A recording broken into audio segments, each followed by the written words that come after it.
Hello and good morning, everybody. Happy Tuesday to you. I actually even know what day it is today. Isn't that amazing? It's Tuesday, and I think it's the 20th. Look at me. I actually know what day it is. That's a very unusual thing for me because all the days kind of run together for me. But I've been working very hard behind the scenes. Hope you enjoyed that massively long amount of battles yesterday. They had an update right in the middle of it. But, hey, we got a bunch of battles in. Hopefully you guys got lots of love on the Stream Raiders. Maybe got some custom skins, got tons of gold, got your units updated, whatever it is. But guess what? We're going to do a whole nother day of battles up here for some Stream Raiders as well. I was playing some Satisfactory.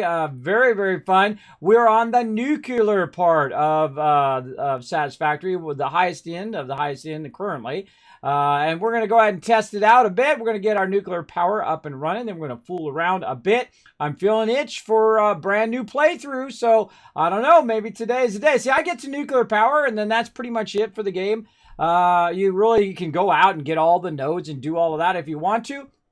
But it's still a work in progress. So I don't want to burn up myself too much on it. So I want to, just go in and have some fun. But I do like to play differently every time I play through, do different types of setups and whatnot. And right now we're working on our trains. We're getting our train set up to bring resources over here. So it will drop off those resources and then take them back and forth, right? So take some stuff for aluminum over to the other side and then take some stuff for our nuclear power over to this side. And we'll see how it works out. So we're going to be doing that all day today. So settle in for that. We're going to, of course, start with some battles. Let me make sure, just to remind myself, I better make sure that do you have Stream Raiders ready on my other screen? I do. Look at me, man. I am on the ball, man. You know that video, the stream yesterday? It's already been processed and uploaded to YouTube. What can I say? I am on the ball, everybody. I am just crushing it, but working so hard behind the scenes. Just crushing stuff left and right. Feeling better, feeling good, getting up, walking around, taking good care of myself. Feel like I'm really pushing forward thanks to all of the love from all of you guys for all these years of struggle. Struggle continues, though, every single day. But, see, the thing is, you get out of bed, you find something you love to do, something you're passionate about, and then little by little it inspires you to get out of bed every day and to get up and do something. Now, I could just as easily do nothing and make just as much as I'm making now, which is zero, just by laying in the bed all day. But that doesn't do me any good, physically or my health-wise or mental health. That doesn't help any of that. What does help it is when you get up and you find something you love to do every day and you keep working at it little by little. Then over time, it does have an effect. Just like going for a walk, right? You go for a walk, say for about 7 minutes there and 7 minutes back, right?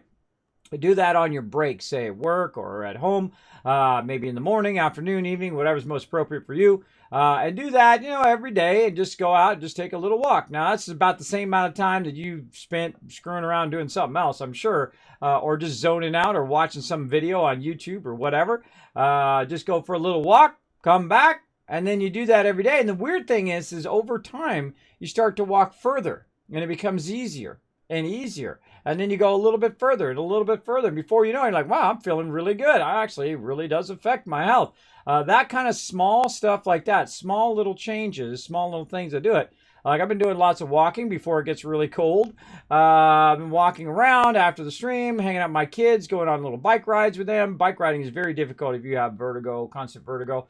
But I'm at the point now where I feel confident enough that I can get around and not break something. But I don't go really fast, and I don't, popping wheelies and ghost riding my bike and doing all sorts of crazy stuff I used to do when I was a kid.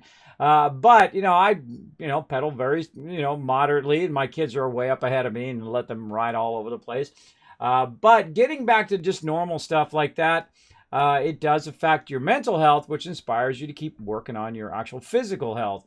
I highly recommend that, everybody. And then, of course, not drinking soda, having water. That's what I've been drinking. I've actually been having a nice fiber bar in the morning and then some like trail mix in the afternoon. And then I have a dinner with the family. A little 1 pound at a time, everybody. 1 pound at a time. Still trying to kick these last 30 pounds off, but it's very difficult. Very difficult because you can't go to the gym, can't go anywhere. I really want to put a gym in my garage, but it's full of stuff right now because I'm working on my house still. I've been working on it forever. Once I get that done, then I can move forward, hopefully, on that garage project. And I just solve projects all day long. I've got my PS4 hooked up to my TV, and my kids have been playing some Spider-Man and Horizon Zero Dawn. So I live vicariously through them now. Now, I played a little Spider-Man myself last night. That was a lot of fun. I said, okay, you know what? I deserved a little bit of Spider-Man today. So I was like, because I got a lot of other stuff done. I got all my videos done. I got a whole bunch of stuff queued up and ready to go. Been working on a bunch of other videos. And I said, I deserve a little break on Spider-Man. So I was playing some Spider-Man today, or last night. And man, all of a sudden, like that, you know you're having fun, man. Like 2, 3, 4 hours go by like that. Zip! And you're like, whoa, hold on. I got to go to sleep. I got to get up and stream in the morning. That's how you know that you're having lots of fun. That Spider-Man is one of the greatest games of all time, man. That Spider-Man is awesome. You really feel like Spider-Man. You're zipping through there. I love all the game mechanics, all the little side quests, all the little things that you do to do it. I actually started a whole new playthrough to play through it again and been having the greatest time. So very, very fun. And that's just kind of an offline thing. Now, I'm not going to be playing it like I play some games here on stream where I play, 4 or 5 hours of it. I just play, like an hour or whatever, or watch my kids play. Very cool. At least I'm getting some use out of those consoles because I bought those consoles to play with everybody, and then they keep coming out with these events where I want to do the events on my main character on the PC, but then also want to play with all of you guys as well, but... it's a pickle, everybody. It's a pickle. You're always in a life pickle of what is the highest priority thing that you need to do in that moment. Right now, it's hang out and talk with you guys. And again, I have a different goal for streaming. See, some people are like, they want to be rich and famous and all of that stuff. And I've already been wealthy. I know what it's like to have lots of money. Not that I have any more. I got to give them all away to dumb doctors.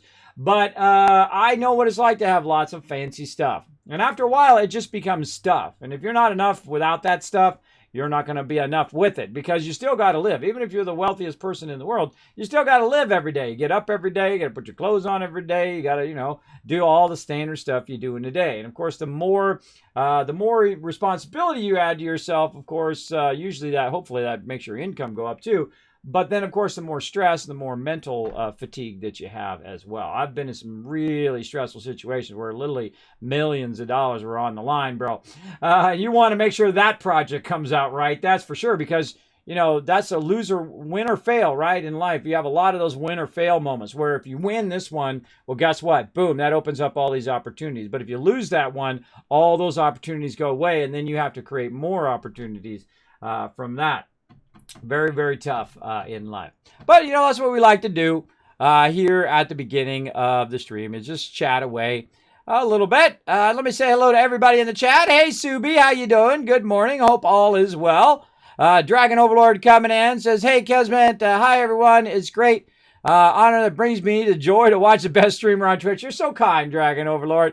I greatly appreciate that big time. Rotisserie G says, afternoon all. Hey, Rotisserie G. Depends on if the nuclear power chooses go a bit megaton and level the factory, leaving a nice area to get. Oh, now look at that. You make me want to play some Fallout right there. That makes me want to play Fallout. Hey, Cool Ollie, how you doing? I'm doing good. Thanks for hanging out. Hey, awesome. Thanks for hanging out. Y'all love Spider-Man? Yeah, it's really good. Really good.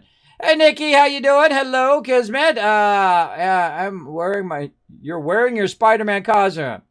Read message, please. Here's what you don't do. You don't come into my channel and tell me to read the message. I'll read it. Don't worry. I read the entire chat. I respond to everybody in the chat. I love talking to people in chat. But one of the things you should not do is demand that people read your message in the chat. Of all the peeps on Twitch, you will find that I read my chat the most because I love that part. That's my favorite part of being a streamer is interacting and talking with people in the chat. I find that sometimes when the bigger the people get, they get a little chip on their shoulder, feel like they're a little bit above talking to people on the chat or saying thank you for people following and all of that stuff. And they don't talk to chat at all. And that's the great thing about smaller streamers is that they will respond and talk with you and that kind of stuff. So there we go. There you go. So thanks for hanging out. Now let's get into it, everybody. Let's play some Satisfactory. Off we go.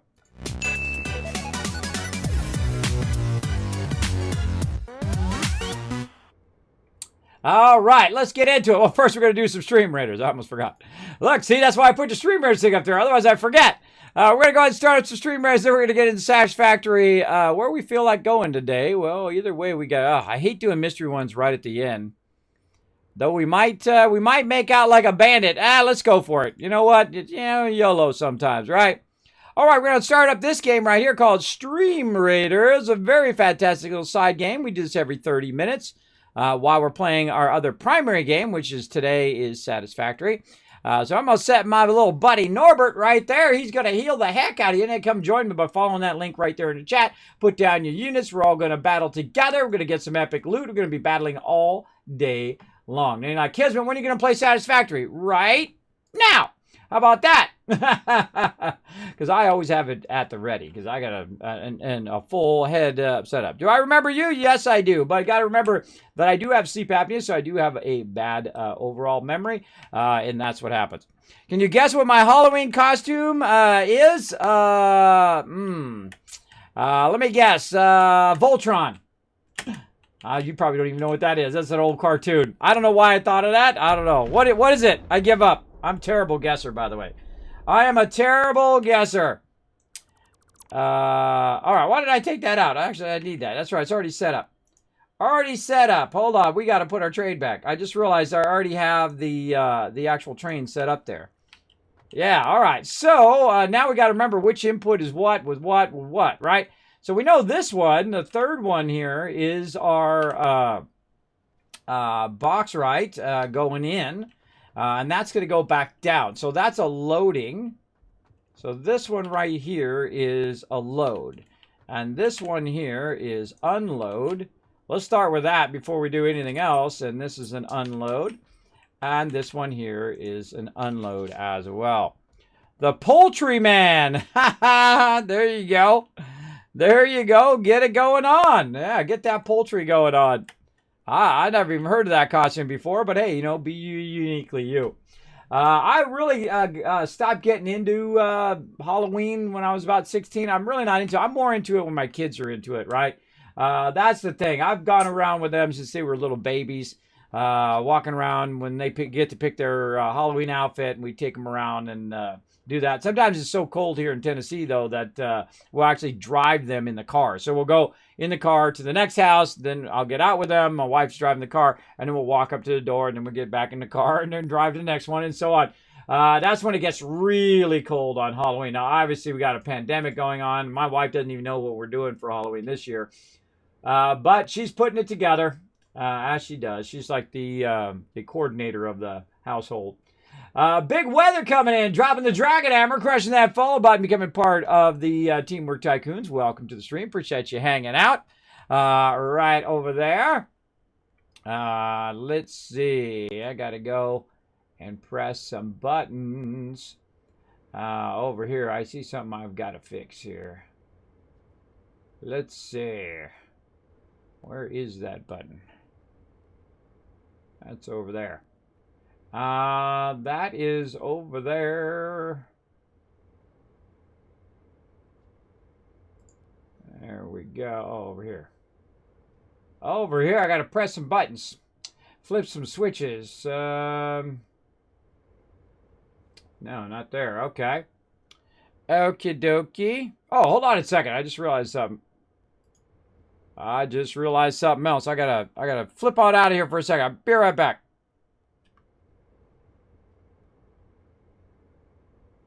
There we go. My buddy Norbert coming in saying hello. What's up, Norbert? There he goes. I just moved myself over a little bit. I forgot to switch my Satisfactory setup. There we go. I have all my stuff tuned so that I'm optimized where I'm at against the background. It's a lot of work.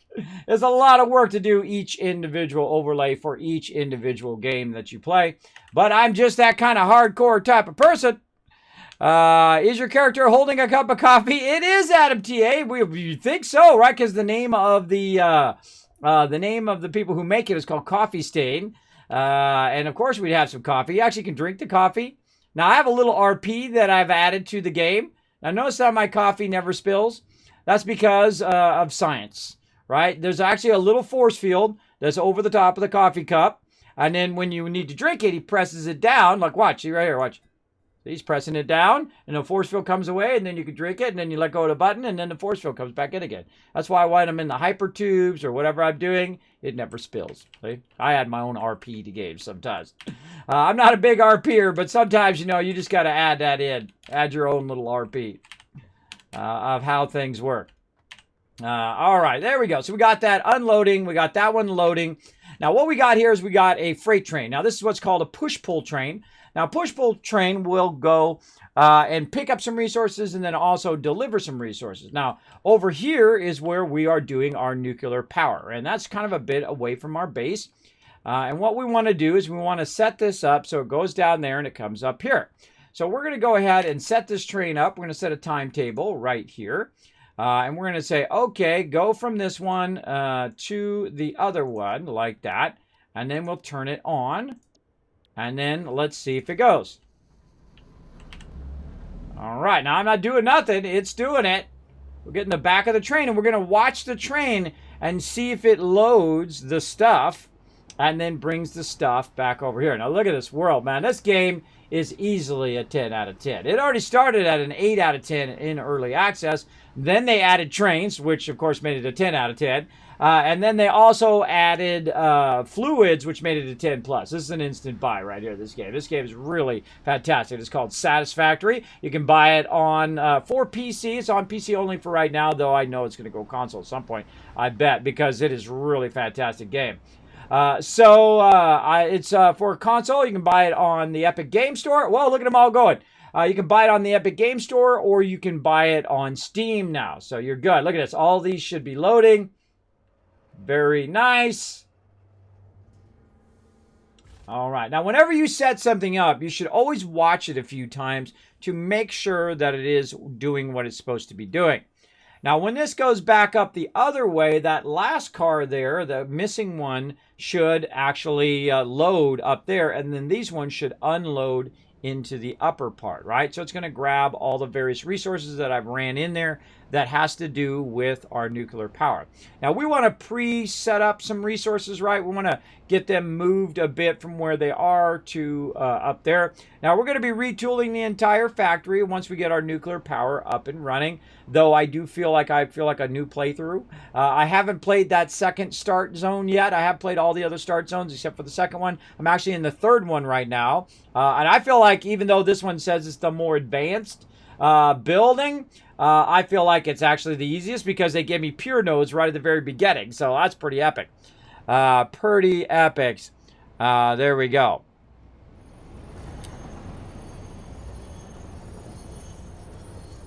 There we go. Basically a man making chicken costume. Awesome. Oh, the poultry man from hold on, from the flicker one. Cloudy with a Chance of Meatballs. Is that what it is? Is it from Cloudy from Chance of Meatballs? Oh my god, I can't believe I actually remember that. It's a Microsoft meme from a server called Hermitcraft. Oh, is it? My sister's going to have a Halloween party, and I'm going to go as Fred Flintstone. Ah, there you go. Nothing like the classics. All right, there we go. So all of those should come out, and then this one should go in, and then we should go back and drop that off. Working perfectly. Awesome. I was in Tennessee back in February. Thought it was going to be colder, but then it wasn't bad. Yeah, it's not bad until about end of October. Sometimes it kicks out. Sometimes it's actually in September. Sometimes in November, it gets really cold. But some people think that, 30 degrees is not that bad. So, see, I moved from California. I'm born and raised in California, lived there most of my life. People in California hit 65 degrees and they think it's freezing, bro. Here it gets down to like 20 sometimes. And then, it'd be like somebody from here moving to Antarctica, right? Where it's like minus 20 below. That kind of temperature change. All right, there we go. Should grab that box right and put that in there, and then grab whatever resources it can and put those in. Now I notice that this one's not loading, which means this probably doesn't have enough of whatever it is loading in there. So let's go figure out what that's all about. We'll let that train go. What goes into this one? Something from up there. What is it? I can't remember what it was. Well, that's going... Wait, no, that's going out. No, that's going in. This is out. That's going in. I don't remember what it was. What was it? Bad memory. We go look on the other side. This is going to be... there we go. That's going to be our concrete. And this is our bauxite coming out of there, which works with our aluminum, which is probably stopped now because it probably ran out of aluminum. There we go. And then over here we have our... so concrete, bauxite. Where's our other thing? Concrete, bauxite. Oh, this one's turned the other way. This is stators, okay. And man, what was this one? I can't remember. We can take the train back and find out what it is. Or what we can do is just see if we can outrun the train. Now, over here, I've got tons of bauxite as well, backlogged into here. So what I'm going to do is divert this one from over there to this up here. Can we get that in there? Now we're going to have to do a little spaghetti. Oh, wait, that's out. That's not box right there. I think it was the second one. We got to actually put that back. Yeah, we want to divert because we have boxes and boxes of this box right. Let's temporarily divert all of this. Whoop, or I could jump down there. That works too, I guess. We could just go down this way. Okay. A little bad jumping, man. I got to get my jumping going on. I got to wake up a little bit. Got to wake up. Oh, and I took that out too. Oh, boy. Here we go, everybody. Here we go. Kismet's got to get in the zone. I forgot I took that out last time. And then we got to get back up here again. All right, let's try this again. Now we're going to take this box right, and we're going to run it up to wherever my box, right there. That's where the box right is. Okay, now stop jumping over that. Get over here. Get up this ladder. There we go. And so we got to get that from over there to over here. Now I only need to do it temporarily, and then I'm going to take it out. So I feel like just Spaghetti City here. We're just going to run it. A little bypass. And then run it in like that. There we go. Yeah, there we go. Okay, we got that going. So that's going to just drain these other ones over here and use those up and send those on to our aluminum part. And then once those are done, I will take those out. All right, so that's good. Oh, we missed the train. No big deal. We happen to have a hypertube as well. Watch, my coffee won't spill. Please. No coffee spilling. Got that force field on. Looking good. For sure, for sure. This game has crazy good ratings. Oh, it is crazy good. That's why. Because, see, they focused on what... See, whenever you make a game, you need to focus on what the funnest game mechanics are. And the funnest game mechanics of this game is the building. The building, and that's what it is. It's a factory building game. So, duh, you should make your building exceptionally good. In fact, this game has one of the best building... what do you call it? Mechanics. Best building mechanics of any game I've seen ever. I mean, it's the best because you put down your foundations and they will just fill in and you can take them all out like 50 at a time. And you can build giant things and then you take them all down. You get all your resources back and then you can build it again. It is really, really well done. It's exceptionally well done. In fact, that's why it's a 10 out of 10. It's an instant buy from me. So if you like building, you got to put this on your wish list. That's for sure. Or just go straight up and buy it. Now, if you go buy it, what do I get? I don't get nothing. That's okay. Fine. You go buy it. Get it for a discount if you can find it. And enjoy. It's fine. That's how you know I'm telling it to you straight. My costumes are not scary costumes, just funny ones. There you go. Yeah, make it fun. I find. I'm not into the scary, spooky stuff. I'm not into that. It's not my thing. But hey, if you're into it, that's okay. You can enjoy it. Go for it. Born in VA. Oh, really? From Bristol. Oh, well, there you go. He throws eggs, so I'm going to throw cardboard eggs at my friends. Well, there you go. Yeah, use cardboard eggs, not the real deal. Not the real deal. You get into some serious trouble then. Yeah, that's not cool, bro. All right, so there's our concrete. All right, nice. And then we got our bauxite going in here, which I'm sure is starting to backlog in there. Why is our bauxite not coming out of there? These are all of our resources, but I don't see any bauxite coming from down here. And if I don't see that, then that means it's a power issue. Again, you should always be eyeballing your factory, right? And if you see, you should always just kind of glance and say, okay, is this working? Is that going? Is this doing what it should be doing? And if it's not doing what it should be doing, oh, really? I got no wires. Let me come over here. I'm sure I've got something hiding over here somewhere. Wow, look at all those computers in there. Really? I got no wire, but I got no wire, brah. All right, well, you know what? I'm just going to, instead of running all the way back down there, I'm going to see if I can just make some. There we go. I can just make some from the wire I currently have on me.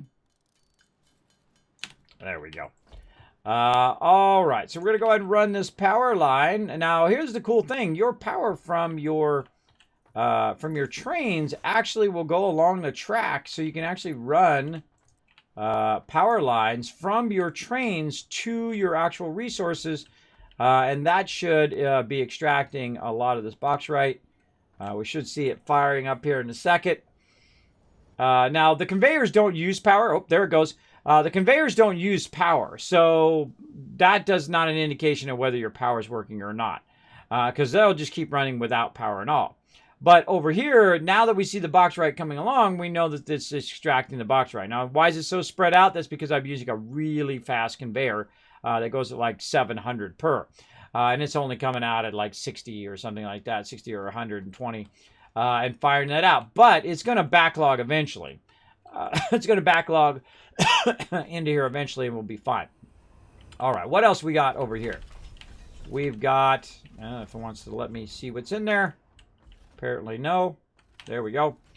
We've got our stators we're bringing up. And then our other thing was, oh, right, our AI limiters. That's right. We've got to get our AI limiters set up so that they're actually running into that box. And now it just runs and runs and runs. Now, how do you do a push-pull train? Now, push-pull trains are one of the easiest trains to set up because you don't need loops. You don't need all the complexing, switching, and whatnot. Push-pull trains have an engine on each side, and then you have your cargo in the center. And then, of course, one engine pulls it that way, and one engine then pulls it this way, and so on. Now, to do that kind of thing, you have to have your station facing, one station facing this way, which has to do with your first train, and then the other one facing the other direction, right? If you have them both facing this way or both facing that way, then it will think that it needs to do a loop to get back. But if you have this one facing that way and this one facing this way, this train will use this station and the other train will use this station, and thus you can make a push-pull train. Very, very awesome. And we did learn that actually you can switch your cargoes around. You can turn them in different directions and they still work. But you've got to have your stations going in the right directions to make that work. And of course, also your train line as well needs to be really well thought out and needs to be connected well for that to work. Now, way off over on that side, we have uranium already set up and actually extracting right now. But we don't want to send it over here until we get all of the other parts of the process down. And we're going to build it out right over here. Now, the cool thing is I am sending a ton of concrete up here. And I have a bunch up here already. But again, look how smooth and wonderful it is to build in this game. I'm just clicking in the same spot. Look at that. Look how quick it is to put foundation. I wish Astroneer had foundations. I really wish it did. I could have used some yesterday. It'd be great if they had, you know, building level stuff where you could actually build bases in the game. Where you mostly in that game you're just using dirt, right? You're like shaping the dirt and making a foundation for your base. But it'd be nice to have actual base building ability in there. To have it where, you know, your different parts of your base would snap to it, and so on, and so forth. That would be great, great, great. Kind of like, you know what it reminds me of? It reminds me of those Lego plates. I don't know if you guys who've played Legos, put a one in the chat if you know what I'm talking about. The Lego plates you put down, like you might have like a moon thing, right? And you put all those plates together and you build your Legos on it. Or you might have one that has like a road in it, right, with a little dotted line. And then you're building a road and you're building your firehouse and you're building on. I remember that as a kid on Legos, doing a lot of that. Still love Legos to this day. I don't collect Legos or play Legos anymore. But I have literally thousands of Legos in a box in my closet. That is like, I have the original Lego set too. You know the one that if you watch that Lego movie where the guy's always saying, "Hey, you want to build a spaceship? You want to build a spaceship?" Well, I actually have that original spaceship from like the early 70s. Yeah, along with the instructions, by the way, as well, of that from way back when. And of course, I actually play with my actual toys as a kid. I don't save them in the box. I feel like that's like the saddest thing for a toy, is to be stuck in the box, as stated by Toy Story, by the way. I had that same sentiment before Toy Story came out. It's a sad thing to have that in there. Now, again, of course, if you're a collector, you want to collect that stuff and, save it for 50 years from now, go for it. But I feel like that you get much more enjoyment out of actually taking it out of the box and building the Lego sets and doing all that stuff. I feel like that's way more fun. You get more value out of it in the long run. So that's what I did when I was a kid, man. I did gigantic things, ships that were so huge that I made a ship that had, I don't know, maybe 100 of those little ship sides, and it was like a aircraft carrier ship, right? It was a gigantic ship. It was like a Star Destroyer. And I built the thing, and I tried to build it with every single Lego piece that I had, and I did, and it literally took up like half of my room as a kid. It was huge. It was massive. It was like having like a city made into a ship. It was pretty awesome. I still got pictures of it somewhere. I might have to dig up that picture somewhere. It's in a photo book somewhere. I took a photo of it. You remember those old Polaroid cameras? Remember those things? Well, they're still got them around. But yeah, I took one of those little Polaroid cameras, took a picture of that giant ship that I did. I always like that kind of stuff, because the thing about Legos and things like Satisfactory and Asheneer is it inspires your creativity. And that's what I always find every time I get in the game, is that it inspires my creativity to do different fun stuff. All right, we got to get into it. Okay, here we go. Let's do it again. So we're going to do our assembler. Now, our assembler needs to make different parts here, encased uranium cells, right? But what do we need to do first, right? We need to do our sulfur item, and then bring that up. Did we do that already? I think we're still deciding what we're going to do. I think we're going to run our sulfur up here. Yeah, I think that's what we're going to do. I should have put it on the train. Why did I not add it to the train? We got our concrete. We got that.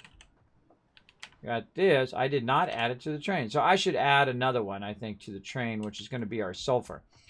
But I could just conveyor it up here. And I think it'll be good enough. Let's just do it on the train. I think the train will be good enough. So we'll add another segment for that. And I think we'll add it probably in the back. Because the reverse of this, we'll have to add it in the back over there. So we'll add it here, and we'll have to swing this out, this train way out further to make that happen. We got lots to do, because sulfur is the first step in the production of your nuclear power plant. And so you're going to need a refinery, and you're going to have some sulfur come in, and you're going to need to make sulfuric acid, right? That's your first step in the process. Then we're going to go ahead and get another refinery here. We're going to put that down. Now, I'm obviously not going to put it right there, but you get the general idea. And that sulfuric acid is going to make uranium pelts, right? So we've got to go from there to this. So we need uranium. We need sulfuric acid. Over here, sulfuric acid needs sulfuric acid and water. So we still need to tap into water. Now, this water, actually right underneath where I am, we run way out here. Actually, we'll run out this way. Way down there. You can't quite see it, but it's down there. There's a bunch of water down there. And we're going to have to use a lot of pumps to get it up here, but that's okay. That's okay. We'll get it going. Now, This one right here is going to be our dangerous one, right? Because we're transporting uranium, and when you're transporting uranium, you're going to get irradiated. So we have to think about where we're going to be doing that as opposed to our other stuff where we don't want to get radiated. Now, I do have a suit. Do I have it on me right now? Doesn't look like I do. I do have a radiation suit, which reduces the radiation damage. But we'll get into all that first. But you want to build all of this stuff out first before you start to do the uranium. So let's go ahead and start. I wonder if we could package water and bring water up here too. We can also do that. But we have water down there. We also have water over here. Because I could just use this water instead of coming from down there. Less pumps. Yeah, maybe we'll do that. Or maybe we'll do the water down there and then we'll pump it up this edge. Because that would be a lot easier to do, because we could do it on the shoreline and then run it across and up our pre-existing ramp, so it's not as straight vertical. And that should help a little bit with our uplift. Okay, but we need our sulfur. So we're going to decide, okay, change my mind. We're going to grab one of these. Now, the reason why it's better to put these, I need more wire. It's better to put it at the end because you don't want to change the station. You start messing with the station, that starts messing up your trains, and then that's when you start having problems. So, it's like make a little. I mean, you got boxes and boxes of this wire down the bottom of the hill, but sometimes you forget your resources and you got to make some more. Now I'm going to hit F like I'm going to take it out. Then my middle mouse button, and that's going to give me the option to make another. There we go. Now this one right here is going to be unload, so we're going to tap unload on that one, and we're going to have to swing this out a little bit further, and then let's go to our train set here. That's the command keys right here. You have a bunch of different sets, 10 different sets you can do, and so we'll start over on this side, and we'll create ourselves a nice little curve here. And let's say something like that. And let's see if we can just straight connect it. Now it's too sharp. Too sharp of a turn. Now I'm going to have this turn pretty sharp. Like this. And we're going to have to find an in-between, right? An in-between where that's going to work. So let's move that back. And we're really going to have to create a little bit of a switch back here. We're definitely going to have to add some more foundations here. This is why you want to have lots and lots of concrete laying around in your construction area. I always bring like a whole box of it up because I know at some point I'm definitely going to need it. All right, you know what? Let's just try to just straight up connect it. Now, see, I feel like it should resolve that. It should figure that out for you and then extend it so it's wider because I can make it work. I can extend that a little bit longer and then just keep extending it out a bit. And then make it work. But I feel like it should resolve that a bit better for you.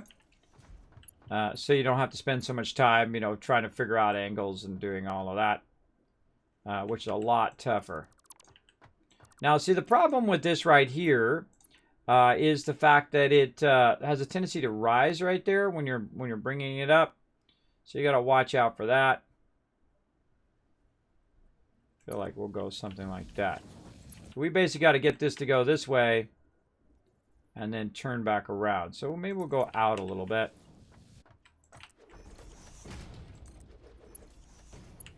And keep kind of extending this. As long as it works, that's the thing. See, I should have thought that out first, then I could move it forward.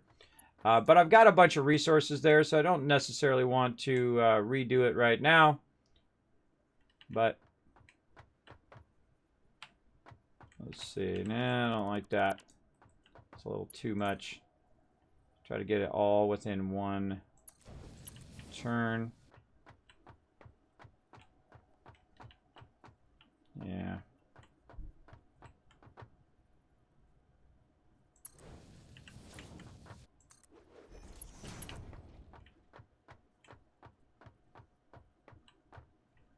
Yeah, it's gonna have to.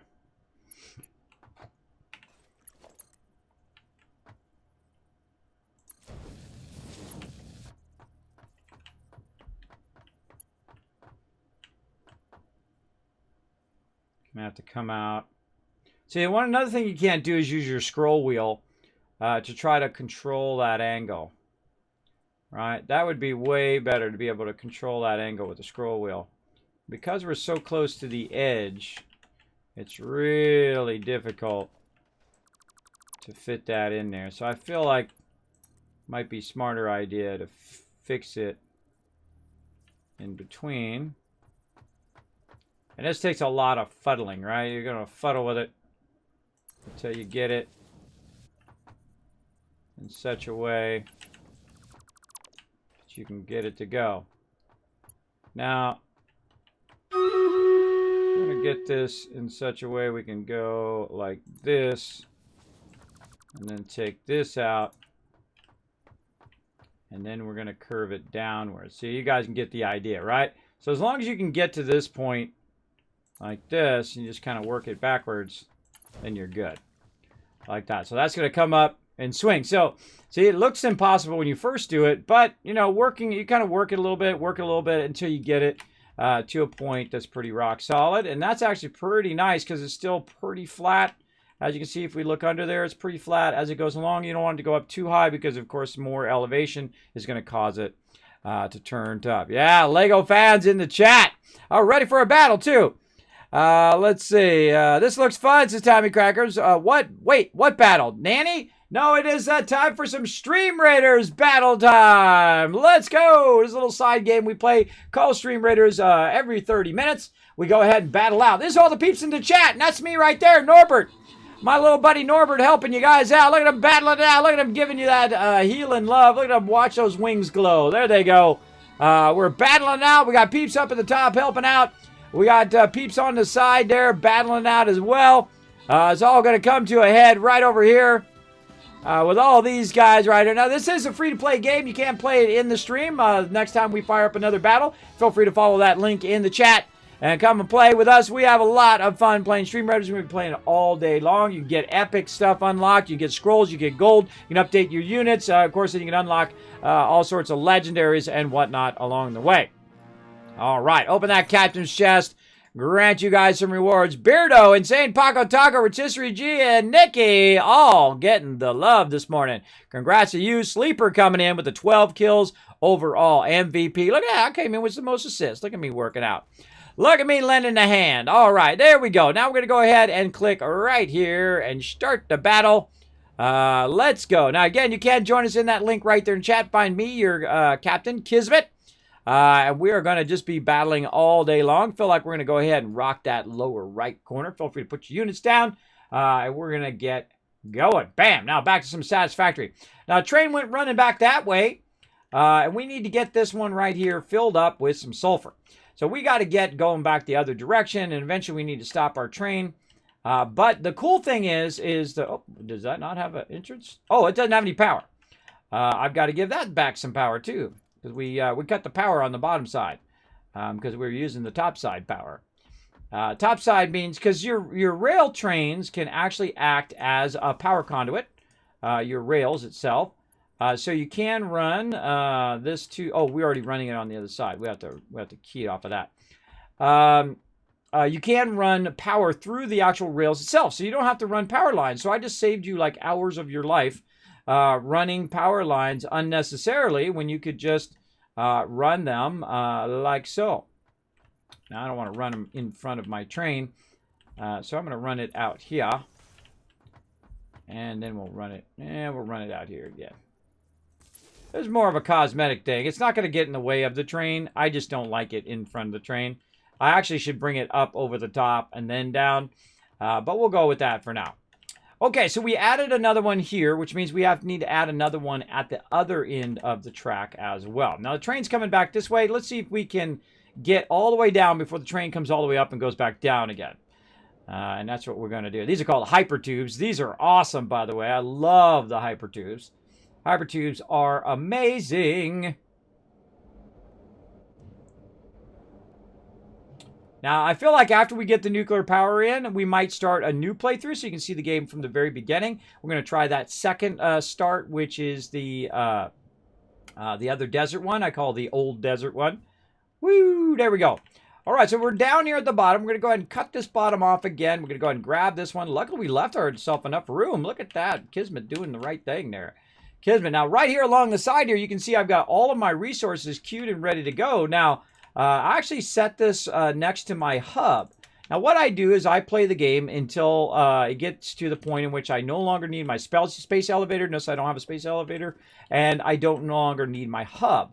And instead of my hub being there, right there, I actually have the train there, so the train can roll up, get the resources that it needs, and then take the resources, and then run the other direction. So there we go. That's all we need to do is add that one.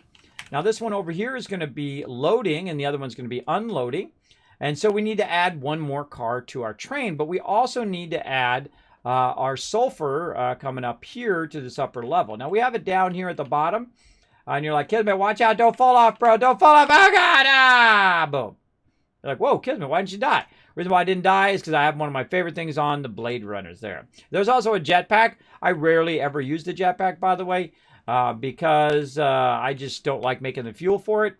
I like to use the most minimum amount of resources, and I find that I'm doing more running around than anything else.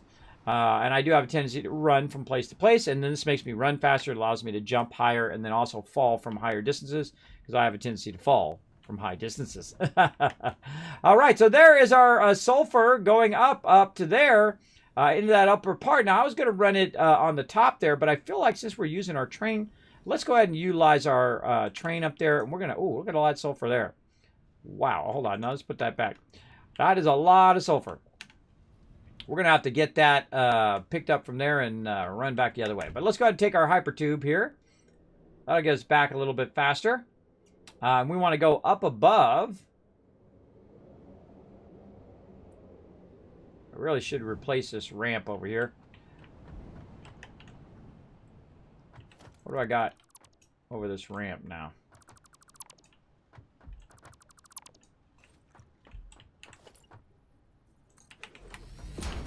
Okay, there we go. See, I got a nice little ramp there so I can run back up.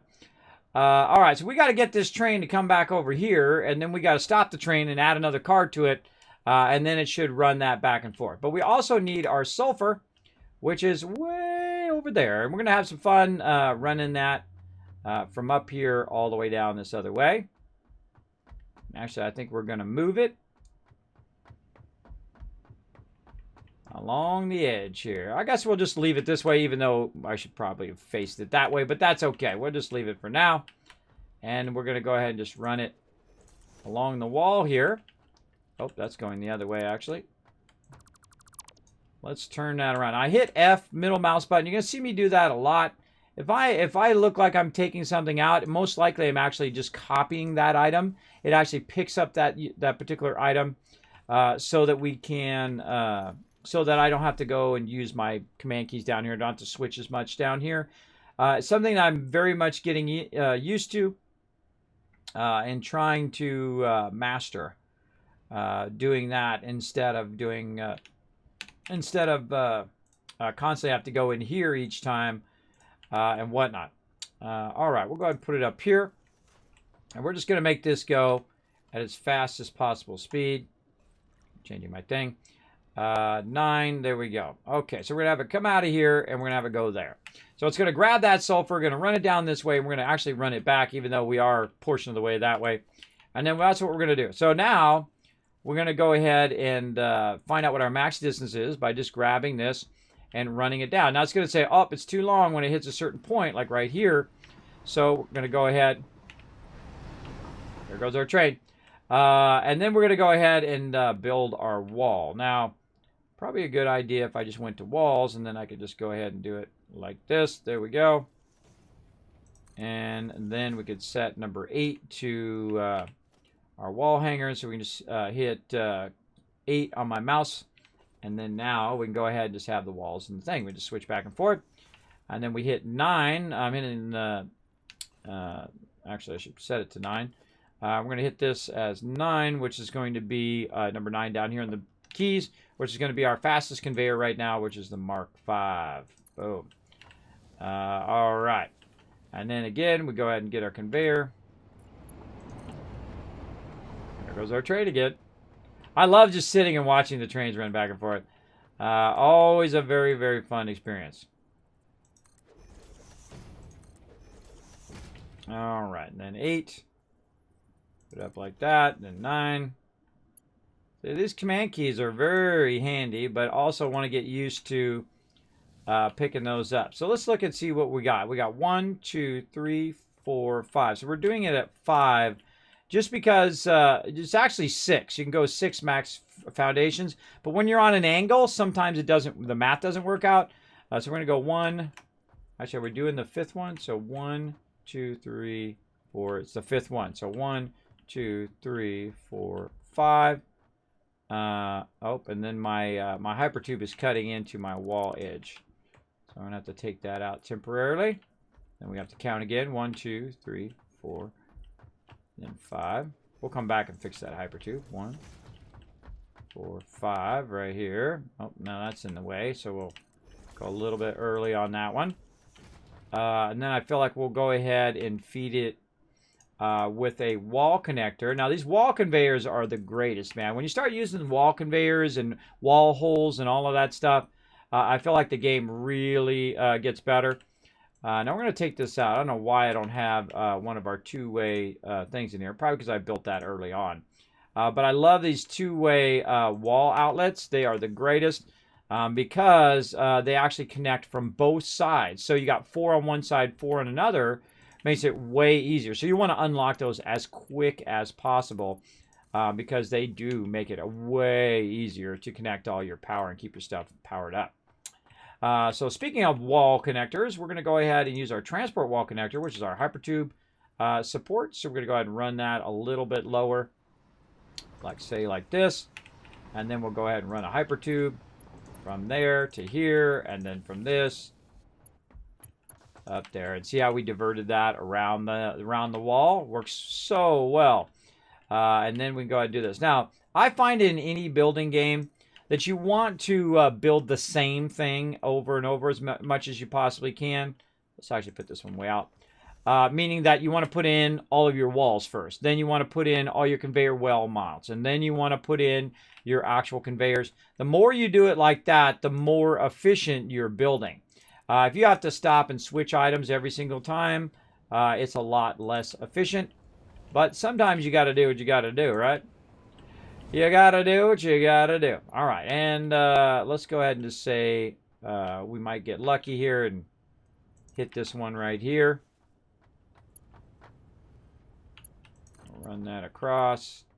Ah, I knew it. I knew it. It's always just close enough.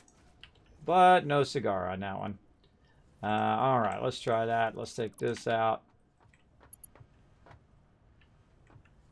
Always, always, everybody. You're just so close. So close. There we go. And then let's see if we can just run this directly into there. Oh, we ran out of aluminum sheets. Uh-oh.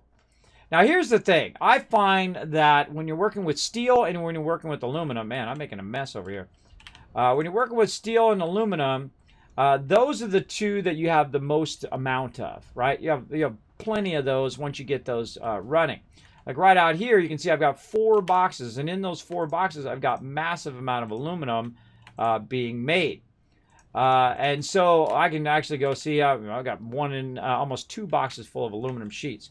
So instead of just using the other stuff, which is a lot harder to produce, we can just go ahead and use a lot of aluminum sheets now, or basically level 5 conveyors instead of everything else, because it just takes too long to make that other stuff, right? It just takes too long. It takes too much resources and time, and most importantly, power to keep all of that stuff going. Now we need to make sure that this is load, yes.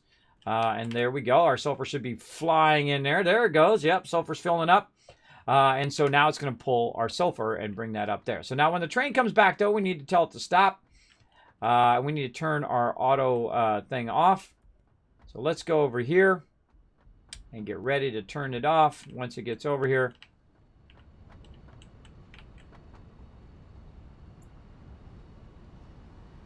And that's probably good enough. So we take our schedule.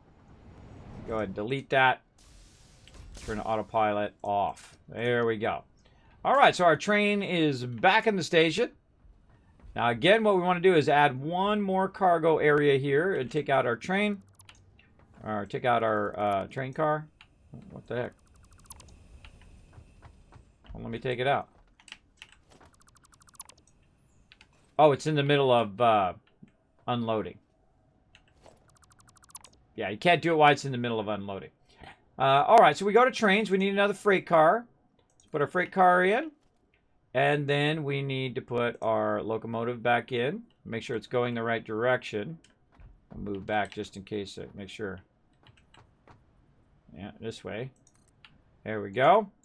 And that should now run just fine. And it should grab that sulfur and bring it up to that upper side. So we did make a nice little modification there. And then new timetable, locomotive. We're going to say from there to this one. Venray. And autopilot on.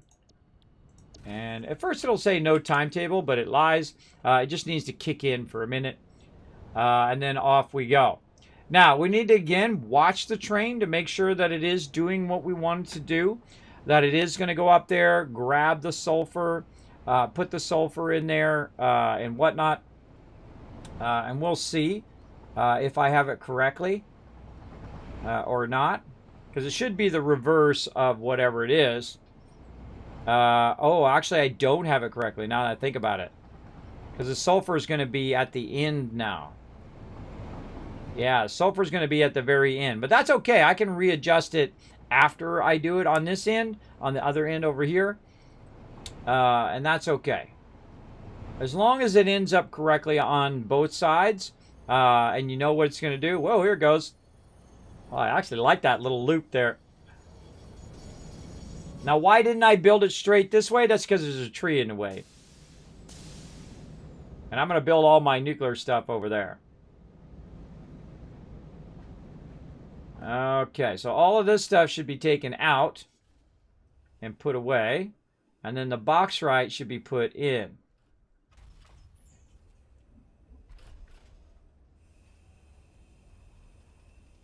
It's fascinating every time.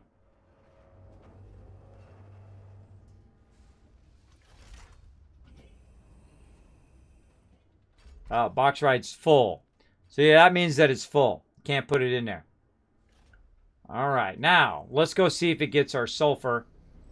And then I'm going to have to adjust for that. Actually, the last one is the sulfur.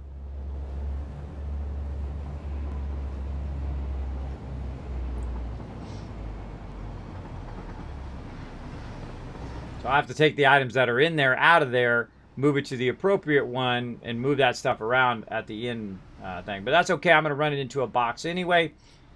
Should be fine. Should be fine. Now I get it. There you go, Tommy Crackers. Now you're catching up. In Stream Raiders, what does the event badges do? Do you just love trains? I love trains. Oh, yeah. I love to watch trains. I'm not the type of person who knows what every different types of engine is and that kind of stuff. But I love trains. I dig trains big time. Oh, there it goes. It's grabbing that sulfur way at the end. Actually, let's get out real quick and run to the other end if we get there in time. Yeah, it's loading that sulfur. There it goes.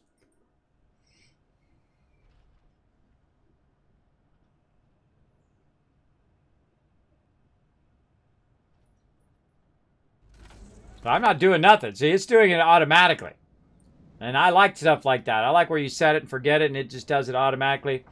Now I could set up another train and have this train go around and the other train go forward and whatnot. They don't have train collisions right now, but I highly suggest getting into the habit of not setting up your trains to collide, because I'm feeling they're gonna add that to game. So watch out for that if you've got a bunch of trains that run into each other.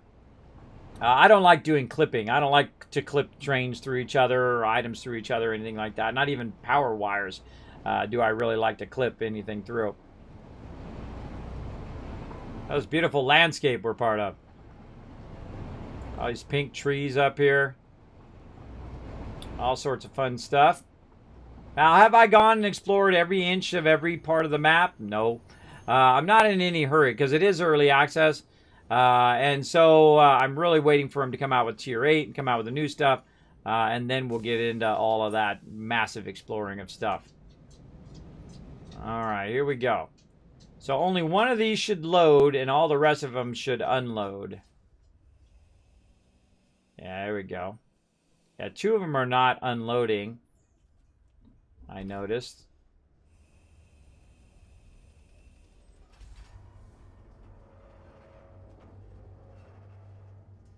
The last one and the first one. All right, let's get out of here. By the way, you also can't be run over by these. So this one right here, yeah. So it put it where my AI limiters are. And then this one's probably AI limiters now. And this one is going to be our box right still. And what's this at the end? This is more concrete. So this right here should be something else. Okay. Let's go ahead and figure out what that is. That's probably going to be stators. So let's put all of our stuff away here. And take out a little bit of this and a little bit of this. Probably going to end up making another box. Oh, no, we got a bunch over here. Sort all that. All that in there. Let's grab this and this so we can, a little bit of a steel so we can make another box to hold all of this concrete. So, which one is supposed to be concrete now? So, the one at the end here is probably going to be concrete. Because that's the first one on the other side. So this is the one that needs to come out. That's the one that needs to come out. And so we'll go ahead and put that over there. Take this back out. Just the concrete. Put that over there. Okay, so we got that over there. This one is still box right.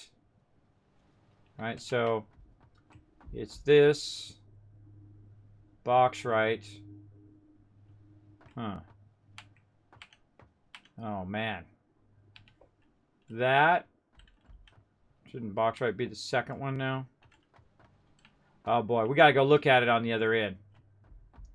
Let's go look at it because it's the reverse of whatever it is on the other end there. So, let's go take a look again.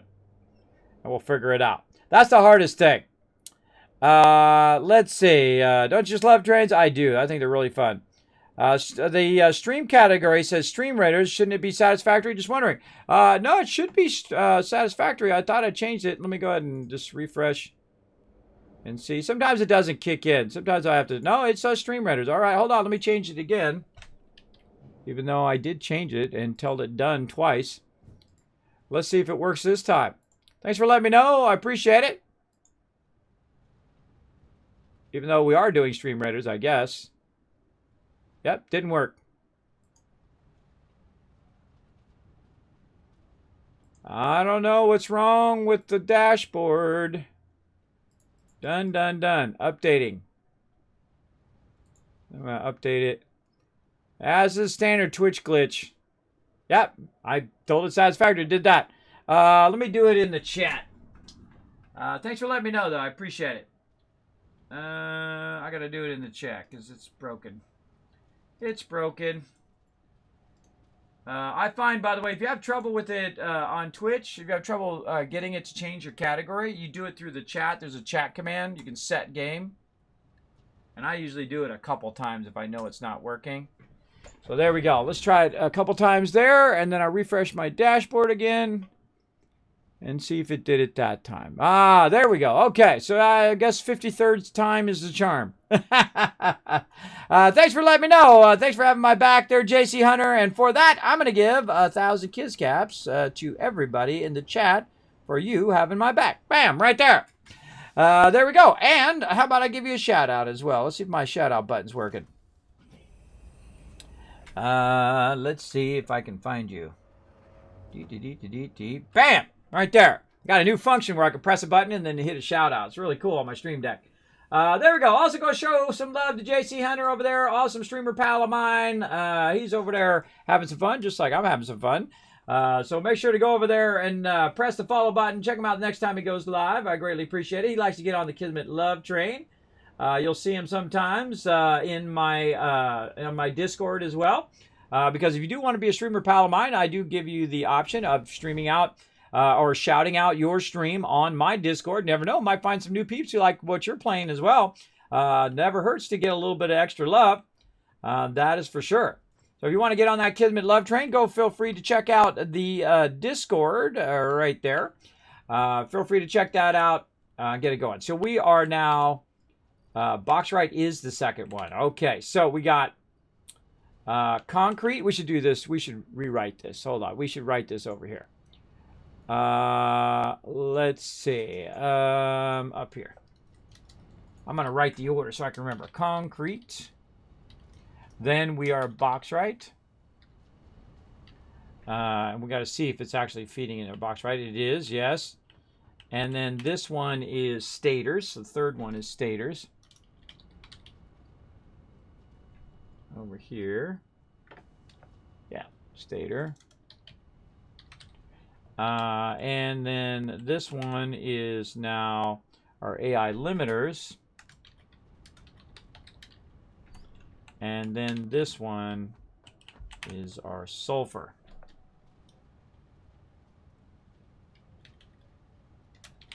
See, that's what happens when you go and change it after the fact. All right, then we got to redo everything on the other end. So let's go.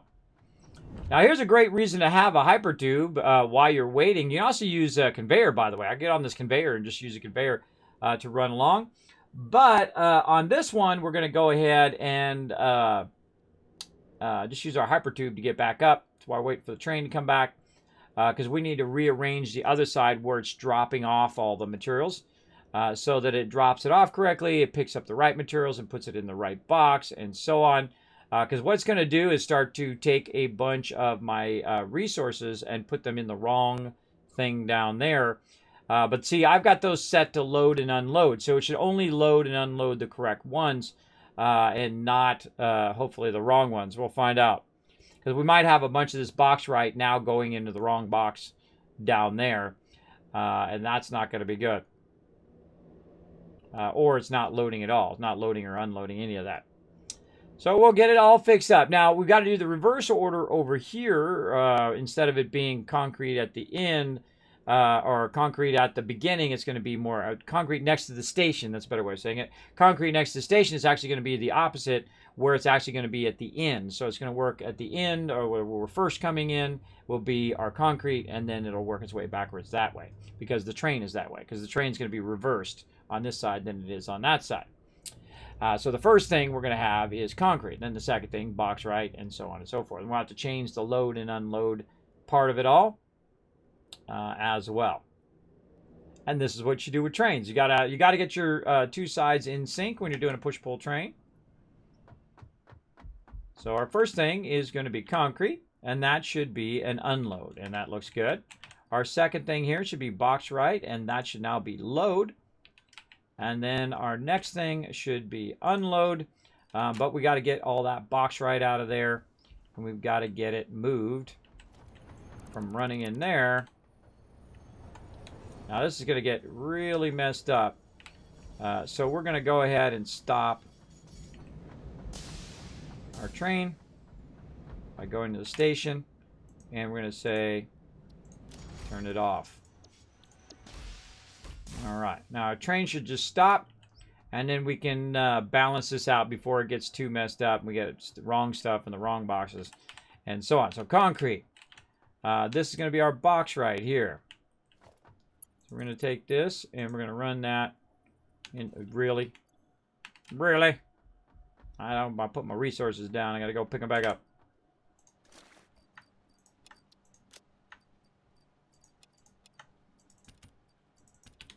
There we go. I just pick a whole bunch of stuff up and then put a whole bunch of stuff back.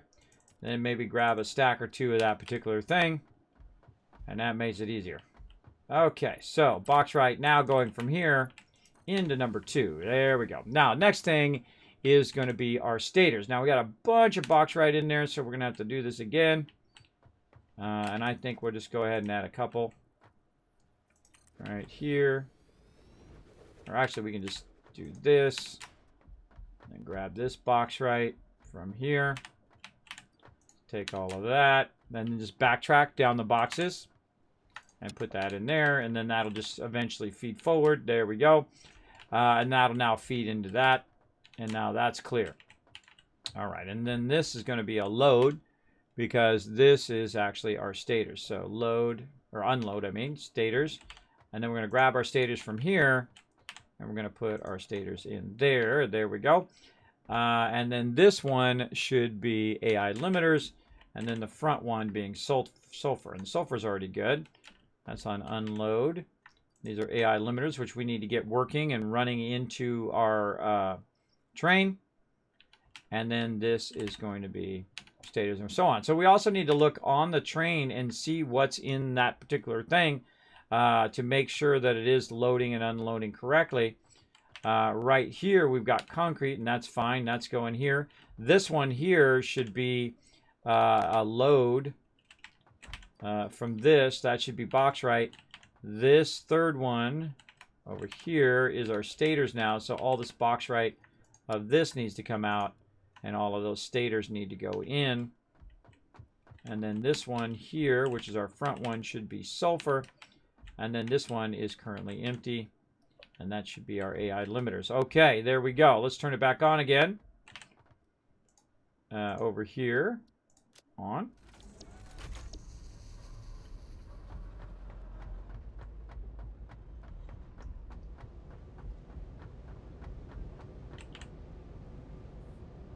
And we'll let it do its thing here.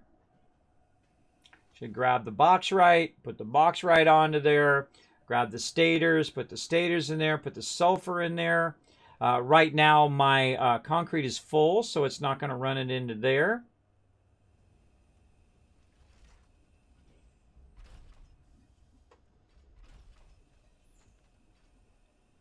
And it's just fascinating to watch every single time, figuring out the logistics of all of this. And then also just riding the train's really fun. Hey, Pedro, I'm concerned this game is amazing. It is. It is really, really good. If you haven't gotten it yet, put it on your wish list. Maybe you get it for Christmas. Maybe I'll give out a few copies here for Christmas as well.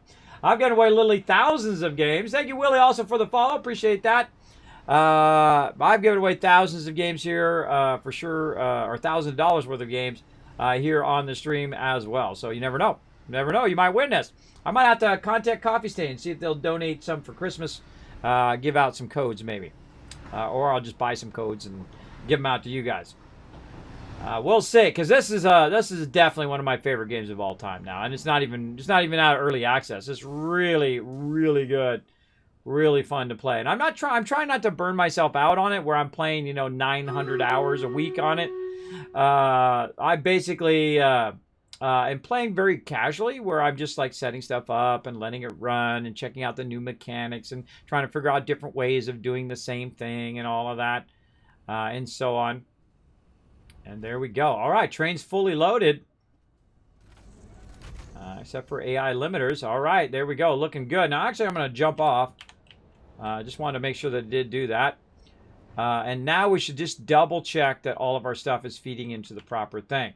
This is sulfur. Again, this should be in reverse order. AI limiters should go here, which I haven't set up to run in there yet. This should be stators. Yes. And then this, and we got to up our stator production too. And then this should be bauxite, yes. And then the last one should be concrete. All right, that is now working. All right, awesome. Now we're ready to set up some of our other stuff on the other end. Did we get some more wire? I feel like we might want to get some more, just in case. Now I got a bunch of bauxite on me that I brought down here, so I can just go ahead and feed right in this box right here, and then that's going to go into that box and then go up there and then feed back into there, and so on. It does look like it's almost empty too, which is great. It's going to empty those two boxes, and then I don't need those boxes anymore. Those were just temporary boxes. Yeah, it's not even come out yet. Yeah, it's in early access again. Well, that's kind of pretty kind of you. I do that with Green Hell 18 hours every Saturday. Well, yeah. I do love playing this game, and I do love playing games and things, but if I do 18 hours all day, every day, like some streamers do, I will get burnt out, and also it'll affect my health. So Not only my physical health, but also it affects your mental health too when you're not taking care of your IRL. I'm also married, been with my wife 27 years. I have 3 daughters. I have real life stuff I have to do too. Just like all of you, right? Just like all of you. You got to take care of that IRL stuff. I'm like the problem solver. I got to fix stuff all day, every day. And I have an endless list. You get 5 things done, 10 more things get added to the list. You get 10 things done, 20 things get more added to the list. It's a never-ending list. The old honeydew list. And that's what my stream's all about, by the way. We create little moments of joy here in the stream. And as you can see, we're doing some more moments of joy. This little side game we play called Stream Raiders while we're taking the Hypertube back up again. And we'll go ahead, whenever I'm kind of in between stuff, usually about every 30 minutes or so, we go ahead and do some battles. Holy mackerel, look at all that loot. Since we had so many peeps, we had tons of people got loot.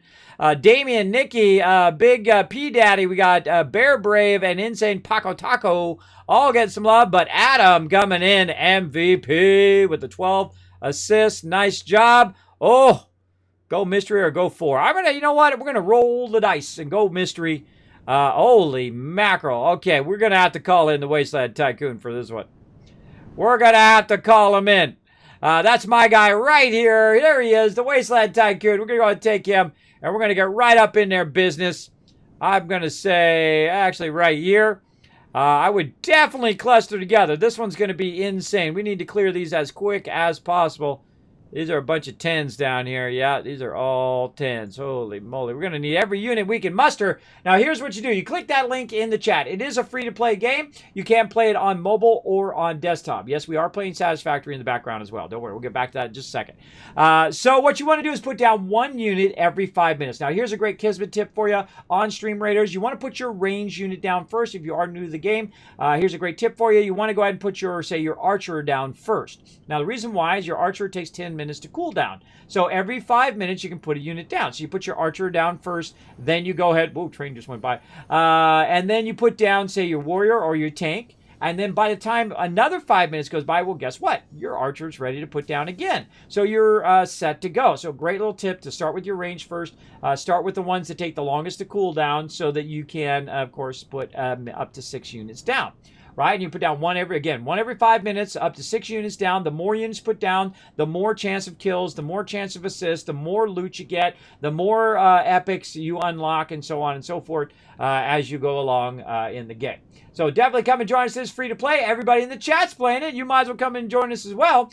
Now, if you are coming in from the homepage, because I can see my numbers just surged there, I do appreciate each and every bit of love that Twitch does give to this 50-year-old guy. I am a 50-year-old partnered streamer on Twitch. That's right. You know, out of 5 million streamers here on Twitch, I'm only one of 40,000 partner streamer. That's me, Kismet, right here. I'm going old school with the classic logo today. With the classic Kismet logo. Thanks for coming in and hanging out in the stream. I am partially disabled. I've been a graphic designer for 30 years. Worked for some of the top companies in the world, or actually the top companies in the world. Worked for these guys for a while. These guys that make the iPhone. That's right. Worked for Apple for many years as a senior tech over there. I did a lot of Black Ops projects that I can never tell you about. Otherwise, the NDA Apple ninjas come in and gank me. But I did do a lot of amazing stuff. Worked with some of the top people in the world. I consider it one of the great accomplishments in my career. And I've done a lot of really amazing stuff. Actually, I've done every type of design you could possibly do. You know how you get 100% achievement in game? Well, me, 100% achievement in real life when it comes to graphic design. And that's pretty awesome. Pretty awesome because I was obsessed with it. I just wanted to do every type of design I could do, from cereal boxes to t-shirts to comic books to star scrolls that you see in the market. I don't care what it was. I just wanted to try out every type of design so I could learn every bit of the industry, and such I did for 30 years. Now, I don't do it anymore because I did get very ill with sleep apnea and vertigo. I had to step down from my epic job where I work from home, by the way, for the awesome peeps at Apple. And then I had to work on my health. And I've been doing that for the last 6 years, working on my health. And I was stuck in the bed for over a year and a half. That's right. I don't know if you've ever got a little dizzy. Maybe you went on a merry-go-round, or you might have spun yourself around. You get a little dizzy. Well, that's me every day, all day. It's never going to go away. I've seen 12 different doctors, and basically told me to lay down and die. And I told them to go screw themselves because that's not the way that Kismet goes out. I don't think so. At age 45, lay down and die. Let my wife take care of me until I waste away. No. No, no, no, no. That's when I said, you know what? This guy's got to solve the problem. So I got up every day. I started to go to physical rehab where I learned to deal with my conditions, my vertigo, and how to get around and how to, build back up to a point where I could just do a lot of the basic stuff that I took for granted before, like walking up and down stairs. You probably never think of that. You probably just walk up and down stairs like it's nobody's business. But for me, when I'm going up and down stairs, since I'm changing elevation and I'm already dizzy, it causes like a weird effect like that, and it can cause me to fall. I have fallen many times over the last 6 years now. I've fallen just walking. I've fallen up and down stairs probably the most often. Just walking down the hallway and whatnot, I've fallen because I feel like I'm falling, and then I don't know if I'm actually falling or not. And then I actually am falling or I'm not falling. I don't know. I don't know until I hit the ground. Then I know I'm actually falling. That's what happens when you have that constant dizziness where you don't really, your body doesn't know. Now, it comes from a middle channel ear issue that I have in my right ear. I also have a bit of hearing loss now in that ear. But probably because I love being in the water. I used to sea-doo, boat, surfing all the time. Born and raised in California, used to go to the river all the time, party and have a good old time when I was young. I don't do that anymore, obviously. It's great when you're young, but when you're 50 years old and you're out there partying with the 18-year-olds, I think it's a little creepy. That's just my opinion, but hey, if it's your life, go for it. Do what you want to do in your life. For me, I think it's just a bit creepy to still be doing that at my age. I'm fine. I'm good. I love hanging out with my kids and my wife and playing games and hanging out and talking with all of you. I much prefer to be doing that than all of that partying I did when I was young. But, you got to get that out of your system. You got to have a good time and, hang out with all the beautiful ladies and, put the top down and cruise the beaches and have a good time. When you're young, so that when you're older like me and you start to get sick and have issues like I do, you don't look back and regret not doing all of that crazy stuff that you did when you were young, right? In my 20s, I lived it up, man. I spent a lot of money. I wish I had that money now, but I went and I did stuff when I was young, because when you get older, you're going to have a tougher time, right? You might have some medical conditions. You might have issues that crop up along the way because, this thing doesn't last forever. Your body don't last forever. It is built to wear out over time. It's like some devices and things that they make nowadays too that wear out over time. But you've got to take good care of it, otherwise it will wear out faster. So take good care of yourself, everybody. I'm living proof that it can be done. You can come back from that kind of stuff. I don't know what it is, why I sneeze all the time on stream. So getting back to it as well. Now, when I started streaming, of course, as most people do, they'll come in and say, Kismet, you're too old. Kismet will never happen. You'll never be partnered because you're not some young, good-looking guy with colored hair. You're not some young, good-looking girl, also with colored hair, or whatnot. You're not in that age bracket where Twitch is going to partner you and all of that. Well, you know what? That doesn't make any difference. I find of all the different platforms, social media platforms, that Twitch doesn't care when it comes to who you are. Case in point, 50-year-old disabled man who's a partnered streamer. I'm telling you. Raz coming in, showing you some love. Thank you so much. 36 months. Holy mackerel, Raz. That is a lot of months of love. Thank you so much. Now, we love Raz in this chat. Show some love to Raz in there. Hey, all, says Raz. Show some love in there. Now, my job here in the stream is to inspire you to go do what you love to do. I'm not trying to flex on you. I'm not trying to say, look at me, I'm the greatest thing ever. I don't have that kind of ego anymore. I'm older. I don't deal with all of that. If you want to come in, follow the chat rules, be respectful, that kind of stuff to my community, to me, and to my mods, then you're welcome to come in here and hang out. I got a lot of awesome people who hang out in the chat. I love interacting and talking with the chat. It's my favorite thing is to talk to people through the chat. So there you go. So I did come back from that. I lost 50 pounds, by the way. How did I do that? Well, first thing I stopped doing is drinking soda. Sometimes we do a little kids talk, everybody. I take a little moment in the stream while we're doing it. We take a little kids talk, and then we get back to playing some Satisfactory. Don't worry, we'll get right back to it.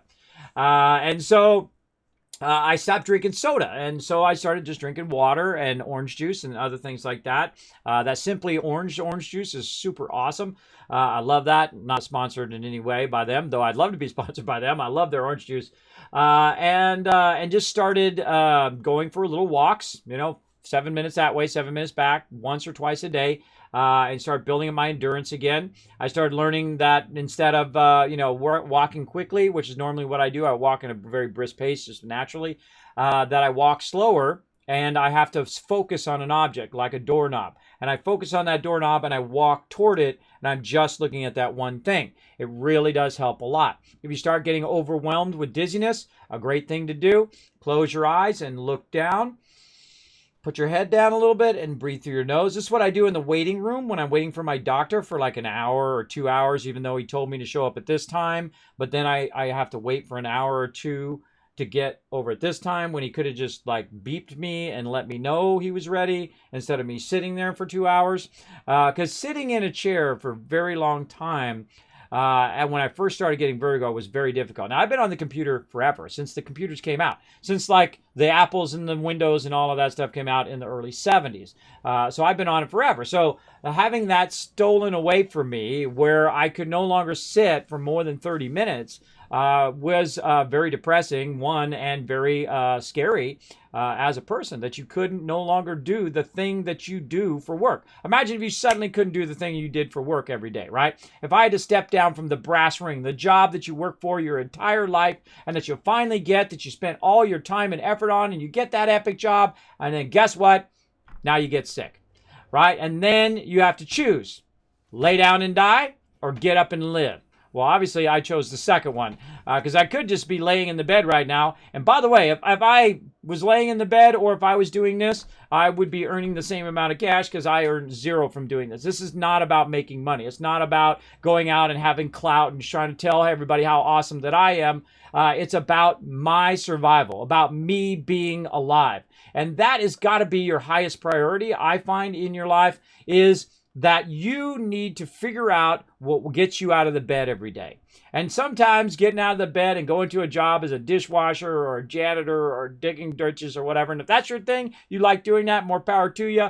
But that's not everybody's thing. And I find that if you want to figure out what you love to do a whole lot of things that you don't like to do. And I've done those jobs. I've done the lifting, being the stock guy when I was a kid in my teenage years. I would lift these 60-pound printers and lift stuff all day long. That's how I got. So I got so strong. Look at that. Boom. Dropping the beef. But that's what I did. And we've all had those type of jobs, right? The type of job where you hate the job, but you got to have it to make your car payment. You got to have it to get food. And there's nothing wrong with that. Don't let anybody ever put you down if you've got one of those jobs and they're like, oh, well, you're just this, that, and the other thing, right? Well, screw those people. If they don't care enough about you to know that you're out there kicking butt just to provide for your family, forget those people. If they don't care about you, don't worry about anything they have to say, right? That's a great rule that I live by. People come to my channel and say, Kismet, you're this, you're old, you're that, whatever. I'm like, dude, you don't care about me. Now, I've had some people come to me, by the way, who I did respect, and I care, I still respect them to this day, and say, Kismet, you'd be a great guy if you weren't such an a-hole. Right? Because when I was young, I only cared about myself. I was a level 0 human being. All I cared about myself and what I wanted to do, and didn't care about anybody else, whether they lived or died. I'm talking about family. I'm talking about friends. I'm talking about everybody. I'm doing my thing. I'm doing my graphic design thing, and I wanted to make money. And that's what I wanted to do. And then in life, you start leveling up a little bit, right? You start to care about other people. You start to develop empathy and understand things, because you start going through some stuff, and then you can see stuff from a different perspective, right? You might fall in love with that special person. You might want to be with that person, right? And that person, of course, hopefully helps push you along as a human being, like my wife did. My wife, very organized, very on top of everything. Me, I'm a messy, flighty artist. That's me. Just to be honest with myself, that's who I am. I'm even more flighty now that I have vertigo and sleep apnea, because I can't remember stuff anymore. I can remember everything you ever didn't want to know about printing. I can tell you the settings on a machine from 30 years ago. But for some reason, nowadays, when you come in the chat, you say something, I'm not going to remember it 5 minutes later. I just can't. It just doesn't work anymore. It doesn't all function properly up there anymore, but I try my best, and that's all you can do, is get out of the bed every day, find something that you love to do, And whether it's something for work or whether it's a hobby or whatever it is, and keep that motivation going, because it's called momentum. In your life, you build momentum. And that's how I became partnered on Twitch. That's how I've successfully done pretty much everything I've tried to do in my career, because I get up and build a little bit each day toward that thing. Like just now, I uploaded 350 videos to YouTube. And you're like, whoa, Kismet, how'd you do that? Now, you got to remember, these videos are between 2, 5, 10, 12 hours long. And those are all my past streams. How did I do it? Because I sat down and I said, this is what I'm going to do. And then every day I worked a little bit at it for months now that they've been processing and putting in. I have to put the end screen in so it comes up and says, hey, hit the subscribe button, all that stuff. And then uploaded them all and then set them all to run out. And they're going to run out till April of next year. Because when you go to a task, you have to go to it and you build up a little bit. You start, you get into the beginning stage, which you're always inspired. Then you get to the hardest stage, or one of the hardest stages, which is the middle, right? Which is the grinding part. The grinding part. Got to get it done. Got to get it done. Got to get it done. Got to keep yourself going. Keep yourself motivated. And then the actual end part, I find, is the hardest of any project. Finishing off a project is the hardest thing because you start to lose motivation toward the end. A lot of people do. And you got to push past that. You got to push past that motivation. Say, no, I'm getting this thing done. I'm going to rock this thing. I'm going to blaze it. And that's what I've been doing for the last couple of weeks. It's like, okay, I'm almost done. I just got to blaze these last videos. I got to queue these up. They're taking forever. Some of these videos take 10, 12 hours to process. And bam, they take another, 10, 20 minutes to update to YouTube. And then they take hours to process over there and then get ready to go. And then I queue them up. That takes a lot of time and effort and willpower to will yourself into doing those things. Now, just so you know, I think you could do it. I think you could do whatever you want because there's enough people in this world telling you can't do whatever you want to do. Now, make it a good thing, though. Make it a positive thing in life. But I'm telling you, you can do it. I'm going to be the one person that's on your side, not against you, because all these other people who are telling you can't do it, tell them living proof right here. You know the chance of me becoming a partner streamer on Twitch? 0.05%, as low as you could possibly get. The chance of a 50-year-old disabled man becoming partnered on here is really, really low. But how did that happen? It happened by one day making it a little bit better and a little bit better and a little bit better. And going in and working on the stream and working on being better at talking to chat and working with peeps and doing stuff on stream and making it entertaining. And that's what I love to do. And then deciding what your stream is about or whatever your job is about. What is it about? Mine's about bringing little moments of joy, whether it's in game or giving stuff away or funny things that we do in the chat, little moments of us laughing or my stream going off the rails, which it does all the time. Audio goes out or video goes out or I fall off a cliff or something happens and whatnot. And that's what my stream is all about. It's about showing you guys some love and creating little moments of joy. Now, it's easy to go out and show people some love and donate stuff and stuff when you're rich, when you got money. Now, I feel like it's most valuable and most appreciative when you don't have any. I don't have nothing. I'm rubbing pennies together. I spent tens of thousands of dollars, my entire retirement, my entire wife's retirement, everything on these doctors to try not to die because I didn't want to die, bro. My doctor, my good doctor, the other ones I just call them fake doctors because, doctors like auto mechanics, that, you find a couple good ones and all the rest of them are terrible. I find there's a few good ones, but the same thing with doctors, right? You think doctors know it all? No, they're just human beings just like anybody else. I go to this doctor and then I'm sitting there and I could hear him from the other room. He's like, let's make sure we capture his billing. He doesn't care about me. He don't care if I live or die. That's telling me he don't care. He doesn't care whether I live or die, and I never went back to that doctor again. You got to get a doctor that can tell it to you straight. My main doctor came to me and said, Kismet, this is how it is. You're going to have to probably live with this for the rest of your life. And now I have a decision point. That's after a year and a half of going to all these doctors and spending tens of thousands of dollars. I basically, now I'm at a decision point. Lay down and die or get up and live. I chose this one. And then I said, okay, well, I can't do work for Apple anymore, so I got to step down from that job, and I have to focus on my health. And that's what I did. Stopped drinking soda, lost 10 pounds. Started eating better, lost another 10 pounds. Started walking, started working out, lost another 10 pounds. And another 10 pounds. And another 10 pounds. Do it in small segments, right? Now, You know, all those things that say you buy this magic gym equipment and you buy this, weight loss crap. That's all BS. It's got to start right here. It's got to start up here. It's got to start in your mindset that you got to make that effort to do that thing. Everybody's always looking for the shortcut and all of that stuff. Well, guess what? I'm sorry. I'm going to tell it to you straight. There is no shortcut. There is no shortcut. I'm the one who ate all that pizza and ate all that bad food and ate all that candy and all that stuff. And there's only one person to blame, this guy, right? That's the person you got to blame. But then again, don't be so hard on yourself. You know what? There's plenty of other people who have the same problem as you. You should realize that you're not the only one in that situation. And there's nothing wrong with who you are, no matter where you come from, no matter where you look like, none of that stuff. Screw all those people who put you down. Screw all those people. I have people come in all the time. Say, Kismet, you're old. Kismet, this, that, and the other thing. I don't care what you look like. I don't care where you come from. I don't care how tall you are, how small you are. I don't care if you're male or female or somewhere in between. All of that is irrelevant. The only thing I care about is how people treat people.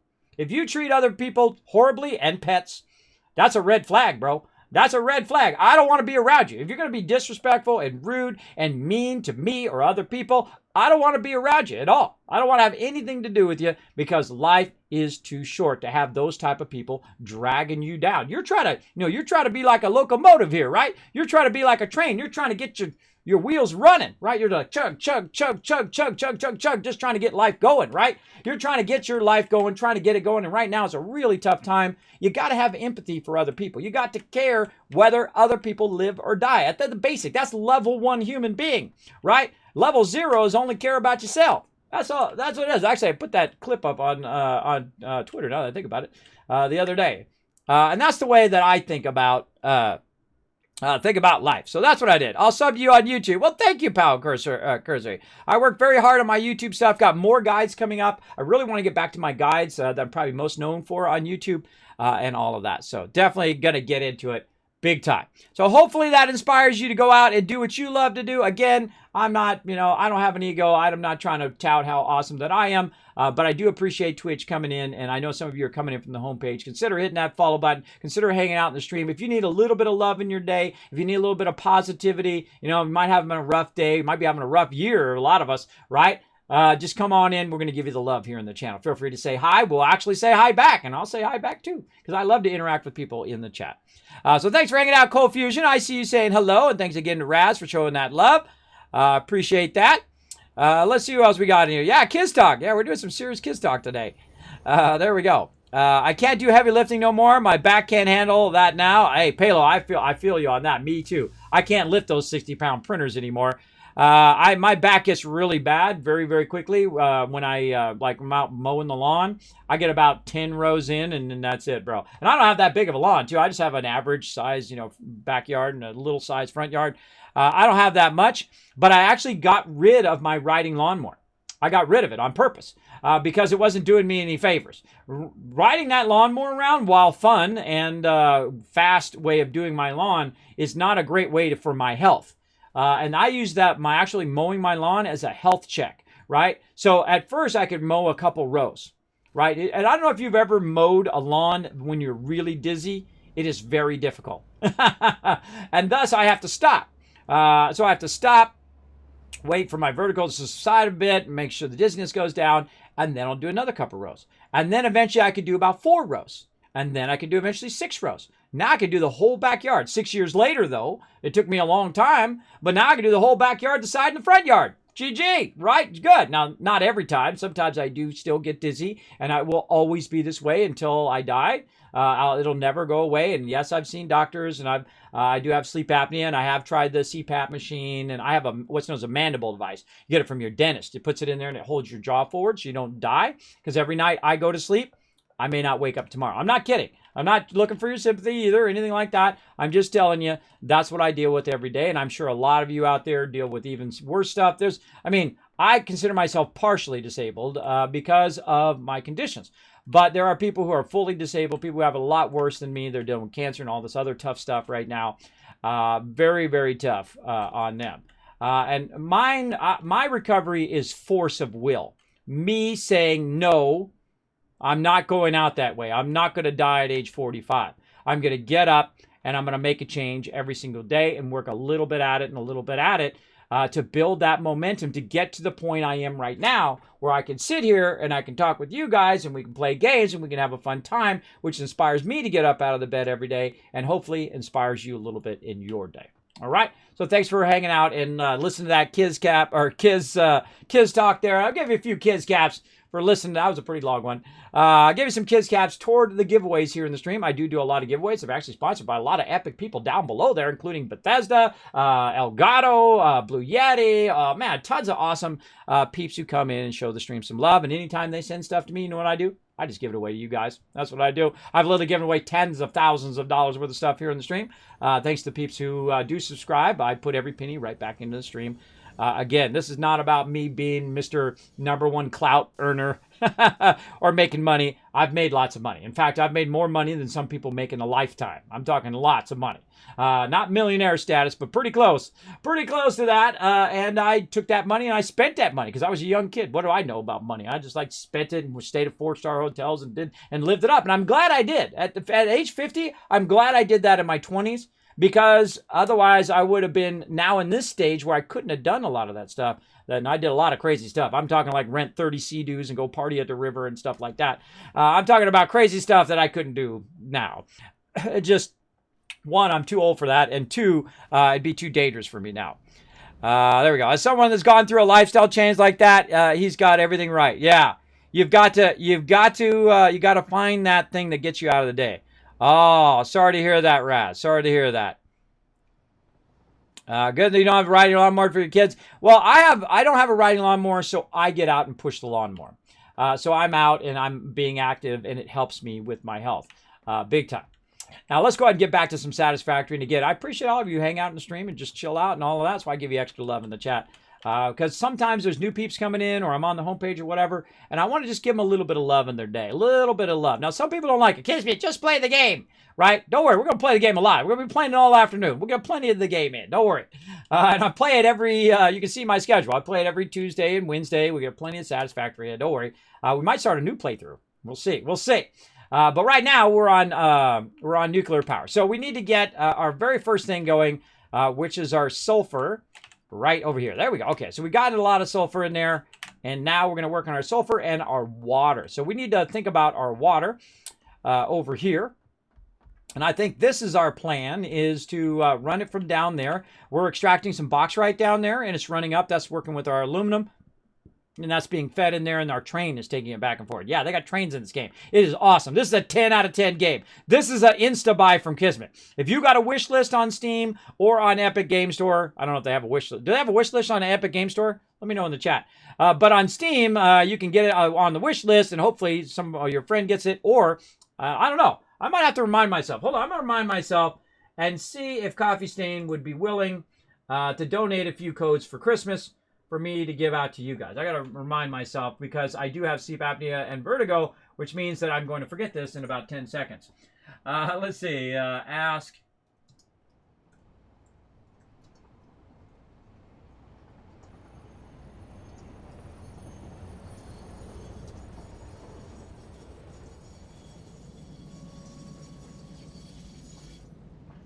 All right. I might contact their PR department and see if I can give out some for all of you guys as well. They do. All right. They do have a wish list on there. All right. Awesome. Hey, Kismet, did Google's throw you a party back then? Did Google's? I don't know what that means. What does that mean, Raz? Do you drink coffee at all in real life? I do not, Raz. I do not drink coffee in real life. I do not. I love the smell of coffee. I just don't like the taste of coffee, and I don't care what you put in it. I just don't like it. I just don't like it. I'm like this naturally. This is me. This is me naturally without coffee. Now imagine if I had coffee. I'd be like bing, bing, bing, bing, bing, bing, bing. I'd be bouncing off the walls. I just have a natural energy because I'm not dead. At this point, it's just the fact that I am still leveling up in real life that inspires me to get up every day. For sure. And of course, all the kind things that you guys say. Of course, I have thousands of inspiring quotes that I've gotten out of the chat over the years that I read every single day, everybody. Even when I'm not streaming on days, I will still read them every single day. I just pick them randomly, read about 5 of them every day. It gets me out of the bed. I'll say, all right, today we're going to get some stuff done. And that's what I do. All right, we got to do our water. For some reason, my eye eyelash in my eye. All right. Let's go over here and run down here. And we're going to think about how we're going to... Oh, look at that. We got a little yellow guy over there. See, whenever they're just chilling out over there, I never trust it. You never want to trust that, everybody. Whenever you see that they're just chilling out, you know there's somebody down there somewhere. Sneakily. Hanging out. Let's go. Got low health right now, too. I feel like I'm going to get ganked. Grab him, quick! I might have already taken this guy out. Yeah, see, this is how they get you in most games, right? You know, you see that ore node, and you go running toward the ore node, and then, of course, right as you get to the ore node, there's a bunch of mobs come and gank you from behind. All right, speaking of, let's get in here before some decide to chew on me. There we go. All right, so we'll get over here, and we'll decide what we want to do. Another one out there. Really? What the heck? Oh, see, those got bees. Those got those little bees. Now, they're hard to get, but you can jump out of the water and try to hit them. I just say we go for it. YOLO today, everybody. YOLO. Let's go.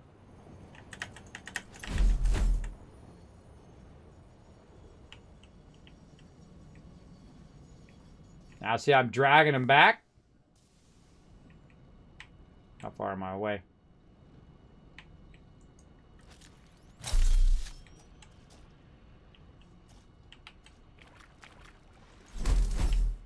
Actually, it's much easier to get them in the water. Because they're not flying. It's actually easier to get in the water. Because they're going slower, and then they're not leaping forward. Alright, let's get all of these guys undone. There we go. That one's flying. Make sure they're not flying. Then we backtrack them to the shore. I'm just going to straight up run for it. Come on, little bros. Right over here. Now, we're going to do that battle here in just a second. Don't worry. Oh, yeah. Look, I just learned something. Hey, we just learned something in game. We just learned the trick is to get them into the water. And then it's easy mode. Holy moly. I love learning new game mechanics. My favorite. One more guy over there. He's way underwater. We're going to have to take care of him first. Ah. Woo, that was close. Woo, that was close. All right, let's get this guy. All right. Ah! Little sneaky one under there.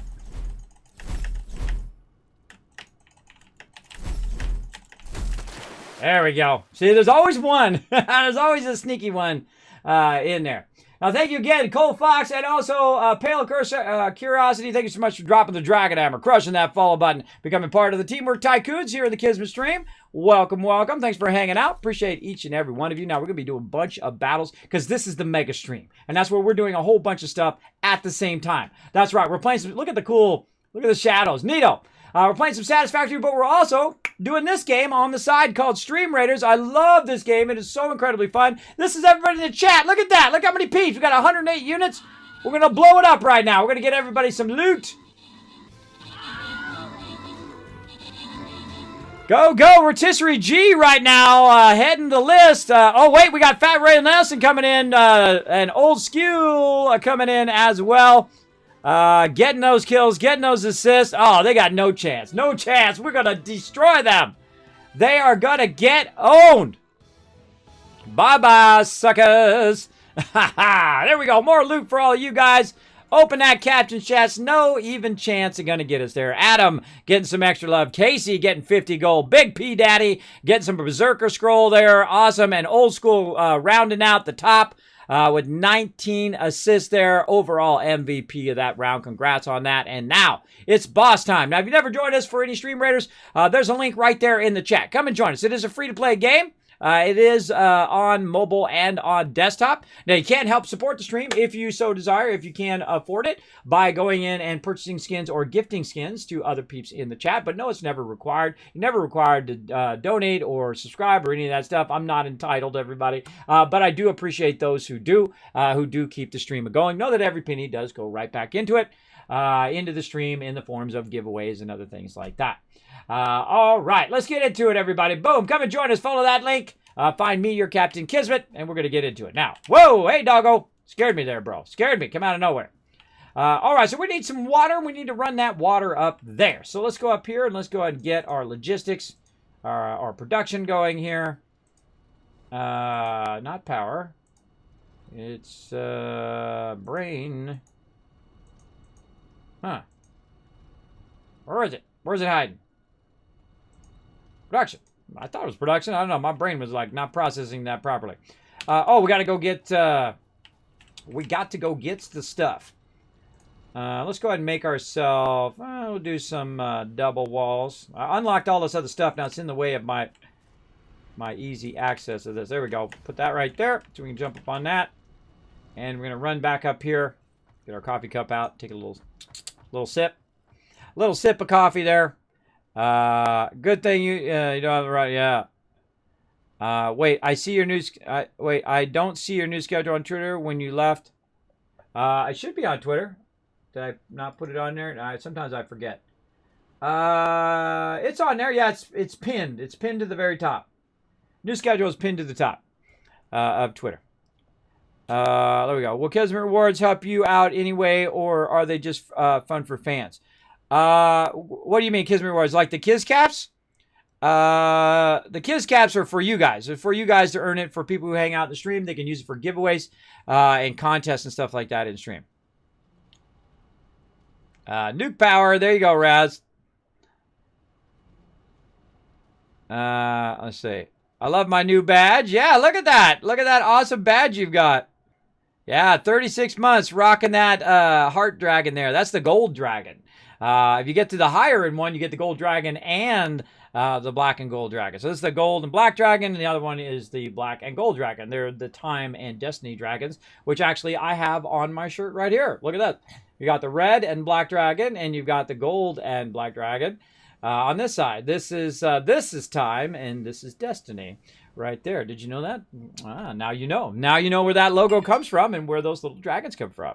Because you only have so much time in your life to fulfill your destiny, right? That's the way I look at it. It motivates me out of the bed every day to do the things you're supposed to be doing in life. And I feel like one of those things is inspiring you guys here in the stream and having fun, playing games, and inspiring people to go off and do what they love to do every day.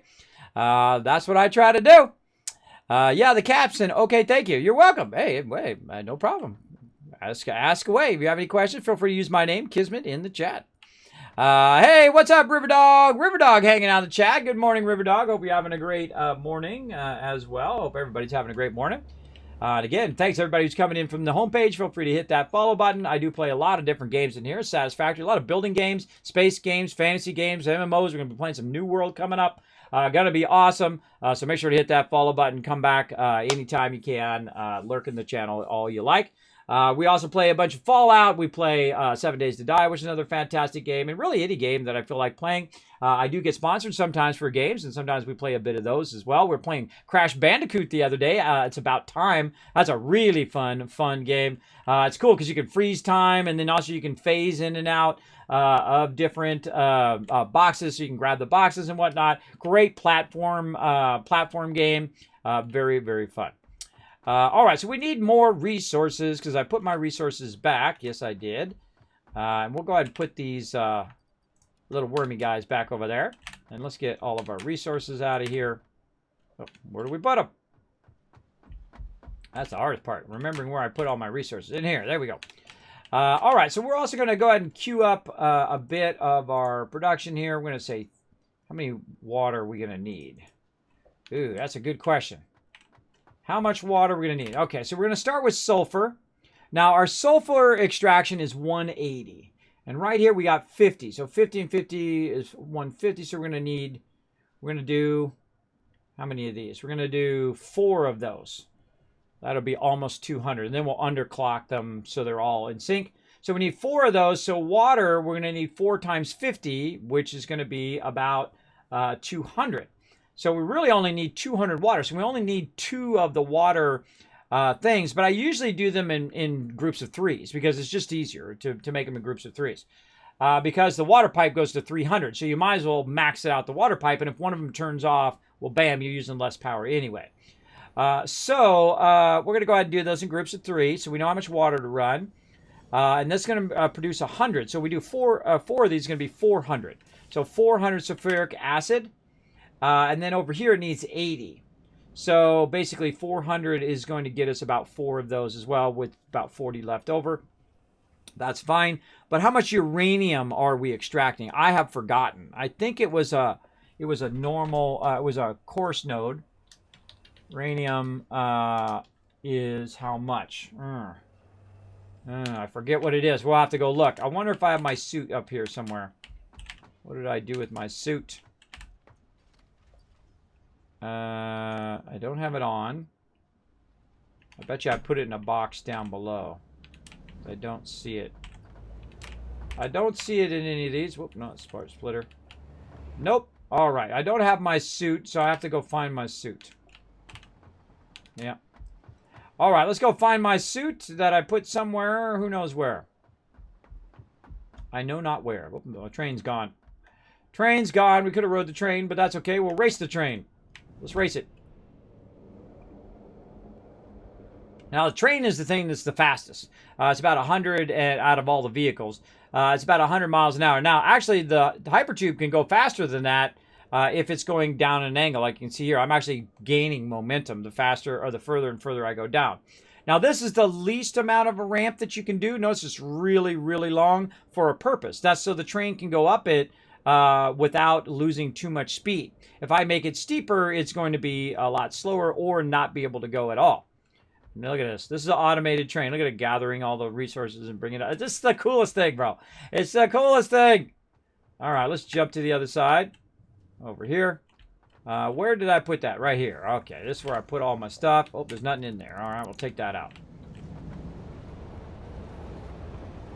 These trends made this game a 10 out of 10. I tell you, it's awesome. I just got one train going. You could have hundreds of them going if you want.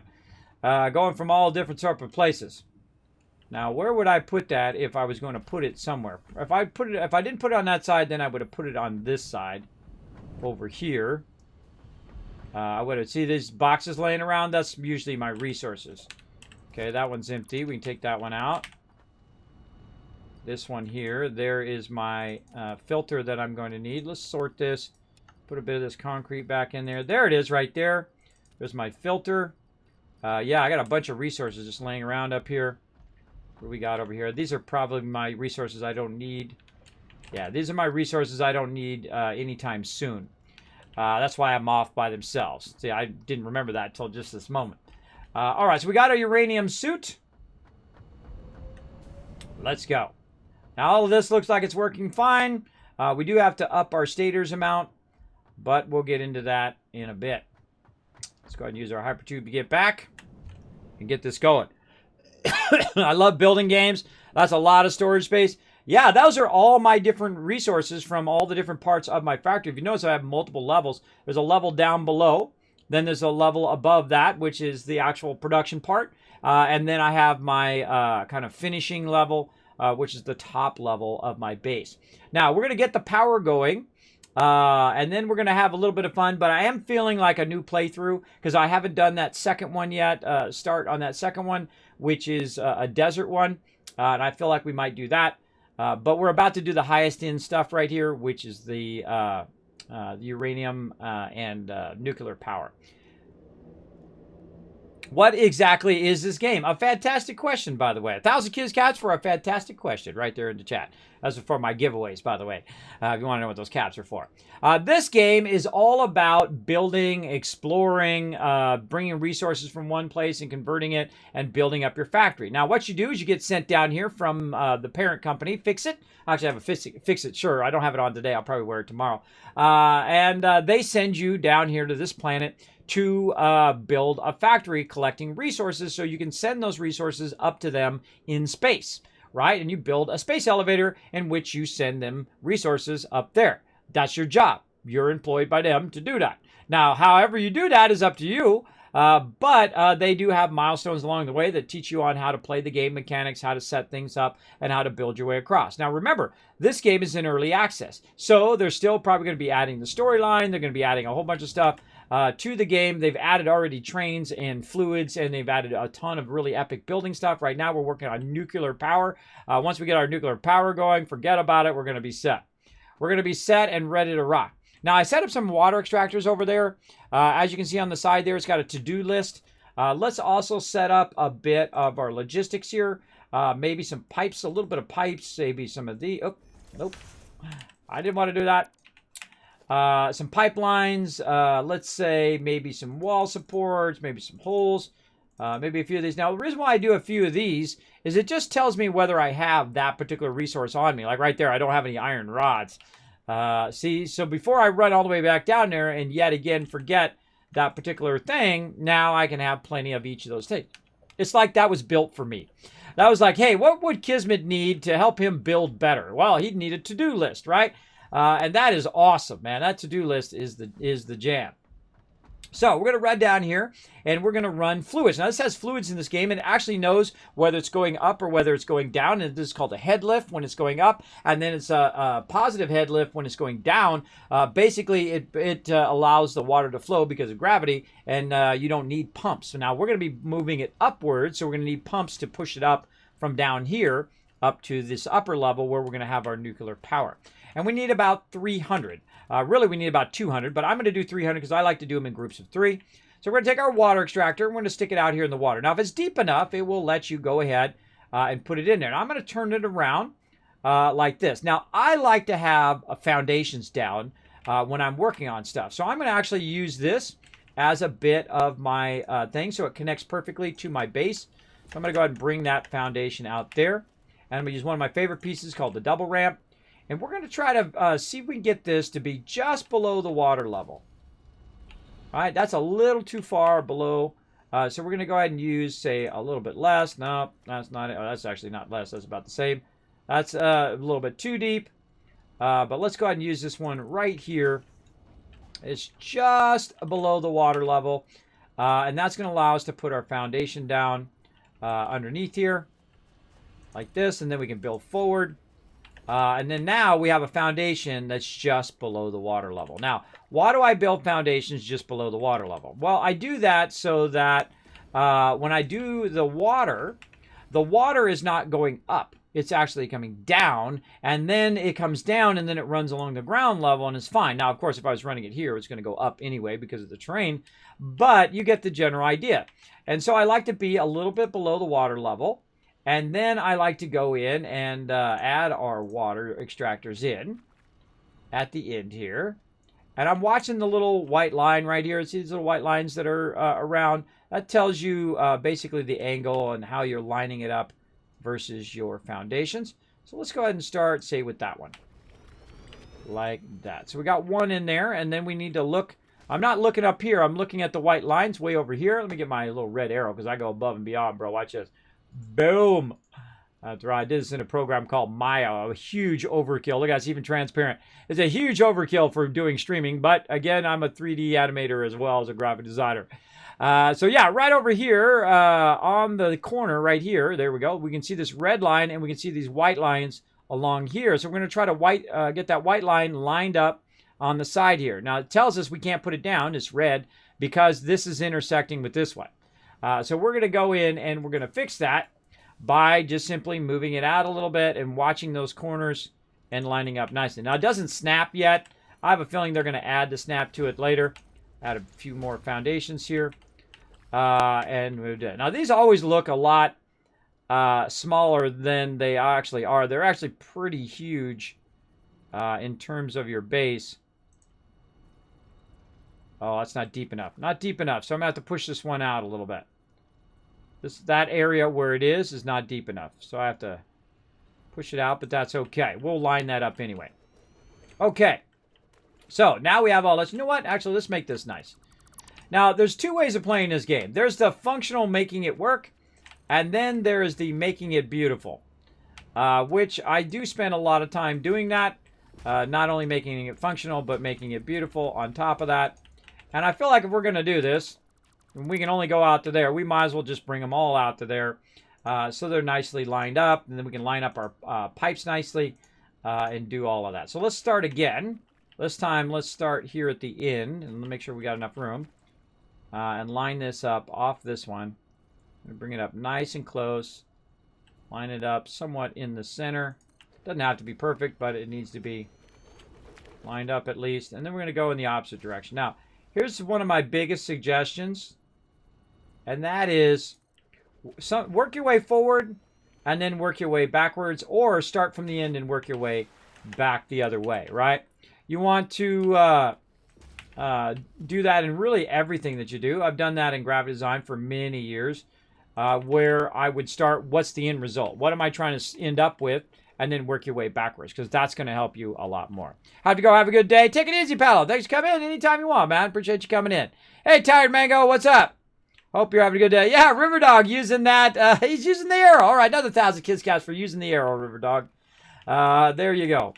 I have a lot of extra emotes, by the way. Even if you're not a sub, you can use some emotes here in the stream. If you use Frankerface or Better TTV, you're going to find some bonus emotes. Not only do I get emotes done for my subscribers, but also for all of you who just come in, hit the follow button, and hang out. Lots of love for all of you as well. All right, so we're going to go ahead and, again, make this beautiful. We're going to make this run out, and we're going to line it up right there. Now, we can actually control the angle of how this goes. So instead of just doing it straight like that, we can go and have it come out in one move, and then move it over by 2, 1, 2, and then rotate. And then look at that. Beautiful 90-degree turn. You're always trying to think in terms of beauty after you kind of learn how to play the game. And how can I make it not only functional, but also look amazing at the same time. And so we're going to go ahead and grab this. Again, same spot. Move it over by 2. Oop, was that 2? Let's try it again. I always double check just in case. 1, 2. There we go. And then turning. I'm using the scroll wheel. And we got another 90 there. And then you take these and you combine them together. You're like, wait a minute, Kismet. You can't do that with conveyors. True. That's because this is both a merger and a splitter at the same time. So you can connect them together. And they will fill just fine. Now, right down the middle here, we've got our other one that we want to line up. Now, this is a little awkward because that doesn't snap in there very well yet. But then again, they're going to probably add that later. But you can just kind of visually line it up and then connect that one in there. And we're good. All right, we got all of our pumps ready to rock. Now, we're just going to need some power. Now, an easy way to do power is simply to grab a wall here and run that wall right up here. Something like this. So a little bit higher. And I love using these wall connectors, these double wall outlets. I'm going to put this up a little bit higher. And I'm going to see if I can eliminate this one now. Let's take that out. And then let's go ahead and readjust this power across here. See if we can get it down to here. Yeah, very nice. Okay, we got it down to there. And then we'll connect that one into our factory in there. And that'll keep our extractor going. Then we'll get this outside one. And then, see, it's 4 connections per side. So this is one of the most awesome power things in the entire game, because this is the early game one. This is the starter one. This is just a level 1, a Mark 1. And you still have 8 connections to it because you got 4 per side. So really great. All right, now our water's queuing up there. You can see it spitting up some water and gathering some water and starting to fill the pipes up with that water. Now, we need to get those pipes to run all the way up into there, so we're going to need some pumps for sure to get that going. Now, how can we do our wall pipes and that kind of stuff different than what we normally do? Normally, what we're going to do is we'll put a stacker in there, right? Something like this maybe, and then we'll go in and we'll use our logistics here, and then maybe put a stackable wall thing or water thing up on top of there and whatnot. But we're not using those this route. And normally stackers are great, by the way. They're really great technique, especially early game. But later on, we want to go ahead and use something a bit more advanced. And that's these, they're not that advanced, but they're somewhat advanced. That's these wall holes. So we're going to go ahead and put this up here. And then we're just going to go ahead and choose a pipeline wall hole. And we're going to put that, let's say a little bit over here to the side. Say something like that. And then we're going to grab our pipeline here and we're going to run it up into there. So now we've just caused a head lift, right? We can go in and we can see what our head lift is by putting in a pump. And here's the thing about pumps, is pumps are pushing the water. So you want them to be at the lowest level possible. I would put a pump actually back here, and then it's going to push all of the water up there versus putting it up here halfway. Well, then the water that's trying to go up this section right here, right, this front section, it doesn't have anything pushing it up that section. So you're going to have less of a water pressure. So you definitely want to put it down here. Make sure it's aiming in the right direction. It should be, these two things here should be facing that way. This should be facing in the direction that you want to push the water, and so on. So you get the general idea there. Let's go ahead and run that down, start that pump up. Now when the pump starts going, it's going to go ahead and start to take your head lift up, as you can see right here. And if it hits 20, it's actually going to slow it down. Now right now we got a 14, which is pretty great, but it's actually not running the water right now. All it's doing is just pushing up the pipe and then stopping for right now. Hear them turn off. That means that there's no more water can fit in the pipe. And we can look at how much water is in the pipe and the pipe pressure by looking right here. These are automatically created throughout the pipe. You can see the water is now filled in that pipe from here, from these three up into there, and is now stopped. So great way to use your pipes without having to use those lifters. Now, we just happen to have another thing over there, right? So in theory, we could just go over here, say grab another one here, and run it up here, and then create another pipeline hole here. And then we'll say, okay, from here, and see if we can get it from there up to there. All right, and now we're switching it back, and we're running that way, and so on. Now we can also do wall hangs, just like we can when it comes to conveyors. And so we're going to run way up here. Let's say right here. And I like it to be at least a couple up. This way when you're running it, and you're running around, you're not running into the pipes and all of that. I feel like when you first start off, you do a lot of stuff at ground level, and then after you get a bit more advanced, you take everything off of the ground, because this kind of stuff happens, right, where you can't get by stuff and whatnot. Now, I got this at ground level just because I can, but I could take this out, right, but it's not going to affect it because I have it too close together. But you can take that bottom one out and just connect it on the top, because this actually does have 2 inputs and 2 outputs on this particular box. Okay, we need some more concrete, of course. We're out of that. Sort that. Let's put this quick wire back. We don't need that much quick wire. And I like to keep a little smorgasbord of everything on my character, because you never know what you're going to need at a certain time. So I just go ahead and keep it there. And let's go ahead and center that. And then now we want to go from way down there all the way up to here. Small problem, right? It can only go a certain distance. There's a max length of the pipes. So we want to go ahead and go back down to say a little bit. Let's say right here. Like that. And then we'll test it again. We'll go ahead and connect the pipe over there. And we'll run it, and we'll see if we can make... Oh, not quite. Not quite can make it, right? So one more down. Let's try that. Let's say something like this. Take these out. And we can also go with this, right? So we go from a pipeline wall support like this. Out of here. Into there. Like that. But we're not going to. Go ahead and take that back out. Take this out. We're going to go ahead and use our wall holes today, because we're trying to use our more advanced stuff. So we're going to put our wall hole in, and then I purposely set this up so it'll switch back. See how it comes? It comes up, it goes through, it runs on the interior, and then it runs on the exterior. And then that exterior is going to come from there. Let me extend this out. That exterior is going to come from there and then run perfectly right up there. All right, now that's going to be a lot of pumps we're going to need to get it all running up in here. But we'll go ahead and see what our head lift is now, which is probably going to be pretty substantial, way down here by looking at this pump down here.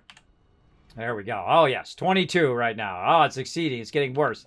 It's getting worse. Now, how can we reduce the head lift? And that is by adding more pumps. So I'm going to add one on this side over here. Now, we've run out of connections over there. Now, I can actually use a more advanced version of the power here. I can use a 2 or a 3. A 3 is really awesome. So we're going to go ahead and put a 3 up there. Right up there. If we can hit it from here. A little too far for me to grab it. Let's run up here. And let's go ahead and use a 3. Now, are you going to let me upgrade? Won't let me upgrade. Interesting. Okay, well, that's okay. I'll just do this. And then I'll go ahead and connect this one from behind. Now, that one connects 10 connections per side. So that's a lot of connections. So we can use that for our pumps as we go up for sure. That's a really nice one. That's more of an in-game one right there. All right, now we got our head lift going there. Now, you also want to have the ability to get to these so you can check those head lifts. You can check all that stuff. Right here, that's I knew that was going to be 20, definitely. So that's now 20. But what we want to do is figure out the appropriate distance to put our lifts. Has this gone below 20? It has. It's 16.7 now. And actually, we could probably fine-tune that a little bit more by moving the pump up just a little bit and see if it does adjust it. Now, we can also just take it out and then see if it adjusts. Down here. Oh, yeah. See, went back up again. So we kind of relatively know where 16 head lift is. It's right here at the beginning of the pump. So let's go ahead and say, what about one here? And you just kind of trial and error to get down the kind of the distance that you need to make that work. And then that one, see, you don't really want to check that one until you put one after that one. You want to check the one before it, right? The one before the last one you just put down. Oh, a little too far, a little too far. And again, you can fine tune this. I like to leave a little bit of leeway, right? I don't make it exactly 19.9. So I'll leave a bit of leeway in mine. And if it's 16, that's fine. I'll be okay. So we'll just move that down just a little bit. Now, know that there is a variance in this quite often when you are doing these pumps and whatnot, that it can vary 1, 2, or 3 from time to time. And then you got to have it like there's spin up time and spin down time. There we go, 18.2. That's good enough. We'll go with that.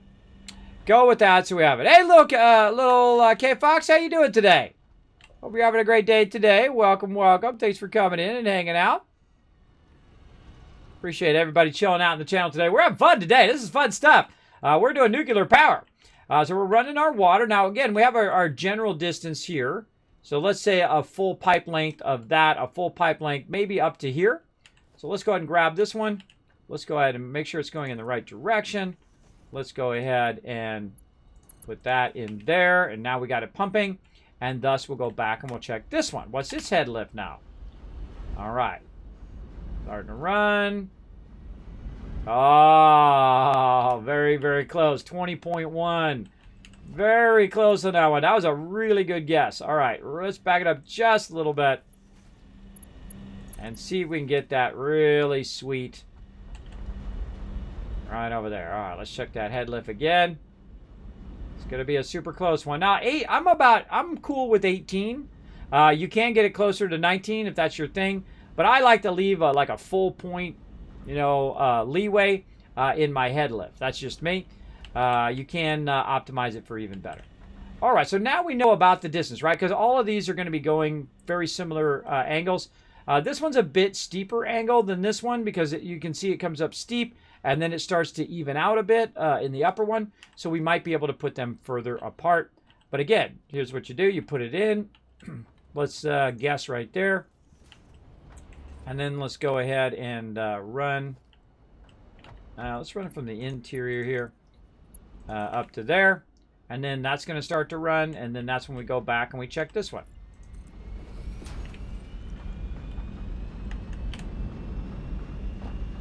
Oh my gosh, on the dot. Oh, so close.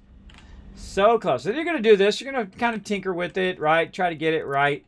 Move it back a little bit. Just make sure it's going in the right direction. That's the most important thing. Because I have put them on the wrong direction and wonder why my water's not flowing. Usually that happens in the beginning. You'll have that problem.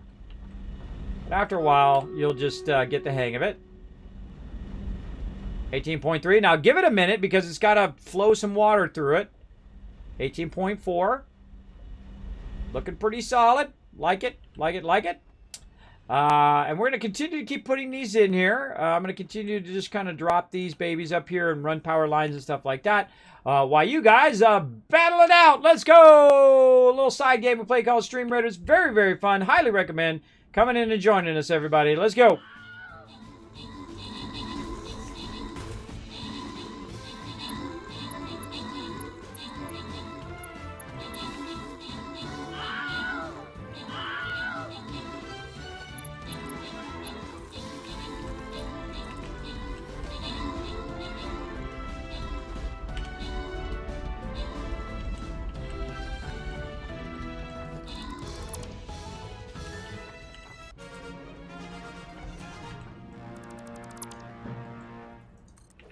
All right, that's a boss win. Congrats, everybody. Congrats and rewards. Big Puff Daddy, Big P Daddy, getting 50 gold. Congratulations. Taco getting 1 Musketeer scroll, an epic, though, and 2 epic Berserker scrolls going to River Dog. Whoa, I'm MVP. We don't count me. We count you guys. That's who we count. Rotisserie G coming in, 10 assists. Congrats on that. Awesome, awesome. Another boss defeated. I feel like we're going to loop this entire level. Now, remember, we're going to be doing battles all day long. So at some point, in about 4 or 5 hours from now, I'm going to go into battle mode where you won't see or hear me, but we're going to keep going the battles. It'll be a bonus stream on top of my normal stream. So you guys are getting tons and tons of battles and lots of love here in the stream. Because I want you guys to get as much. Oh, a loyalty chest. Oh, right here, look at this. We could get a loyalty skin, 15% chance. It used to be 10%. Now it's 15% chance. All right, what are we going to do? I feel we're going to go low side, mystery one. Boom, right there. Come on, we got this. We got this, everybody. Rise up in the chat, everybody. Rise up. We're going to keep this going. I'm using my paladin and my healer back and forth, trying to level them up. I'm going to try to get 3 of each and every type of unit in Stream Raiders. That's my big goal, my big lofty goal. Now, toward that lofty goal, let's go ahead and check out the store over here. Let's see what we got scrolls-wise. We got some more rogue scrolls, some flying rogue. We got barbarian. We got archer. We got warrior. We got more over here. You're like, Kevin, how can you buy all those out? That's because I got crazy tons of gold because I play this game a lot.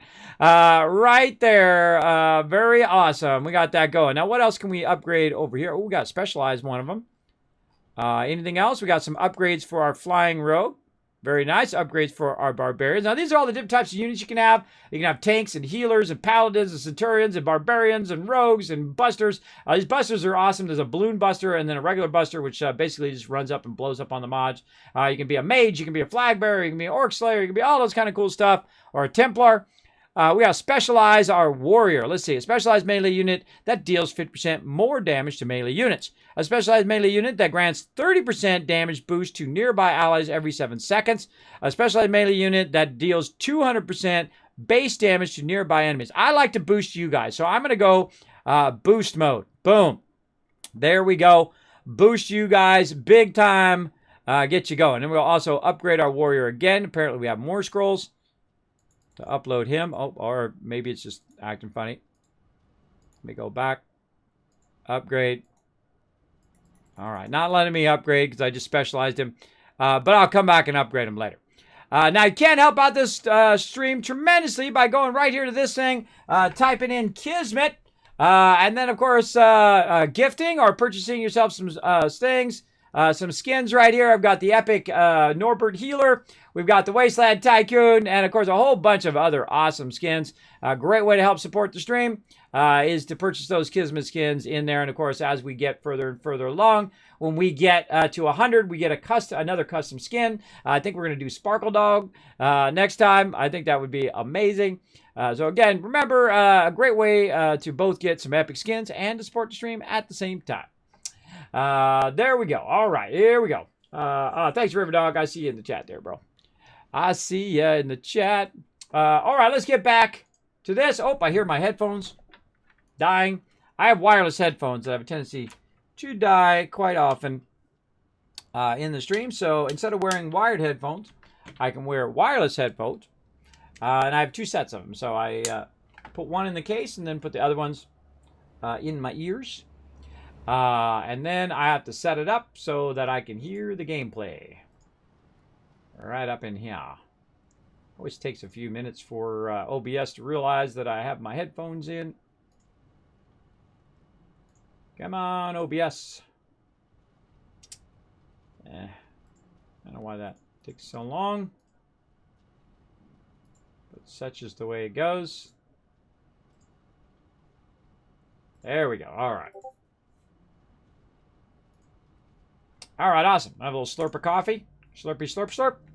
All right. Now I was putting this up here, this one up here, and then we can go ahead and run a power. I ran a power line over here so we can tap into that. And we've also got power up there. We're going to go ahead and run that. Go down, see what our lift is down here. Oh, now that is a really well-placed one. It's 19.4, where your max recommended head lift is 20. That is pretty epic. If you can get that on all of your lifts, you're doing good. But I like to leave a little bit of something, right? I like to leave a little extra leeway just in case something's up with something up. And there we go, head lift. Again, how we looking? Yeah, back down in the 18s. That's just me. That's how I like to do it. Now, we're getting up to a stage now where we are up to the top here. Now, we're going to go ahead and put in our massive fluid container here. Now, our fluid container is actually down on the ground, and I don't want to do that. I actually want to have my fluid container risen up like that. And let's see, maybe one more. Yeah, maybe one more. Oh, wait, that's what my problem is. I'm using tiny foundations. Normally, one foundation ought to do it. I'm using the smaller foundations, and I need the bigger one. There we go. That's what I'm looking for. So we'll build a little spot here. Try not to block our entrance. Build a little spot here for our water. Now, why do I want to do that? Because I don't want to bring the water down and then have to bring it back up again, because that'll cost me another pump.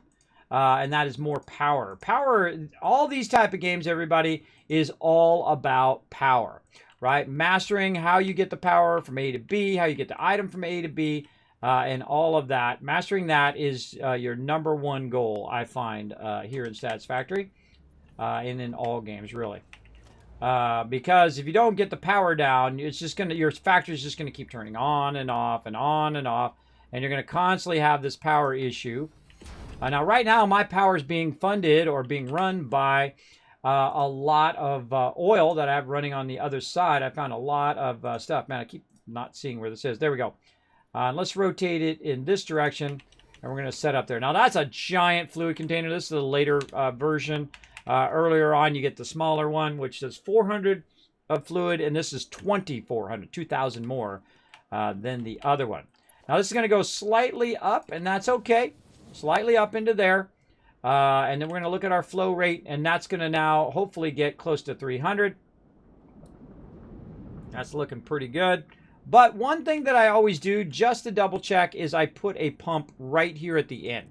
Now, why do I do that? Well, I do that so that I can check what my head lift is of my previous one, right? Of this one that's down here.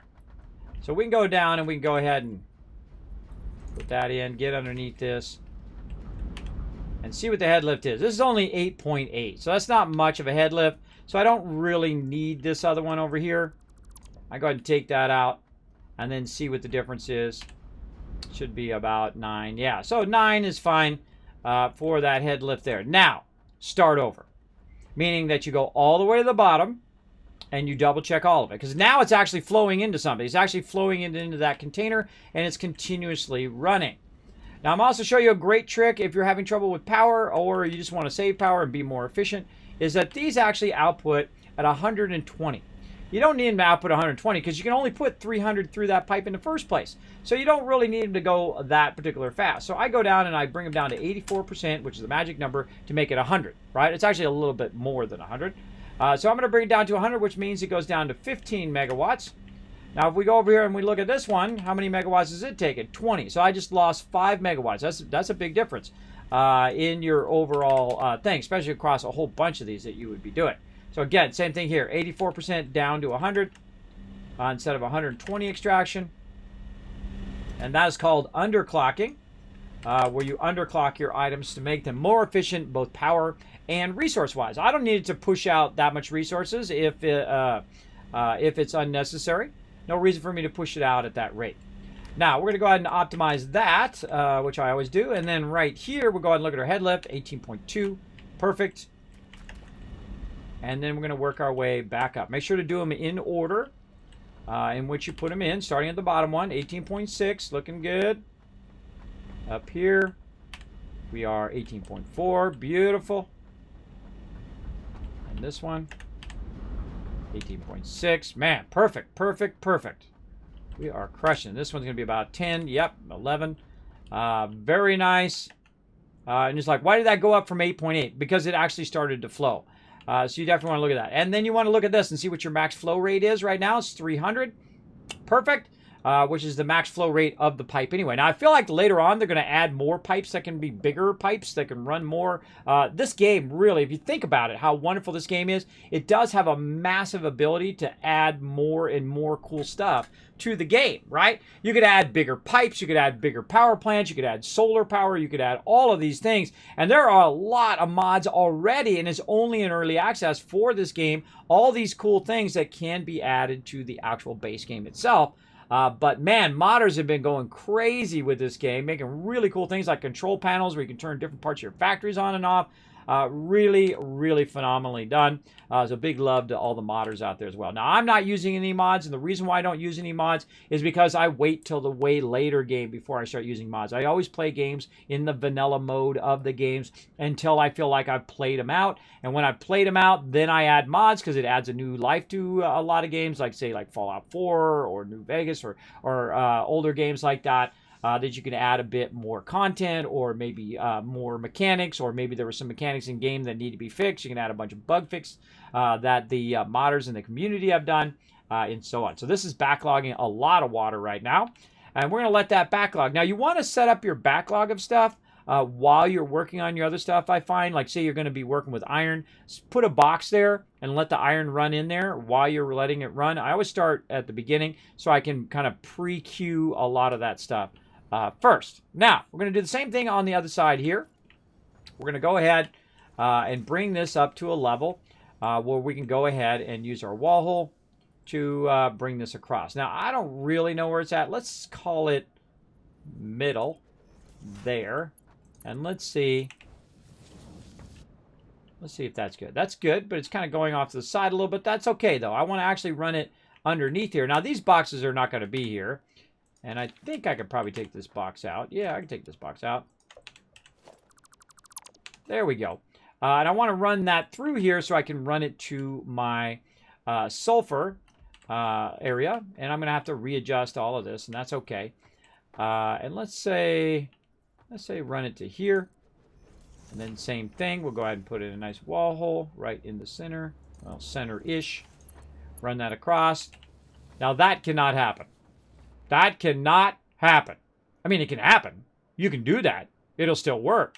But not in my playthroughs, it doesn't. I do not like for any reason stuff to be clipping. I am a very anti-clipper kind of person. The only time I allow clipping is I RP the clipping, meaning that if there's a rock face there and I put a foundation in there, I just pretend like I cut it out. That's the best I can do. Right. Other than that, I do not like conveyors or any physical objects to clip through each other. So I'm going to go ahead and just bring that like that, and then try to get that to go. I probably should bring that down now. Bring this one down. I'll give it a little bit easier time trying to run over here. By the way, you notice I'm just using level 5s now. I don't bother with any other speeds now. Though you can work on your efficiency. Oh, this thing's in the way too. You can work on your efficiency by, using certain speeds and whatnot, but I don't anymore. I just wanted to run my stuff as fast as possible into that box and bring it downstairs. All right, there we go. So now we got our water pipe. Now, this is actually going slightly down. How can we tell? Because just ever so slightly, that pipe's coming down just a little bit, which is adding to a positive lift or head lift, meaning that it's actually flowing downwards. And if we keep it at that level, then we don't have to worry about adding any more pumps, though I would definitely double check it later on. All right, we'll take this out. We've got to move our refinery forward because we want to feed our sulfur out of there. And then we also want to feed in our water now. So we're getting finally to stage number 1 of our stuff. I know this stuff does take a while, especially figuring out all the logistics and whatnot of what we're doing. Let's go ahead and line that up. Yeah, I kind of like that. I feel like that's pretty good. And then we'll go ahead. Now, I use a lot of lifters.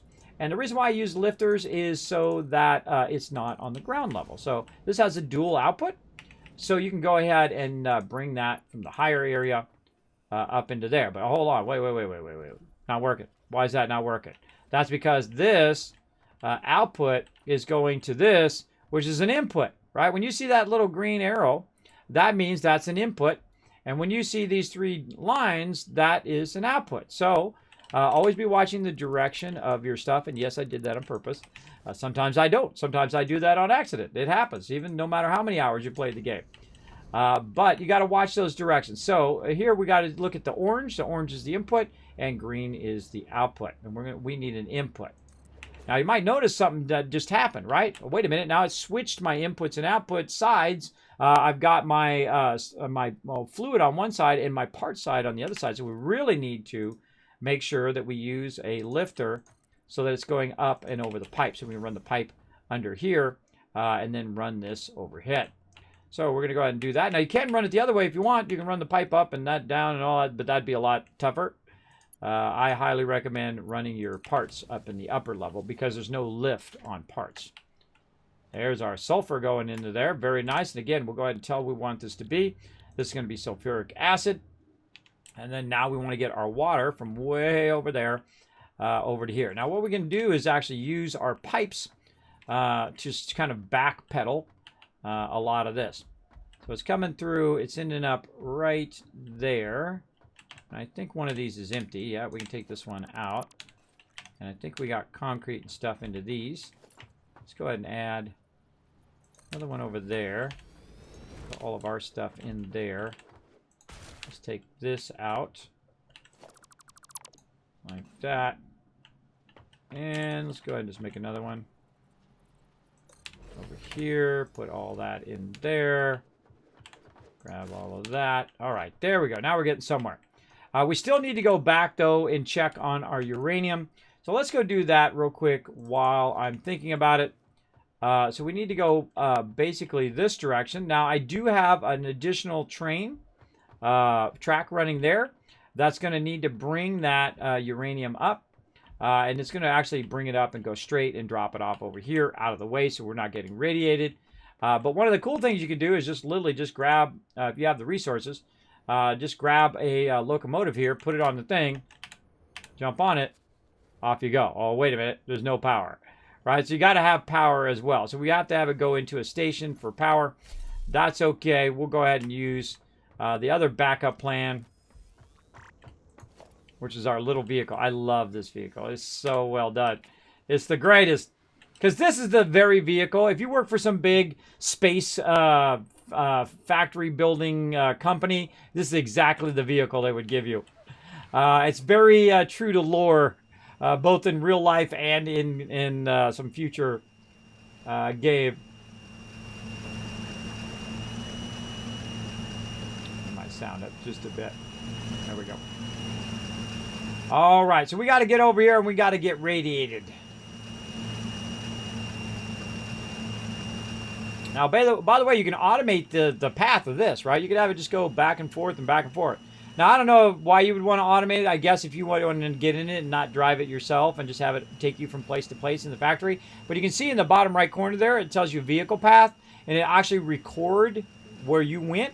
And then you just tell it auto, and then it just keeps going along that recorded path over and over again. You can make complex paths too, all sorts of cool stuff. If you want to. It's up to you. Now, I should have wrote down what my uranium was over here. My bad. All right, now see, we're starting to hit the radiation levels. Now, normally what I do when I start hitting radiation levels, I'm going to back up. don't know why I haven't put one in. But when I start hitting radiation levels, I'll put a wall there. Yeah, right here.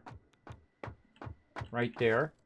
And I'll put a wall in, and let's just push the foundation out just a little bit. And that wall tells me, okay, beyond this point is where you're going to get radiated. So make sure you have your radiation suit.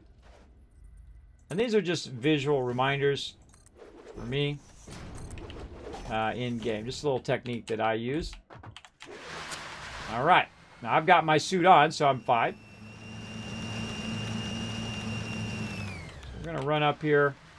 Now notice this actually is a physical thing when you're doing it with your vehicle. Right? So I can drive all the way down here. Now look, my radiation levels are maxed. Red alert, red alert.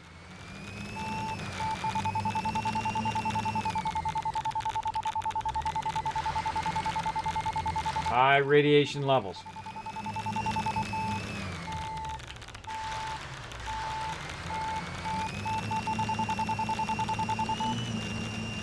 All right, so it's warning you you're in high radiation levels. Now, here's the thing. I actually have my radiation suit on, and I have some of these filters for it right here. They're called iodine-infused filters, and they help me when I'm in radiation areas. And that's one of the things you unlock in the game. Now, way down there is where our uranium is. Actually one of my best uranium nodes I've ever seen. It's actually on the surface level. Normally they're under waterfalls or caves. Whoa, big guy coming in! Look out! How did he get up there? He's trying to get us. I'm out of here. I'm out of here. We'll have to get that guy in a minute. I just got to remember what my node is down here. Let's see if he comes chasing after me, if he goes back to what he's doing. We definitely got to take that back out because he's climbing up here. What happens, and what I do a lot, is I block mobs from getting into my thing, right? You don't want them inside here. You can see I've got some walls that's making it hard for that spider to get in, even though he's climbing up the wall over there. And there's some spiders out there trying to get to me right now. So this is, yeah, that's a course node. Now, when you're in your vehicles, by the way, you are at your most safe. Right now we got it running at 120. Eventually we'll get some level 3s going, and then that'll double that up as well. Right now it's 120 uranium coming out of here. Sucker! Later!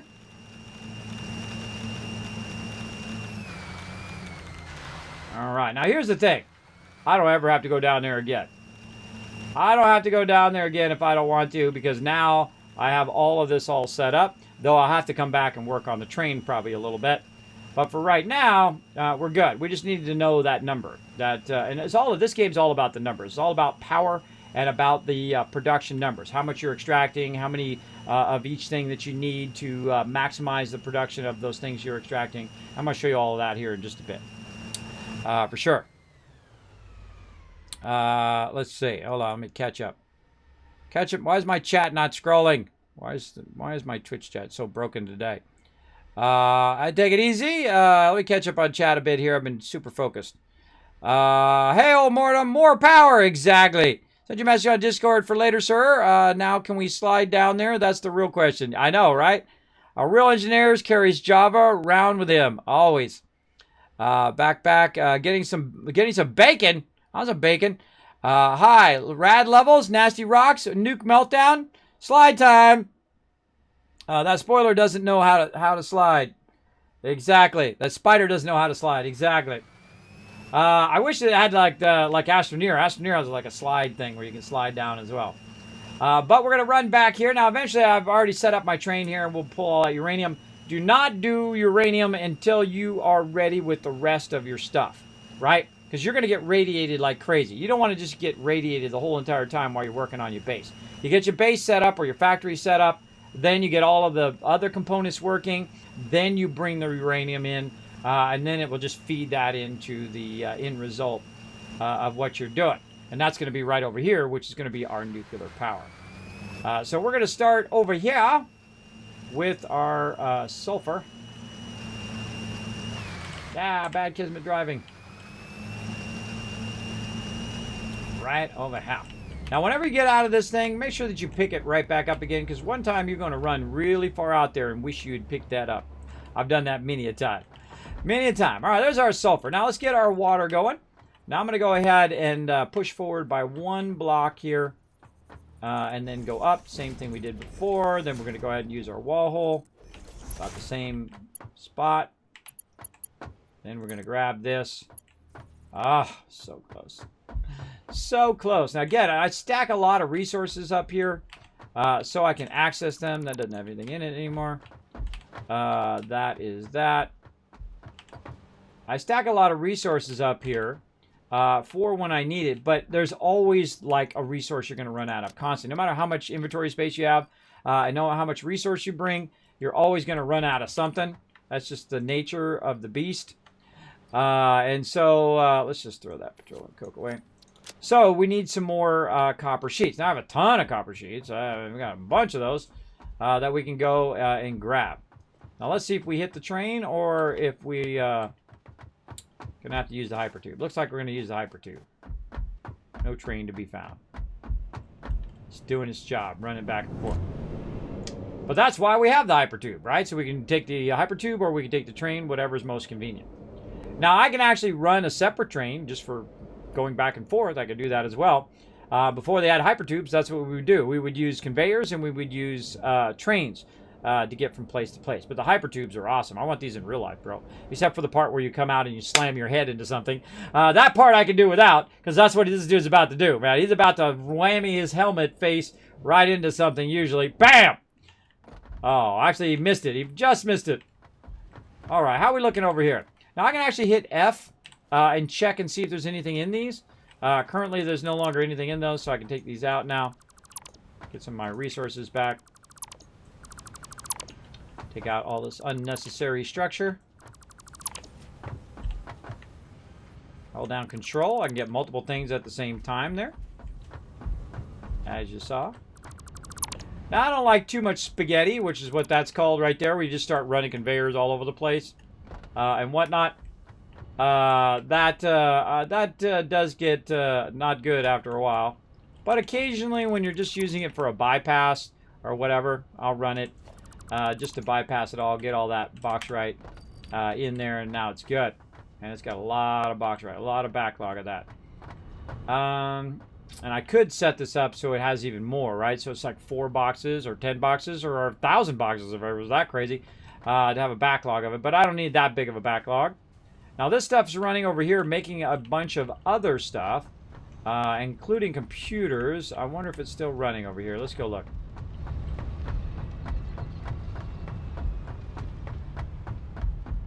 How are we looking? What's it waiting on? High-speed connectors. Over here. Oh, booyah! It's making a bunch of these supercomputers. Now, supercomputers are used in a bunch of stuff in the later game. We'll come back to that in just a moment, but it still is running, and that's what's important. It's just taking a while to do this part, which is the high-speed connectors. Right now, it needs a bunch of quick wire. I just happen to have a bunch on me. Let's go and drop it in there. That'll get that fired up.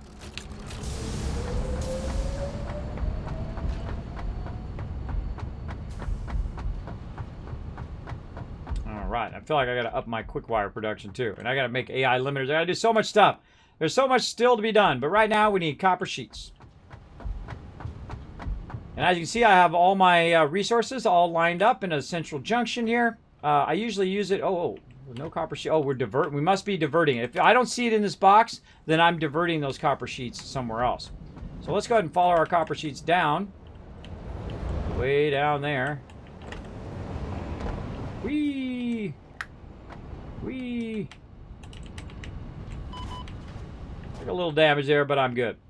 Alright, so our copper sheets are currently empty right now. And that means that I've diverted them somewhere else. So we got to backtrack our copper sheets, which is this one. We're going to backtrack all of this. That's not it. Oh, why is that one not upgraded either? Let's upgrade that one. This here, that to there. Up there, and around over that way. Through here.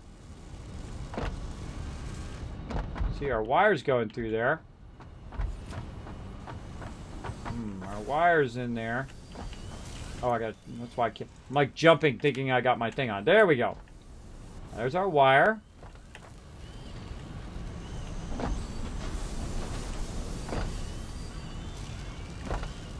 There's our copper sheets. Oh yeah, we diverted it that way. See, we diverted it at the very beginning so it can go elsewhere. Running there. It's going over here for our aluminum. So it's over on this side of the factory. Yep, running across.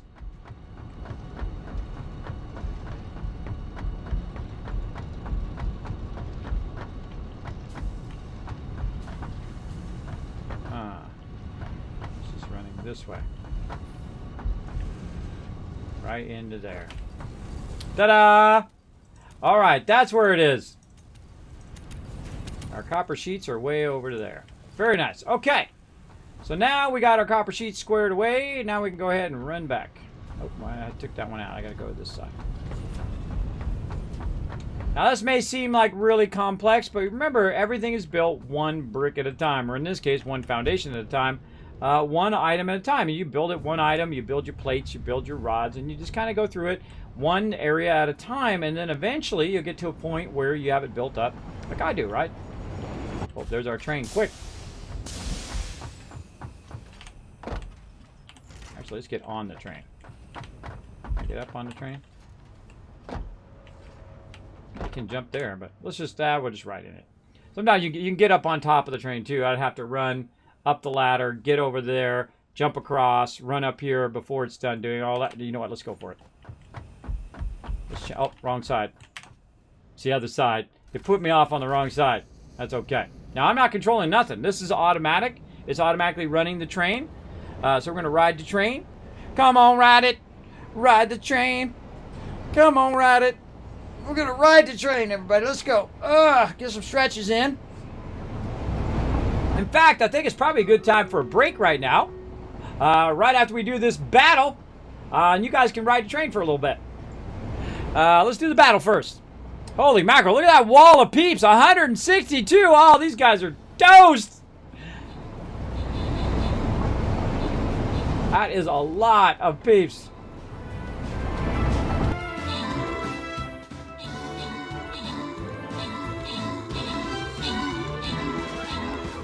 We are like a giant wave of awesomeness.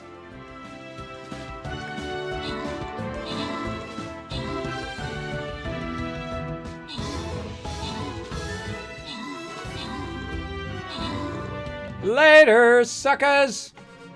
All right. Bam. Rewards for everybody. Bob Sack, Big P Daddy, Crawley, Rotisserie G getting some extra love. And CDG Alexander coming in overall MVP with the 14 assists. Way to crush it. We're going to go for this one right here. We're going high side. We're going low side.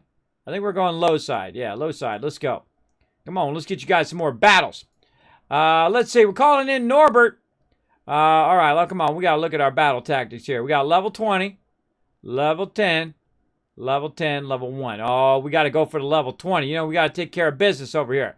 I'm going to put Norbert way in the back here, and he's going to run up and give you guys some love. Now, cluster up around my little buddy Norbert. There he is, right there. Cluster up around him. We're going to push and get the hard one first, and then try to push our way through and take out all the rest to get you guys some epic loot. Now, I'm going to go ahead and leave you guys on the train here for a minute. Now, every few hours or so, I do like to get up, stretch my legs. Always a good physical health thing to do when you are at the computer or at a desk for a long period of time is to get up and stretch your legs. So I'm going to do that real quick, 10, 20, 30, 40 seconds or so. Just stretch my legs, walk around, stretch out a little bit, get ready for some more Satisfactory. All right, be right back.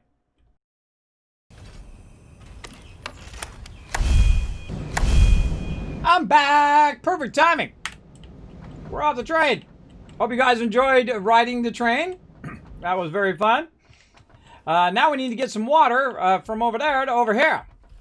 Let's get back to it. All right, bam, water from over there. Pipe is too long. Not only is it not enough stuff, but also too long. It's always something. Always something you gotta solve. All right, let's go from there to there. Oh, nice. Then easy peasy, right into there. Now, we're going to have to revamp that, and that's why I put this so far forward, is because we want to know what we want to do. How many of these we want to create, depending on how much sulfur we're being produced. Now, right now, we're producing a good amount of sulfur, 180 per minute, which means that basically it's 50, 50, and 50, right? Which is 150. And then if you go another 50, it's 200, so it's a bit more. So really 4 of these we actually want to run in tandem. So if we want to run 4 of those, this is not going to work. All right, that's not going to work. That's not going to work. We actually want to go and do this. Now, here's the thing about splitting in this game. You can split in 2s or you can split in 3s. That's how you can do. 4s, not so much. 4s is not a great way of splitting, but you can do what's known as inline splitting. Now, the cool thing about pipes is you can do that type of splitting with pipes, but with splitters, like you can bring, I'm going to bring the pipe out and you're going to see I'm going to run the pipes. But with splitters, so if you get your splitter, you can see it's got an input, which is the 3 lines. That's the input. Also, by the way, notice it's orange on the top, and the other sides are not orange. If you do a merger up on the top, like that, you can see these are inputs, the orange ones, and then the other one over here is an output, the one that's not colored orange. So visually, they've got it colored, as well as they have little markings on the side which tell you input or output. Very important to pay attention to those. Probably one of the big keys of this game. So if I did want to run into this, I'd have to split it into, I could do it in 1, but that's not really splitting, right? You don't need a splitter if you're just going to run it out one side. But I could run it out 1, 2, or 3. In this case, I would use it for 2 or 3. Or what you can do is inline splitting, which is how we're going to do it, which is a lot more space effective. And I feel like when you get in the more advanced part of the game, that's typically how you're going to do it. Now, we're going to run it from this direction. Notice the orange over here. And we're going to run it right into here. So we're going to go ahead and move that forward by 1. See the distance between this box and the other white box. There's an edge there. See if I go back. Now it's too far in. Now it's a little bit out. We don't count that first one. We're going to say 1, 2, and we're going to put it down. Now, sometimes it's 3 and sometimes it's 2. I don't make the game. I just play it. But when we go ahead and put this in here like this, and then we stack this up here, it should match up to the outer side, right? And so this right here actually needs to be moved forward a little bit more. Now, you can also put your lifter in first because I'm going to have this all off the ground. And then we can go ahead and put our splitter in again. So we're not going to count that one. And then we're going to say 1, 2, and then 3 forward, and then up. And there we go, nicely matched up to our lifter. Now, never trust the lifter. Never trust it. If you put that in first, you take that right back out again and then put the lifter back in again because sometimes it doesn't work. Now, bam, right there. Now, what it's going to do is it's going to come from there across here into there. Now, I'm also going to need some over here, so let's go ahead and line these up. Now, we've got the ability to line it up by these green lines. You can see the green line going that way. And then when I line it up by this, it should give me a green line as well, but sometimes it doesn't. Sometimes it doesn't line it up. Why doesn't it do that? I don't know. Again, I don't make the game. I just play it. But sometimes the lines are offset in weird ways where, see like that? See how you see that line? It's actually going by the center of the object and not by the output. Remember, this game still is early access. So you might have to line this up a little bit by yourself. So you just kind of line it up like this. We can get it going in the right direction. There we go. You can line it up by just coming over here and see if you get both of those to match up like that. There we go. And then we go ahead and click it, and then it actually acts as an alignment also for these over here. There's only one problem, that they are actually blocking each other. So what I'm going to do is I'm just going to eyeball it. I'm going to go ahead and do this. I'm going to go ahead and look across this way and see if it now allows me to line up by that. So it's kind of like I'm initiating a lineup, right? By putting that down, sometimes it doesn't show you the line. Now, the only ones that mean anything in here, since I'm going to be having it lifted up off the ground, is the top one. The top one is it. These bottom ones are going to go bye-bye. They're only temporary. So I'm going to have it come out of here like this into there, and then from there into here. You get the idea. You get the idea all the way across. So again, same thing. We're going to eyeball that a little bit. We're going to try to line it up with this line. We're going to try to line it up, make sure that it is the orange side is on that side. And you know what? While we're at it, let's just go ahead and finish this one up over here. Just know that sometimes those lines don't work, and sometimes they do, right? Sometimes they'll line up just fine, but sometimes they will not line up. They'll line up awkwardly. If you have something else on the other side, I'll try to line up by that as well. Very, very awkward, but also very nice when it does work. All right, we're going to go ahead. Actually, we'll leave that in for now. We'll go ahead and run these across. Like that. Okay, now up here, you can see the sulfur starting to run. It's going to run across there. Now, I don't even care what speed it's going, because I'm just going to use the maximum speed in here, because I do have a lot of aluminum, so I don't really matter about the numbers, though earlier game, you definitely want to worry about those numbers. But later game, the numbers you're worrying about is how much actual sulfur is being produced, and how much sulfur can you run in here, and how much do you need to adjust this to match the output of the sulfur extraction, right? The output of the sulfur extraction is 180. And the uranium is 120. I forgot to write it down again. Is 120. So we want to match that. So we're going to make a ton of sulfuric acid and run that out. Now, once we're done doing our item, which is this over here, we're going to then work on our pumps a bit. And it looks like we need to bring our pumps out a little bit more, because these are in the way. But guess what? Those are not going to be there. So I can actually just take these out now and have them up in the air like that, which I like to do, because then it gives me lots of room under here for, guess what? That's right, your pipes. So they're not intersecting any of those. Okay, now we can also go in and take this back out like so. And let's go into our pipe setting down here so I can click all the little buttons.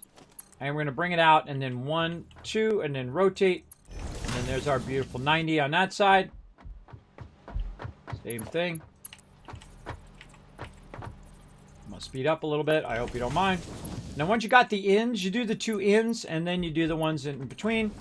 Like that. I love the fact that the pipes act as both splitters and mergers. Now, notice that actually gives me a nice line there. But I always find when it gets on the thing, it moves a little bit. So you got to kind of line that, because it doesn't snap on the post yet. I imagine they're going to fix that at some point. But so when you put it on the thing, it has a tendency to move a little bit. So I kind of just visually line it up in the center of that green line. And there we go. And then now we can do this, and this, and that. There we go. And each of these need 50, and I have 300 coming in. Now, I only need to attach this in one spot. And now what it's going to do is fill all of those pipes with water. The water's going to start pumping in down here. You can see it's actually coming in around 300. And it's going to fill all of these. How do you know it's working? Well, these things will start to expand, and you'll start to see that blue. It actually changes color based on what you got running. You got oil running in there. It'll turn to black, and so on. And we can see the pumping here. And then over here, you're like, well, Kismet, what's up with this, bro? It says it's water, right? 5 millimeters of water, and it looks like this, right? So if we go in here and we look at this, wait a minute, hold on a second. Wait a minute, unpackaged water, unpackaged thing. I'm a little confused as to what goes in there. Here's the thing. We're going to go ahead and do a little test. We're going to go ahead and grab this, grab a power line. So grab that power line. Actually, let's do this. Put our power line up there for later, when we need more. All right, and then we're going to run this into here. Now here's the test. You run stuff in there, and I'm doing this on purpose. I run stuff in there to see if it's working. Now normally, when you're looking at water, the water will have a kind of water flow, something like this, that tells you how much water. Like in the coal one, you'll see like a water thing, how full the water is. But notice that in the refinery, it doesn't do that. In the refinery, it looks like a different object. It doesn't look like water. It almost looks like it's packaged water, but it's not. That's actual water. You can just run straight water in there, as you can see, because it filled up. and now we have water, and now we have sulfur, and now it did sulfuric acid, did 50 of them already, and we're done. That's it. Done. That's good. So it's already made the acid just that quick. Now, we're going to go ahead and power up the rest of these. So we're going to go ahead and run some more power over here. And this has enough to run all of them, but I'm going to go ahead and move it over here because we're going to need more power to be chained down the line here. I'm going to run that power across. There we go. And run this to the second one. Third one. And we'll get this one from down here. All right, now it should be feeding a ton of water and sulfur into each and every one of these. Now it is producing 100 per minute. Now remember, these pipes can only hold 300 per minute, right? That's the maximum throughput of the water right there, 300. Actually says right here, max flow rate is 300. So as you can see, we've got 50 per, so that's 200 is all that it needs. But the output of this is 100. So if I combine these all into a single pipe, guess what? That's 400 fluid. So we don't want to do that. We don't want to combine them all into one pipe, or it will not work out mathematically. So we'll work on that in just a bit. But what do we need to do next? Well, we need this to go from the sulfur. And again, I'm just going to keep building outwards here. I got plenty of space to build outwards. And now we can also build vertically, by the way. We can take this and run it upwards and just keep building up and up and up in the factory. I don't like to do that with fluids. The more you run fluids up, the more it costs you in the long run. In fact, if we were really super smart, we wanted to go whole next level and not use any pumps at all, we would go down to that waterfall and actually take the water and run it down below. And then put our thing down below there, where the water would run down to us, and we would never use any pumps at all because it would come down, come at that level, and then fall right into our stuff. And I've done that many a time. That's a fun way of doing water, is to bring the water from up above and then bring it down, and then you don't need any pumps at all. I have not used any pumps in this game until just now, where I used it here, and then before that, I also brought some water up for my aluminum production. But before that, I've used 0 pumps. Like right now on my oil, I'm using 0 pumps, but producing 5,000 power. Why? Because I have it at level with the rest of my items. And that's what we want to try to do from here forward, is keep all this stuff at level. So we don't have to add more power and more pumps, because this is going to start burning a lot of power. But once we get this working, then we're going to have a tremendous amount of power. And that's going to be cool. Because that's going to basically unlock our unlimited ability to build whatever the heck we feel like building, right? We build ginormous factories and all that kind of stuff, and retool all of ours. I was going to retool this, but I don't know. I'm kind of leaning to a new playthrough. You guys let me know in the chat. 1, new playthrough. 2, retool everything first. Let me know in the chat. You guys want my epic Kismet tips, how to get started in this game, and to get started at the very beginning, we'll try a new starting zone, then put a 1. If you want me to keep going on this, even after nuclear power, even after we've already unlocked everything, put a 2 in the chat. We'll take a little poll real quick. All right. And now we got to go ahead and make some more refineries. Now the next refineries, oh, we need some motors. So I can just run over that. That's why I do that. Sorry, I have lots of room. Lots of room. Are we totally out of motors? Okay, so we need refineries. We need motors. What else are we going to need? We're going to need assemblers and a manufacturer eventually. What do we need for that? Reinforced iron plates. Those we got hiding in here. Get those. Again, now we got a big old to-do list. What do we need? Heavy modular frames. See, we're going to need those later too. We got regular modular frames, but not the heavies. So we definitely need to go get some of those as well. Let's go.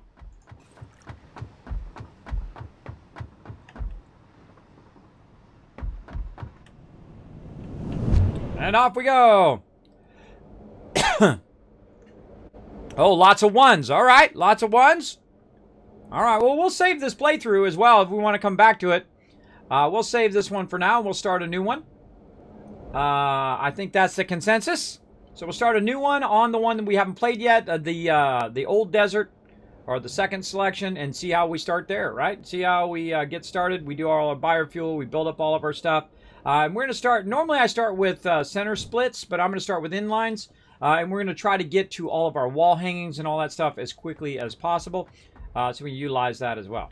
All right, heavy modular frames this side of the tracks. Now look at this. Look at that stacking. Look at all those heavy modular frames. Holy mamole. Again, if you have a small stack, like you saw I had 3 of them there, or maybe you can't see it so small. But there's 3 of them on there, so I put the 3 back and just took a full stack of that. Now, I kind of feel like maybe I need some computers. How many computers I got? Yeah, let's just put back that and get a full stack. Anything else I look like I'm low on? I know I've got a bunch of plates over there. Rods, maybe. Maybe some rotors. Let's go check our rotors. Oh, God, we got tons of rotors. Tons of rotors in there. Very nice. Let's get a couple hundred rotors. Plastic, maybe. A little bit of plastic. Oh, we got that diverted down below. Now, by the way, if you want to scroll this up and down... Oh, motors was the other thing. If you want to scroll that up and down, you have to go into like you're going to build. Here's our motors. We got a smidge. We got a smidge of those. All right. If we need anything else, we can come back. And we got iron plates, I know, over there, but I'm not sure about rods. So let's just grab a couple things. Or actually, let's just grab as much as we can grab. Sort those. Put the 98 back. Same thing with all of that. And let's go back. All right, now we're starting to make progress on our nuclear power. Now, as you can see, there's a lot of precursor stuff that you have to do to make this nuclear power work. It's kind of like the ultimate thing in the game right now. Though, remember, this game is not finished, so they will be adding more and more cool new stuff. So there we go. Is the train or hypertubes faster? The train typically is faster. It depends on whether you're going up or down in the hypertube. I've gone up this hypertube and had the train pass me, and then come back and pass me again going the other way. And actually got back to the top before I got to the top taking this. So if it was coming down right now, there's a chance of it refilling and coming back. It depends how much time it's taking collecting materials at the bottom, right? I'm bringing it back up. See, look, there goes the train there. But going down, I actually find that the hypertube goes faster. It'll actually gain momentum and go faster than 100 miles an hour. Now, supposedly, I haven't tried it. Now, supposedly, if you put a lot of the entrances right next to each other, kind of like a bunch of stargates right next to each other, you fire from one into the next one, into the next one, into the next one, and they will send you like a super rocket across the entire zone. I have not built one of those yet because I do hear that it does break the game sometimes. So I like doing the hypertubes normal style. I know, hypertube looks cooler. The hypertube's great. When you're, especially early game, great for going vertically too, by the way. I feel like they're more like an elevator. They work fantastically for elevators. So if you want to go from a bottom level to a next level up in your factory, or you want to go from, let's say, the water level like I have down here, right? Say I want to go from that water level straight up to here, that's when you use a hypertube. Now, normally I would build a hypertube and run it up here, but I don't need to do anything with that. If I need to go down there, it'd be pretty rare. I don't need to go down there and mess with my extraction over there right now. That would be a pretty rare thing that I'd need to go down there. I usually make hypertubes for like the biggest areas and whatnot that I need to work with. Okay, more of these. So we're going from this and we're going into the next stage, and we're just going to put this down randomly. And we're going to look at what is our next stage. All right, uranium pellet. What does uranium pellet need? Uranium and sulfuric acid, which is what we're producing. Now, again, we're going to be bringing uranium in here. Right now, how much uranium do we have? That is the deciding factor of everything else that follows this point right here. So right now, we've got 50 in there. We're extracting 120, right? So it's just, we're going to have about 20 extra. So if we make 2 of these, we have 20 extra. It might be worth creating a third one and then underclocking, which is probably what I'm going to do, just so I'm using the maximum amount of uranium and whatnot. Now, we're going to go ahead and create these 3 off to the side here. Oh, if we get this going. Off to the side. Now, we're going to have to split some of this output Oh, this way. I've got to do the right inputs. We're going to have to split some of this if we want this to be super efficient, right? We'd have to, say, combine these two and those two together, and then they run down a pipe, and then that goes at the end, or it plugs into different ones. But here's the thing.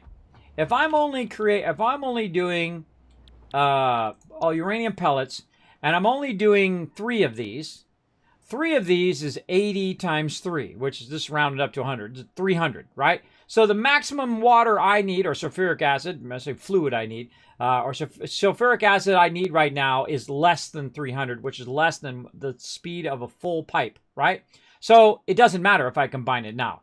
I don't even need this much sulfuric acid, but we're going to have some fun with it, and we're going to run it all into a backlog of sulfuric acid right here, our industrial buffer, right? So we're going to go ahead and combine all of this together. Now, I could line this up off of this and run it here, but I want this radiation stuff to be away from all the other stuff that I need to do over here. So we're just going to keep on building out. Now, one of my favorite things in this game is the building. Now, watch how fast I can build out an area right out here. I'm going to extend this way out. Now, I'm way up here, by the way. Whee! And you go underneath there and you can do, under supports and all of that. Now, I've got that going. Now, watch this. Boom, boom, boom, boom, boom. Sometimes I misclick. It happens. That's my fault, not the game's fault. And then you can do this. Look at that. Now, one of the things that I wish it had that every game would take from this game is the fact that if I roll over this little metal edge, it knows what direction I want that to go. Now, that seems like a simple thing. It seems like, oh, God, well, every game has that. Oh, no, it doesn't. And that's what makes this game incredible, is the ability for it to understand what I'm doing by little subtle moves. If I want to get one on the top of this, I aim toward the center. If I want to put one over here, there it is. Maybe I want to put one way over on that other side. Maybe over on this side. Right? Maybe I want to put it on top. That's going to be tough because it's hard to hit that middle. But you can see it popping up there. You get the idea. So it knows, based on where I have my cursor, to a very subtle degree, in which direction that I want to go. Now, the strongest suggestion I have for when you're building out like this is to build out a certain amount in this direction, say about 10 foundations, or you can even go down to about 6 right across, and you look every now and again. And then you get like this, and then you can literally just bring it straight to you if you didn't run out of concrete. But you can bring it straight across and straight across and straight across. That's your most efficient way, is the long ways that you can hit it from the other side and come back and go all the way across. Now, it doesn't matter which direction you build. When it comes to foundations, it'll still work out in the end. Now, speaking of concrete, I know I've got some laying. I got lots of it sitting over here somewhere. Where are you? There you are. I actually have a lot being brought up here, too, so which we're going to get into that in a bit. Take those out. I've got too many poles on me there. Just slim that down. You never want it to be full because it starts dropping on the ground. It drives me crazy. I can't handle it. All right, there we go. Boom, boom, boom, boom, boom. Nice and easy. Look how wonderful this building is, everybody. It's so great. Now, when it gets closer to me, I got to be careful because it'll try to build up like that.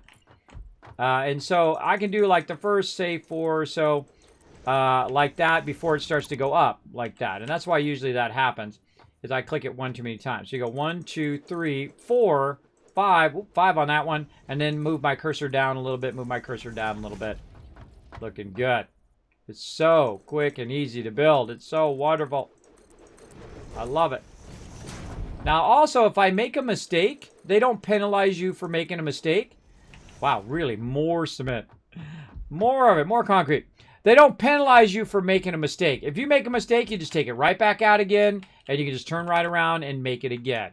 Right? I love that about the game, that you can, take stuff out that you might have put in. You're like, oh, that's not how I want that. I misclicked, or I built something I didn't really want. You can take the whole thing down. In fact, I can just hold down Control, and all those ones are glowing right now. They would come out. But I don't want to do that because I just built it. I don't want to have to build it again. But even if I did, no, look at that sun shining in my face. Sun shining. Look at that. It's ricocheting off of there. It's reflecting. Cool. All right. Now we give ourselves some room. Now again, we want 3 of these over here. And we're going to run this out, and we're going to put this way off over here so we're not getting radiated every time we come over here to work on the rest of our stuff. So right there. And this is going to be our uranium.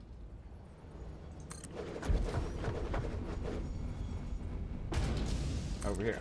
Now, I could go and run all of this all the way back to my uranium if I wanted to. I could also package it, put it on my train and take it over there, or I could use a fluid train to bring it up here as well. Now, I could have converted this sulfur ahead of time into fluid, brought the fluid up here, and then used the fluid to go across. But I always feel it's better to go with the item than it is to go with the fluid, because fluid comes with an overhead of being I have to convert it and doing all that stuff down the line, as well as transporting a whole lot of sulfur is a lot easier than transferring fluid. But we're going to get into that more here in just a moment. But first, let's go ahead and do another battle. Let's go.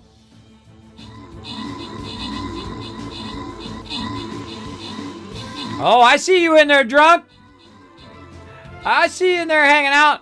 I must try that with family. There we go. In Minecraft, bloating a blue ice, you can go about 65 blocks per second. Wow. Scary.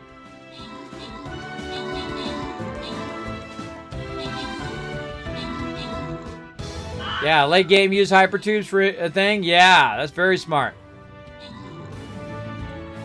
Have you ever played Minecraft before? No boats on blue ice is insanely fast.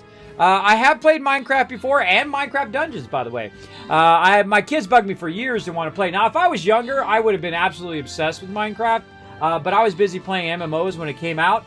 And so I really didn't get into it until years later. And then I went and I got it, and I set up a server, and me and my kids all played together. And we built a gigantic thing I call the Sky Garden. You can check all that out, by the way, on my YouTube. You can actually check me out playing for the very first time. Let me find that over here. Playing for the very first time Minecraft with my kids. You can see my kids when they were a lot younger. And we all played together. And they're like, hey, how do I do this? And I'm like, I don't know. I've never played it before. You're welcome to go check that out on the YouTubes. Feel free to hit that subscribe button while you're over there. There's literally thousands of videos over there, including guides and past stuff. You can just go onto my stream or onto my thing and just say like Kismet Minecraft onto YouTube. Just search Kismet Minecraft on YouTube, and you should run across those big time. Grant rewards, let's see. Insane Paco Taco, Night Talks, Bob Sack, Big P Daddy, and River Dog all getting some love. And Damien coming in overall MVP with the 16 assists and whatnot. I got so into that Minecraft that I had it where it would actually auto collect all of my stuff. Right, your water comes down and pushes all of your grain down. And we've had a switch that you flipped. It was like a 6-story rounded. By the way, because, you know, Minecraft is square, so I had to build something that was round. It was a rounded in the back and then had a triangle in the front, like a pyramid, to try to, you know, match those two together. Because I always, like, challenge myself. What would be the hardest thing to do in a game that is based on blocks? And that is try to make something that's rounded, right? And so I did. And I made 6 levels. It was pretty amazingly done. We had a high dive you could dive off of, all sorts of stuff that was being collected. Very, very fun. A really fun game, Minecraft. I actually was going to create a server for it again, but I just don't have enough time to play all of the games, right? I play as many as I can, but again, there's only so much time in the day, so you got to make your choices on what you want to play. And right now, I feel like I want to play some Satisfactory. And that's the great thing about being me. I answer no one. I just play whatever I feel like playing. You'll find that is a common theme in my stream, is I do whatever I feel like doing, because I'm at that age. I've already done it. I've already paid my dues and then some. Still paying that dues when it comes to my health. But you know, you guys all know what I'm talking about, I'm sure. You guys out there paying your dues as well. You're out there grinding it out. Do the best you can do, right? That's all you can ask of anybody. Just do the best you can every day. All right. Now, those are for feeding in, by the way, not feeding out. Now, these pipes are going to be really close there. Running out. Now, here's the thing. When you run something out, sometimes you have an excess thing, but when it comes to sulfuric acid, it doesn't have an excess item. So I could literally just take this and run it over to here straight. Boom. Like that. Easy. Now, you've seen the way that I split it before, but you can also just have it split right there. And so you're going to have to bring it out a little bit, though. But I could go ahead and do this and connect that across. Like that. But what it's going to do is start clipping. And I don't... No. But well, luckily, we've got this nice, beautiful little corner we can make. Look at that beautiful 90. And look, notice, by the way, notice it changes yellow to show you the sulfuric acid. But what we can do is just something real easy. Just run it all the way to the end here, line it up, and then back it up by 2. 1, 2. I'm hitting the A key on the keyboard. Perfect. Look at that. And then beautiful 90 right there. Oh, it's a thing of beauty. Mwah! Love those 90s. And then how easy is it this? Right now you got 2 left. Easy peasy. You just go ahead, line those up as best you can because they do offset just a little bit, but we'll line it up as best we can. I hope they add alignment for that. That would be great. So it snaps when you're on the thing because I got to always kind of slightly eyeball it. There we go. So all of those are coming out. And then those are going to merge into this. And then this is going to run across this. Now, why didn't I just run it straight across? The reason why is by the time you get to the 4th one, merging those really close to the edge like that is going to really mess it up. Now, I can also just take this completely out, this pipe here, and just have it merge right here if I wanted to. Right, I can take that out now. Take this out, and then go ahead and take this out. And then redo it, right? So we start from the end and work our way backwards. And then we start after we've already done it and then refix it again. So remember that you can just undo and redo. And thinking through all of the steps to get to this point where you got them all like this. And this comes in and does a beautiful 90 that way. And another beautiful 90 this way to end up where you want it to go. Now I could also move this up forward. Just have it come straight. It's really what I wanted to do, but I wanted to just show you how to put in a little corner like that using the first one and making it perfectly lined up. Now, another thing I can also do is instead of merging it there, I can just merge it on this side, right? So I can just say, you know what? Just merge it right here, say in this one. And then we'll take this one out. We'll take this curve out. And we'll go ahead and run this right in there. Oh, wait a minute. Hold on. We got to run it a bit over there. And there we go. And it's okay if it goes over a little bit, and you can fine-tune it and make it perfectly straight and all that stuff. But it's okay also for it not to be symmetrical. I find if you do too much symmetrical stuff, it is a little boring. So I do like sometimes to not be symmetrical, to try to push myself to do things that are non-symmetrical. So everything's not exactly the same. Because it does add a little bit of variety to it. It's kind of like changing, different levels of your factories. Like this is Windows, and this is solid, and this is a blue, and this is a green, and that's yellow. And just giving it different flair to jazz it up a bit than just doing the same thing again and again and again. Now, how could I line this up straight if I wanted to? Well, the thing I would do is I would take this out, and take this out, and take this out, and take all this out again. And sometimes I build stuff just to explain stuff. Or actually, a lot of times I do that to explain it, just to be clear. And so now I can just go ahead and run this like this. And again, right off the end here. 1, 2.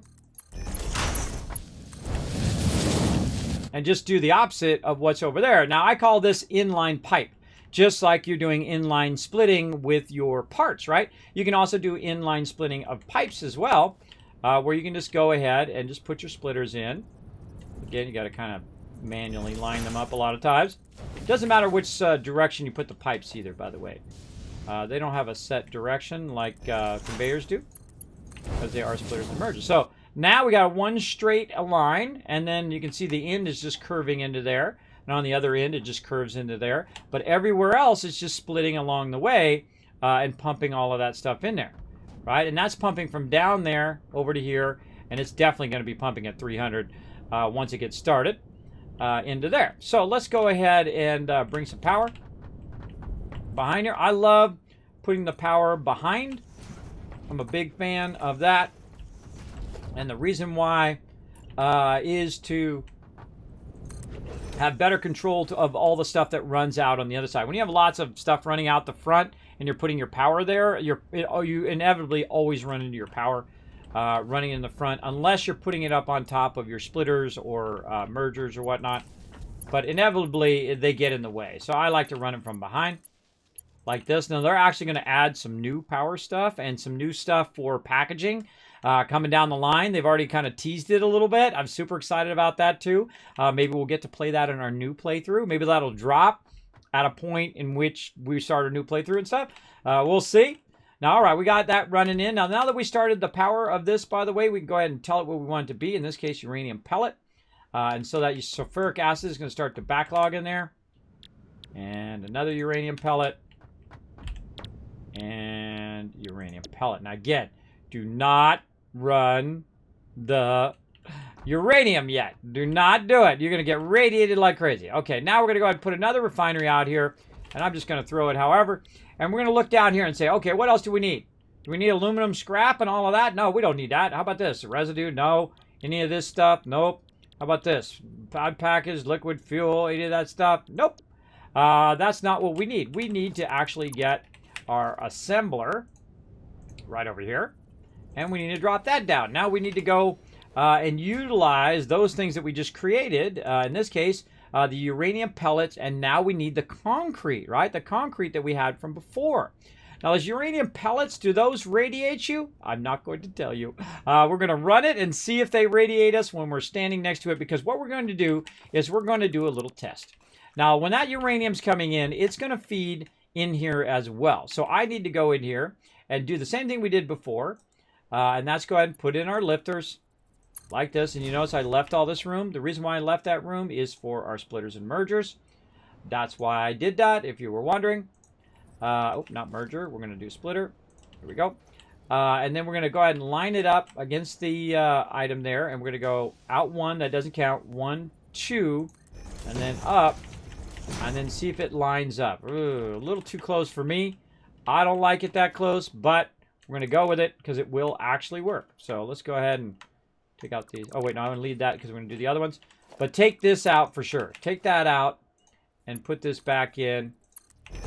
And there we go. It's going to merge into there, and that should definitely work. Now, we need to look at our direction. Oh, hold on. This top one is not right. Let's take this top one out. Let's go ahead and switch to our mergers and splitters. There we go. This top one needs to go like that. So the orange is on the right. There we go. Now, if you take that top one out, you take this one out again. You take it out again. You add it in again. Otherwise, you're going to go, why is it not working, right? It's usually that. That's usually why it's not working. Now, rinse and repeat, everybody. Rinse and repeat. We need to make sure we got this lined up. We got that lined up. Looking good. Doesn't really matter the bottom one. Oh, we need some of those plates. The only one that matters is the top one, because that's the one that's actually going to be feeding all of our stuff. All right. Luckily, we left some extra plates. Okay. And we're going that way.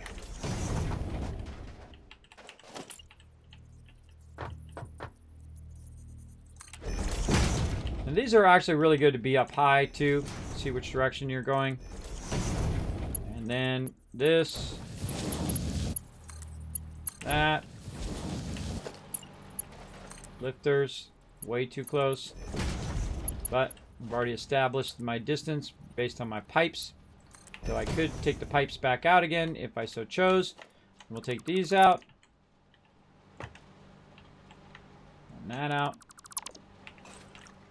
Clean that up a little bit. Nice. Okay, now we're looking sexy. Now we just need some uranium. I ain't running it in there. No, not doing it. Not doing it.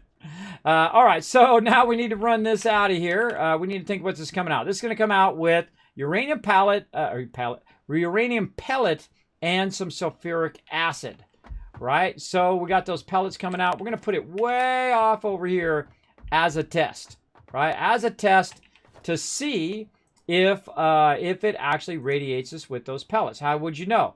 Well, if you put it far enough away, like way over here, where you know you're not going to get radiated because you're standing as many blocks away as you need.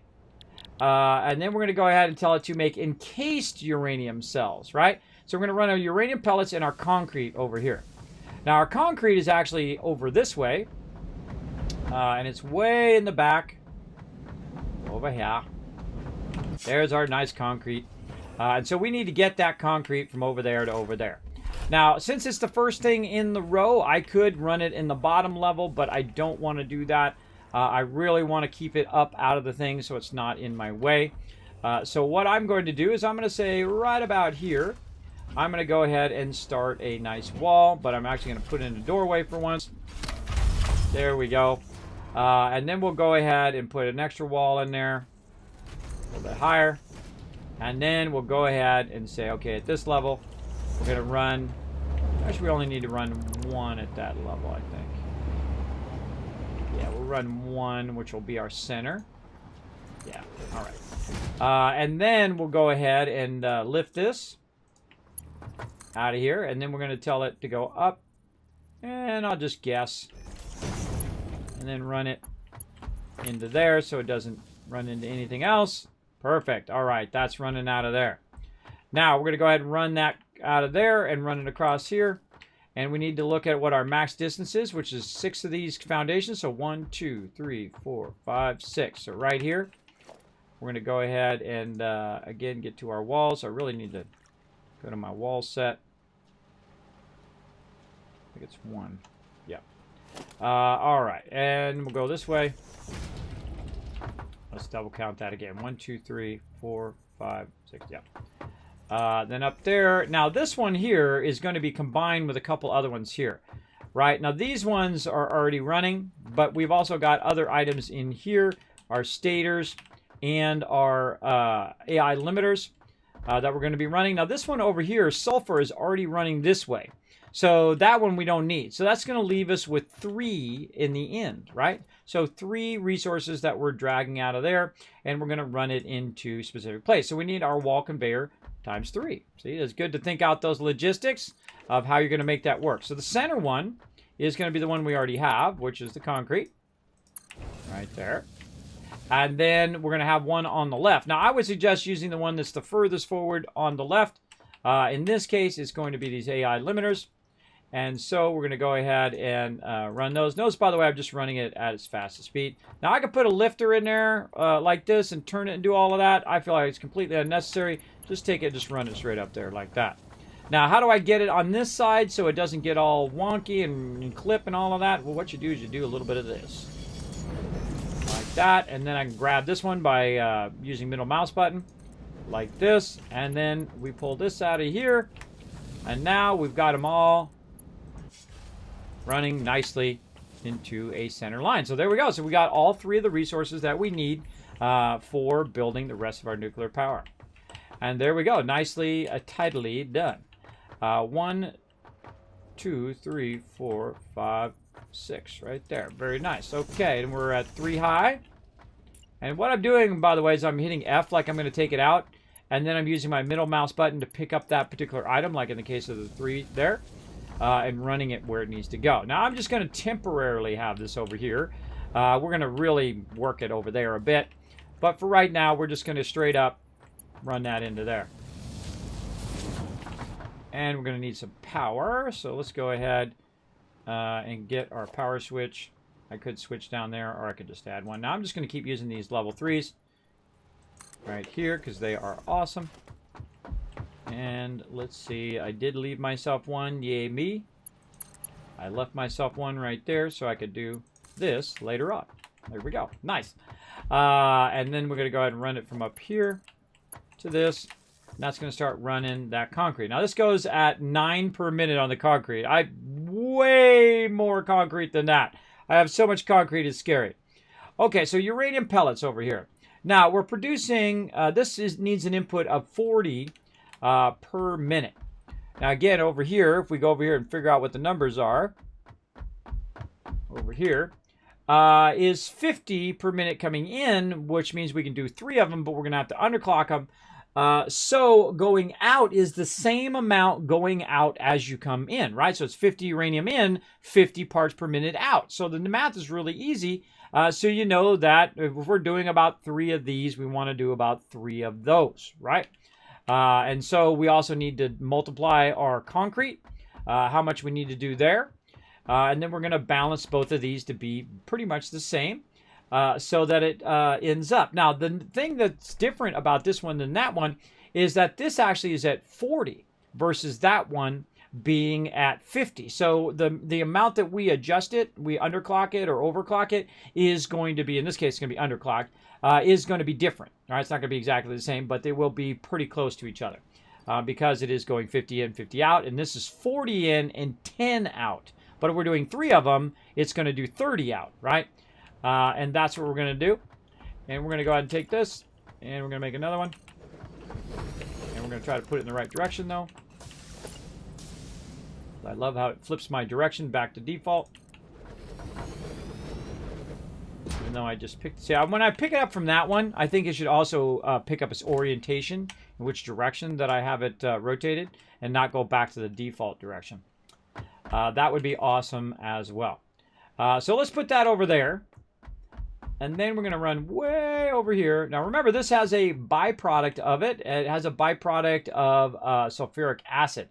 Now, I could take this sulfuric acid and run it back into my sulfuric acid into the pipe, but that's actually not a good idea. The reason why it's not a good idea is that if it backlogs with sulfuric acid, these will all stop producing. So we're actually going to take sulfuric acid, we're going to package it, and we're going to run it out, and that's going to be a whole thing in itself right there. Getting packaging and doing all of that and getting that working as well. We'll get into that. It's some deep stuff. But right now, we're just going to have it run to a canister, and then we're just going to flush it. That's another way of doing it as well. And I'll show you how to do that.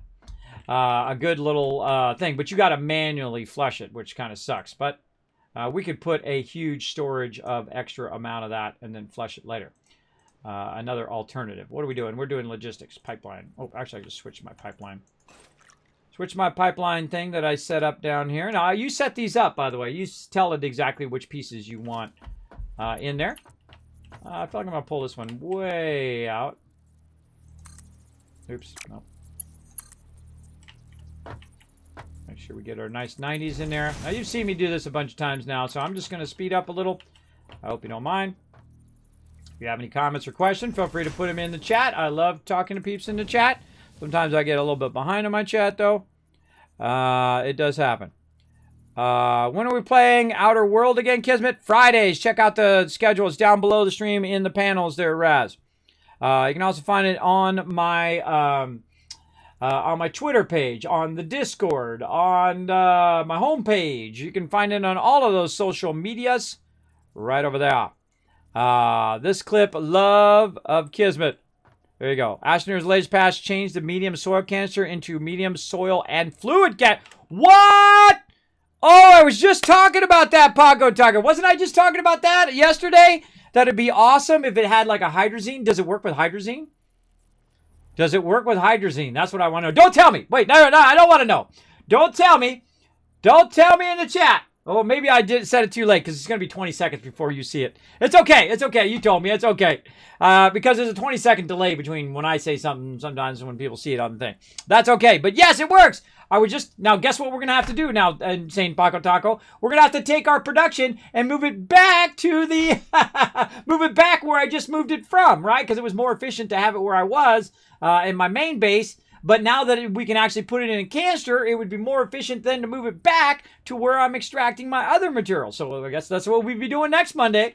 We'll be getting in there. And again, there's so many great updates for these games. That's why I continue to love to play them, is because they add more and more interesting mechanics to the game, like Astroneer, like Satisfactory. A lot of cool stuff coming for Satisfactory. Lots of cool stuff coming from Astroneer. Lots of cool stuff in general. So let's keep going. Let's keep going on this, though. This is very involved. This is the most involved production in the game currently, is the nuclear power. Obviously, it's the highest level item you can make. All right, now this is an output. This is an output. I want this all to go somewhere else, right? I want this all to be managed way out here like this. You know what would be really cool to put right here? I just thought of this. Is to put your thing right here and then have it where you just flush it off the side. You're just dropping sulfuric acid right off the side of the thing, right? I kind of tempted to make a little pipe that looks like it's going off the side. Right, so when I dump it, it's just going to go off the side. Oh, okay. Now I'm tempted to do that. It doesn't really do that, everybody. But just so you know, but I'm really tempted to do that. I'm totally doing that. I'm totally doing that now. Hold on, let's do that. Okay, I got to move over a little too far. Got to line. Oh, we line it up off the center. There we go. That's easy. I'm going to line this up off the center. There we go. So we're going to make it look like we're going to flush it off the side. This is what an industrial company would do, man. They would just dump it wherever was convenient. So we're going to take a pipe. And we're going to run it down. How can we do that? We'd have to run a little bit of a pipe. And then have it stop. And then cut the pipe off. So, I don't think we can't do... Well, we can't do pipeline holes on the bottom. See, that they don't have stuff that's vertically and horizontally. I mean, you can do it horizontally, but they don't have anything that's vertical in this game. It's not like I could take the pipeline hole and put it here, right? If I hold down Control or Alt or whatever, I can't put it on the floor. And I feel like they're going to add that. They're going to add vertical stuff that you can put on the ceilings and the floors and all of that. That would be an obvious thing to add on top of what they got going. But I feel like maybe we could put a wall in and then put a wall hang and do that. Let's do that. Let's see. Walls. Let's get a wall in here. I'm probably going to take this out and kind of set this up. All right. Walls there. And then underneath like this. Take this out. And I got to take this pipe out because the pipe's going to be in the way. And then this is nothing to do with the game other than I just want it to be that way. I just want it to be where I'm just dumping it. I'm just literally dumping it off the side. I'm so bad. Oh my God, that does work. Okay. Right down here, we're going to have a little flush zone. Now this pipe doesn't do anything other than just that's an RP. RP that I'm going to tell it to flush, and it's going to flush that sulfuric acid right down there. Which is then going to, of course, probably combine with the river, and then it's going to go down, and then down, and the whole entire thing is going to be covered with sulfuric acid down there. I wonder if they're going to add that later. That when you flush it, it actually does flush out into the thing. Because right now, I'm going to flush all the excess sulfuric acid that's going to build up there. Actually, I should probably build 2 of these. So we really have a nice backlog. I don't think we have enough room for 2 of those there. We're going to have to move it forward. All right, we know how to do it now. We know how to do it. And that's the important part. But we definitely need to have a couple of these babies. Because it's going to backlog a lot of this stuff very, very quickly. Okay. Take that out. Build one a lot closer. Actually, we'll put 3 in. Let's really have a backlog in here. That lining up. Perfect. All right. And once you have one of them in there, you can use your green line to line this up. Oh yeah, we're gonna full on just right off the side of this whole thing. I don't know, little stuff like this. I dig, you know, putting in my own little spin on stuff. Right? I dig that kind of stuff. You know, your own little RP to the game. I like to leave a little bit of a gap in between, you know, instead of just it being jammed right up next to each other. It just shows you that that particular thing is working. And then, yeah, RP this off the side. Okay, and then walls. Actually, I think that kind of fits a bit better, too. So wall over there, then down, then across. Take this out. And I'll just leave that. And then we go ahead and use our, we already got it as 8. Back to my coffee cup. 7, 8, there we go. And then we line that up. Yeah, that's awesome, everybody. I'm just gonna just drop sulfuric acid. I'm so bad, everybody. I'm literally gonna drop sulfuric acid on whatever's down below there. There we go. Kiz, why don't you loop it back in the input of sulfuric acid? Oh, I just was talking about that. The reason why you don't cycle it back is if it starts to backlog, all of this stuff will stop. That means it'll stop producing your pellets.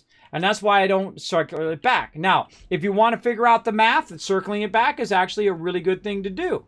But if at any point that fills, that backlog, it starts to backlog into here, all of these will stop. The same thing happens with your water when you're doing your aluminum. If your water, you're cycling it back into the system, what it will do is it will stop way up in the front where it's doing the water cycle back. It'll backlog, the water will fill up, then this thing will stop running, which will cause all the rest of your stuff to stop running. And then thus it'll stop making aluminum or stop making power. So very important to offload that excess stuff and just either flush it or have it packaged and then run into the awesome sink. Because it's actually better to run in the awesome sink because you're getting tickets and it's actually becoming something useful for you than it is to flush it like I'm about to do. But it's also very fun to flush because you can go in and just say flush and it will do the pipe segment or it'll do the full pipe network. Which is probably what I'll end up doing. You can do the whole entire pipe network here and flush that. Now, if I flush this over here, I'm going to show you what happens. Let's flush it. Just the pipe segment. Now, see, it's just going to fire right back up again. See, now this one's still full. And this one's not full, but it's filling up that. That's just the segment between there and there. Now, I can tell it to do the whole entire pipe network. Flush. And you're going to see all of these start to close.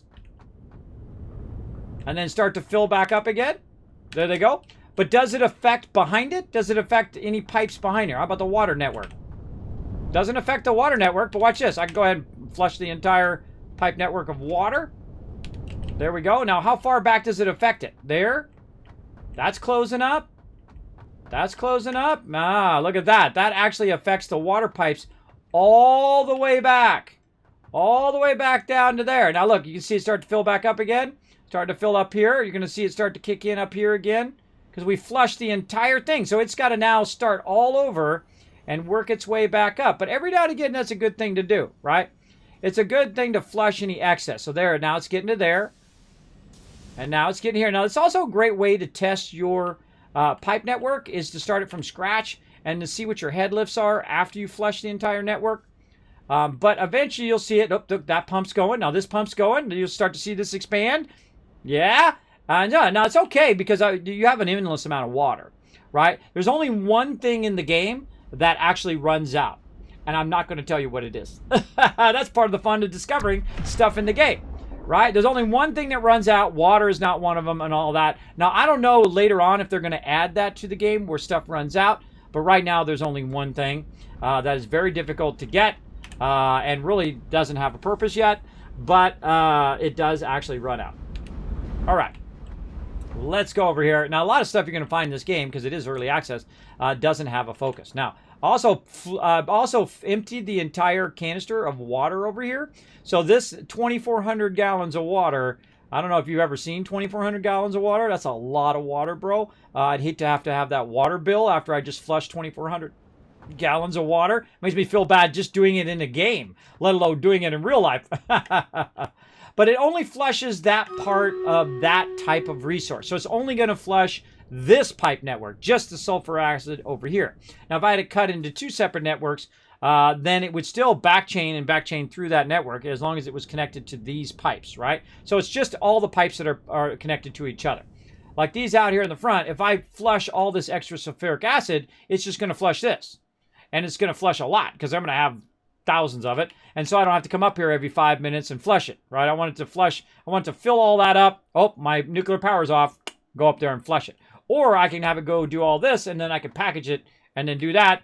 But I think it's a lot more, a little bit evil, but also a fun little RP to just say that we're going to dump that down the side of the mountain, because that's exactly what a big, faceless space corporation would do. Just literally just dump the extra sulfuric acid off the side.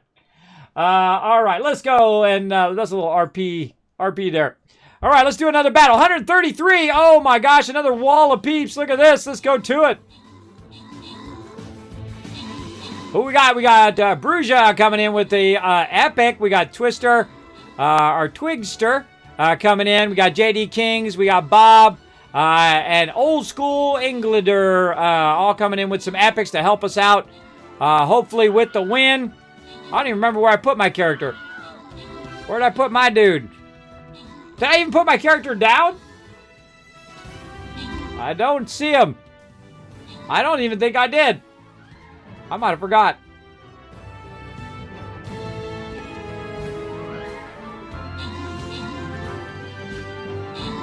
Yeah, that's why we don't recycle, because it will stop. You can cycle it in if you do the math right, so that it's not pumping too much water, because if you bring your water pumping, your original water pumping down to the level of the recycling, then you can match that. Like I could do that. I could actually turn down the production of the sulfuric acid and then run it around and rerun it in there and adjust that level. But I find at some point you're always going to have a little bit of a backlog of it, so it's easier just to flush it. But you can do that. You can definitely cycle it back in again. But I feel like that's for a future playthrough, right? That's for a future playthrough on how to make all that math work perfect. Now, I'm just going to show you the easy way to take care of it, and then you never have to worry about it filling up too much and then backlogging and having trouble doing that. I feel like it's much easier just to package it and run it into the awesome sink. There you go. Yeah, I think I didn't. I think I didn't on there. I don't see my character. My bad, everybody. That's okay. We still got the win. Sometimes I get distracted. It happens. Riverdog, Crawley, Paco, and Paco Taco. Just like saying your name. And Rotisserie G coming in, getting some love. And JD Kings is the king of MVP of that round. Nice.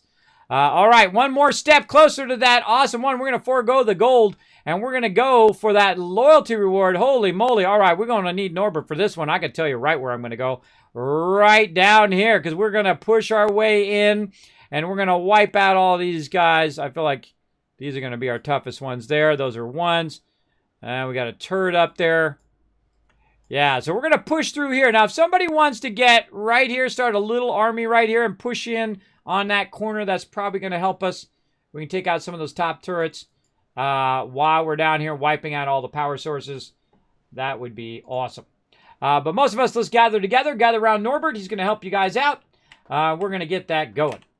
All right, so there we go. So we got a sulfuric acid coming out. We're going to need our uranium. And then we're going to run the output of this down the road. Let's go. So again, with our lifters up here, boom, out here. And then another lifter over here. Now here's the thing. I don't need a splitter over there. I don't need a splitter or merger on those sides. I only need it on this side.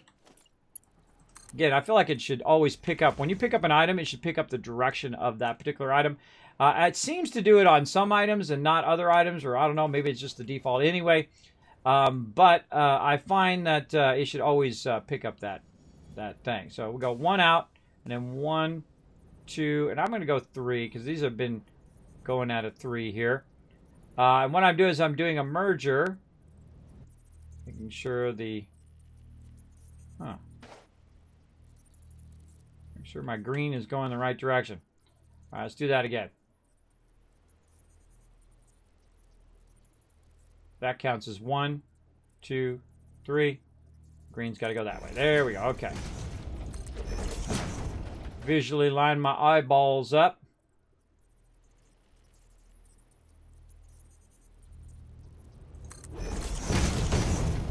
There we go. Oh, I can't hear. I was like, what happened to the sound? The sound went off because my headphones died. That's why. Somebody donated some bits. Why? Oh, I don't know why it didn't go off. Let's play it again. Raging Ping coming in, saying, wanted to throw some bits as a thank you for being a role model and motivating me to get into streaming. Much love and hope for a bright future. Thank you, Raging Pain. Thank you so much for 245 bits. If I've inspired you a little bit, then I'm doing it right, as I think. Right? I hope you are very successful, because you're probably way younger and stronger and way better at it than me. So good luck with you, bro. Good luck with you. And you know that some people that I've raided, I've dropped raids on people from 50 to 100 to 1,000 to 5,000. When I'm sometimes on the home pages, they give me lots of love. And I've dropped big raids on people who actually went on to be partnered before me. And I like to relish in other people's success. I love to see other people succeed and go on because they're way better at what they do than what I do. But I just try to be the best me, right? I don't get all jealous. I don't put a chip on my shoulder and say, oh, I'm way better than that person. I should be way more successful and whatnot. I feel like that's always a terrible place to come from because, one, you look like a jerk, number one. And number two, you're just poisoning your mind space when you get into that kind of headspace where you're saying, oh, well, I deserve it. I did thing. Well, guess what? You know, life doesn't owe you nothing. You got to go earn it. You got to go grab it if you want it, right? If you want that, be with that pretty girl, that pretty guy. Hey, I don't judge, whatever you're into. Go and make you worthy of being with them, and they need to be worthy of being with you, right? In both directions. They got to be willing to put up with your stuff. You got to be willing to put up with theirs. By the way, I love how see how the line comes down? Have you ever noticed that? How the line comes down to the conveyor and not just straight across, but down to the top of it? That's really, you know, thinking it through. Got to give them some love for that. All right, so I want to go this way and bring it over here, but I don't want to use those. And by default, I just instantly think of those. And I don't really want to use those. I want to really get into using our walls and foundations. So we're going to not do that. We're going to do this. Actually, we're going to back it up just a little bit. Let's go this way. And then we'll use our wall conveyor like this. Let's do something nice like this. Oh, I got to change my headphones. I can't hear anything. You guys can hear it, but my headphones are dead, so I have to switch them back to my other ones. There we go. I have the other set charging while I'm using these. And then if you do it right, if you cycle it just right, then you can use them all day long. Back and forth, back and forth. Okay, we got 6 we got to span. 1, 2, 3, 4, 5. Lost count. 1, 2, 3, 4, 5, 6. I can't even count 6, everybody, before I've lost count already. So scary. Okay, same thing over here. We're going to need this to split up. And let's see, how do we want to do this? Now, we're bringing 2 items in, right? So these are items. So we want to go ahead and make sure that we have this all set up properly. How do we really want to do this? We don't want to do double lifters. Let's do a single lifter. Let's do what I call the middle lifter. The middle lifter is a little bit tougher because you have 2 lifters right next to each other. And these are going to be one. This will be the other one. And then we could do an outer one like that. Now, you can do it every other one, but you can also do what's known as a center lifter where 2 of them are right next to each other.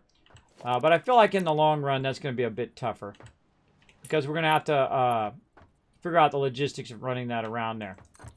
So let's do this. Let's do left side. So let's start left side. Like this. All right, now we're going to go ahead and also start with our lowers. Here, 1, 2. Same thing with pipes that you do. Do the same thing with conveyors. You're coming out like that. Or going in like that, sorry. Going in like that. And then same thing here. Going in like that. Now I'm going to do what I call the center line merge, where you're centering it off of one of these. And then, or center line split, sorry. Going from the center here. And then we're going to bring it in there. And then we're just going to run it at the ground level. Doesn't matter which way I run it, by the way, because it's already set by the splitter. This is an output, that's an output, that's an output. The lines are the input. And then, easy, right? Easy. Now, I left a little space for my splitters over here, too.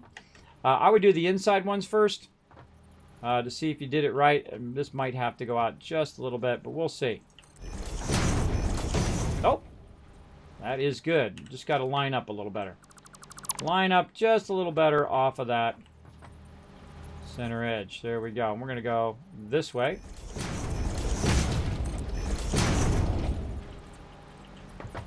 And actually, I need one over here. Oh, too far out. See, that line doesn't always help you. Notice how it just threw me off? See, that line came up, said it was over there. It's not over there. It's over here. And so you want to kind of visually look and then get it kind of lined up again, and then it might help you by going in the actual correct direction that you want it to go. Now this is going to feed into there, and then this last one you don't need one. You just run it into that last one. All right, now all this is looking good. We'll go ahead and take out all these excess items. Like so. All right, looking sweet. Run that across there, and then our concrete coming out into there. All right, so we got that going. Now, one of the problems I'm going to have is right here, where I want to run that other item out, but this is going to be in the way. I highly recommend doing something like this. First, and basically allowing you to run it straight. And then on this side, I could use a lifter to go up, right? Go way up, or I can go down if I want to, right? Go down under the conveyor as well. So I would add a little extra spot there and then run it into there. And that's going to help you out later. Big time. Big time later. All right, this is already good to go. All of this stuff is set. We got all that set. We do our power over here. Don't feel like we did. Let's go ahead and run it up here.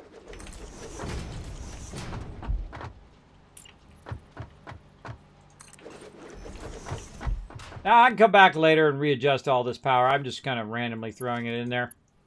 But there's a lot of fun going in and figuring out the logistics of your power lines and make them look beautiful and running them on the sides and all of that. And again, this is another item that doesn't stick on the roof. It only sticks on the side. I feel like they're going to take everything and make it, you know, in the floors and the ceilings eventually. That's just my thoughts. That's just me thinking out loud. That would be an obvious thing to add to the game. That would be awesome. I'm down for it. All right, now those are off and running, so it's going to go ahead and put a bunch of concrete in there. Now it's producing way more concrete than is ever going to be used in here. Now I need those uranium pellets, so now's the time, everybody. We're going to go ahead and start working on our other train on the other side, which is going to start bringing our uranium in. Now, our train actually runs right over there, and we've left a lot of space over here for it. And so we're going to go ahead and then bring this forward now. Fill in the rest of this. Every time I do this, everybody, I just think, God, I love this game. If you can make a game like that every time somebody does something in the game, it just reminds them how much they enjoy the game, then you're winning. You're all win in that case.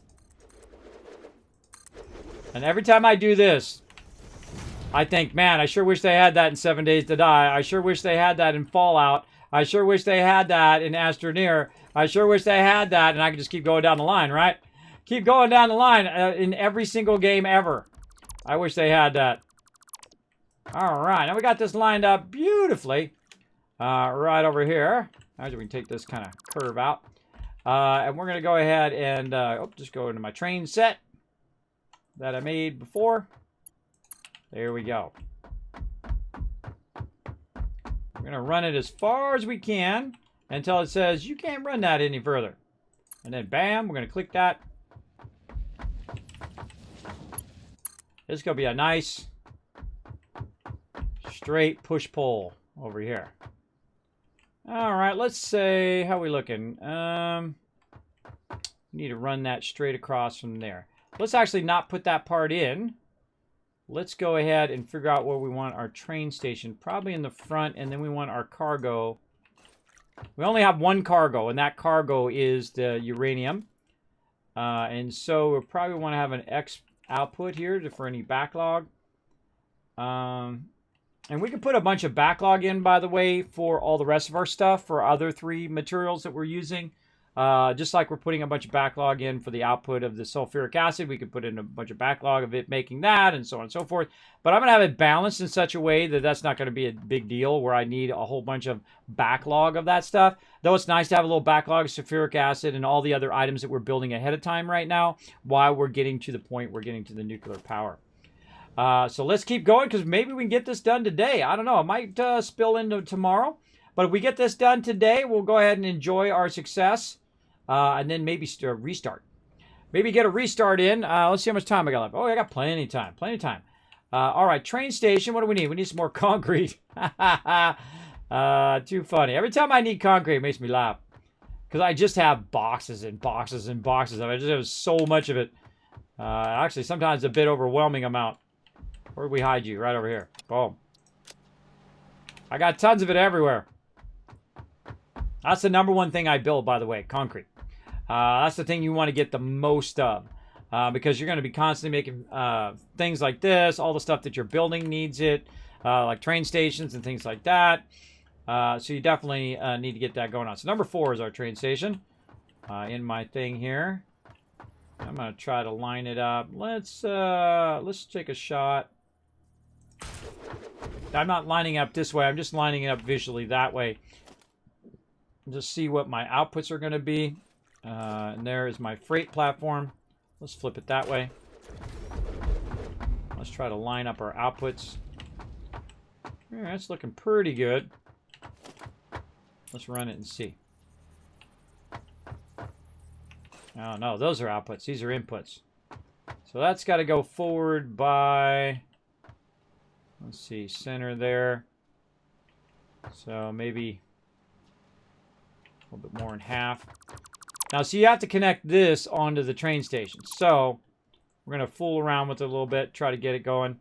Now, we also need to line it up this way eventually. So let's just get that going. Let's bring it way over here. See a little bit better. Definitely need to push that forward. Yeah, so we're right on the edge. On the edge here. It doesn't have to be perfect, everybody, but we're going to do it. Let's do it, if you know what I mean. Oh, this thing's in the way.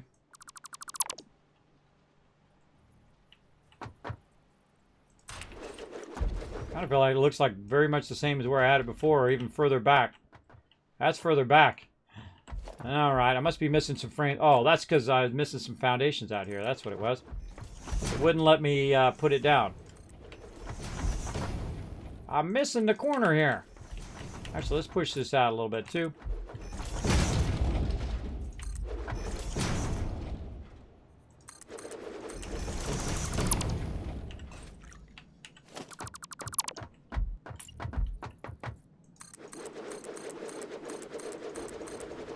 All right, now we're going to use something to make this a little bit easier. We're going to actually grab this and run it out. Okay, so let's run it out just so... Oh. Right at the last minute when I clicked. That's when it decided to move. Let's run it out. Try to keep it straight. There we go. And then that's going to show us a little bit on where that's at. And so where to go? Let's say there.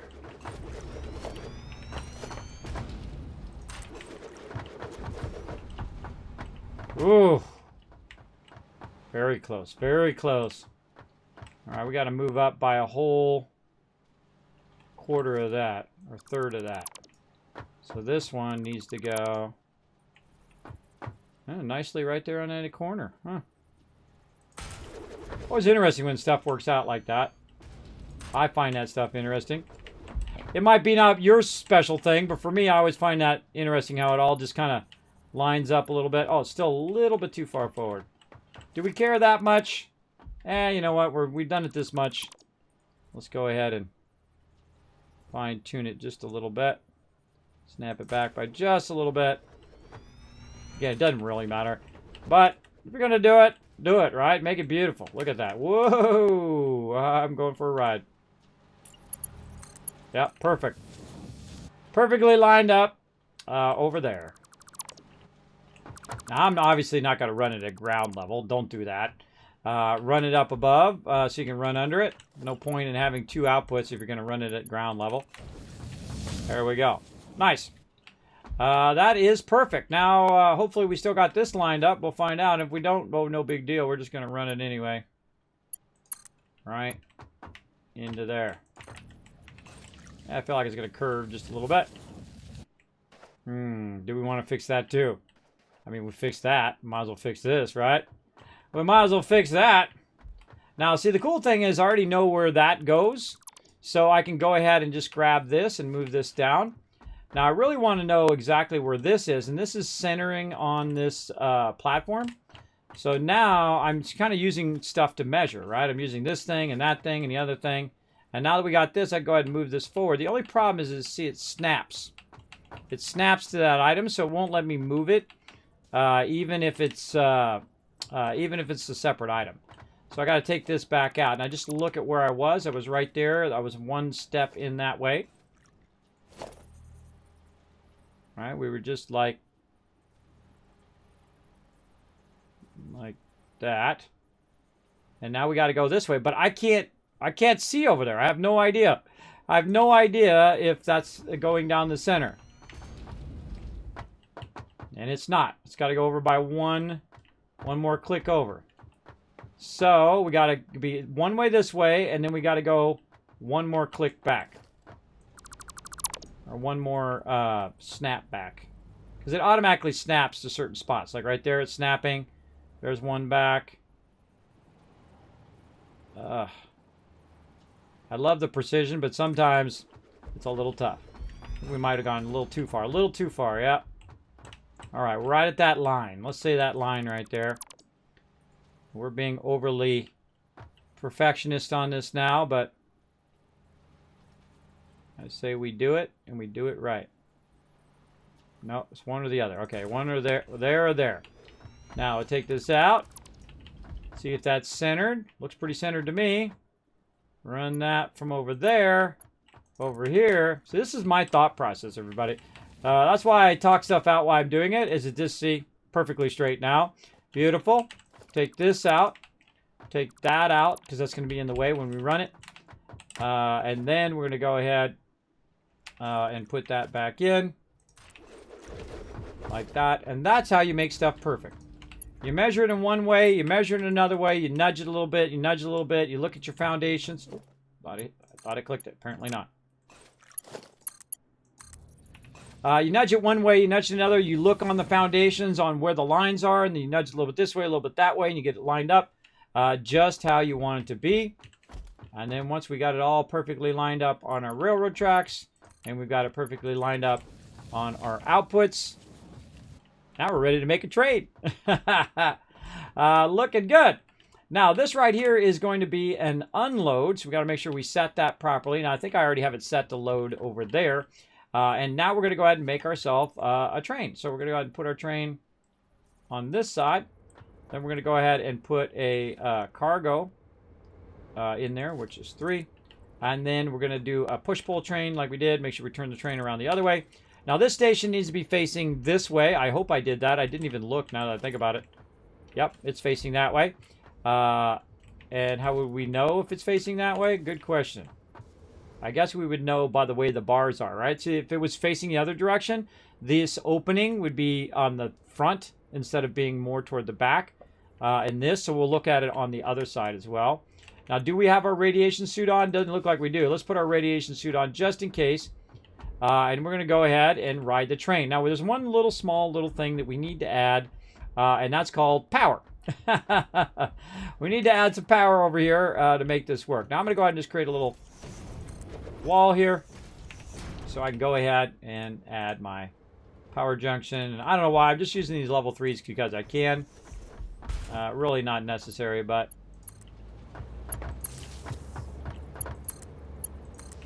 And there we go. Now we got our power queued in there. By the way, all this power is going to run in here, and it's going to backlog that power all the way back to our primary base, our primary node. And away we go. Because it's going to use the tracks. It's going to use the tracks as like a power cord. So it's going to run that power all the way back. For sure. I'm the same way. I've been enjoying myself while I play. Oh, yeah. Take your time. Enjoy it. Now, once we pass the threshold of these 2 walls coming up, we know that's where we're going to get radiated. So that's why we got to have a radiation suit on. Or you're going to get radiated and start taking lots of damage.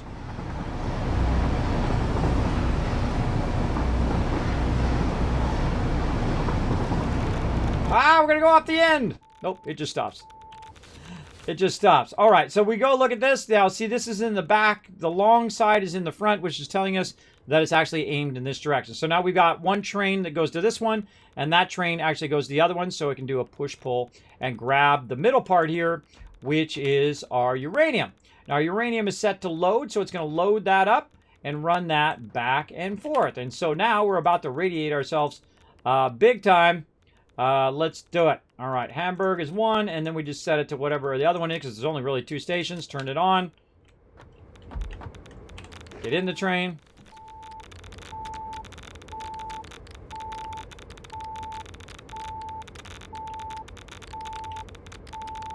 Did I turn it on? I thought I turned it on. Autopilot's on. Okay, something's up. Uh-oh, I ran out of things. Oh, I'm dead! I ran out of things! And there, I got radiated to death. See some rips in the chat, everybody! Left mouse button.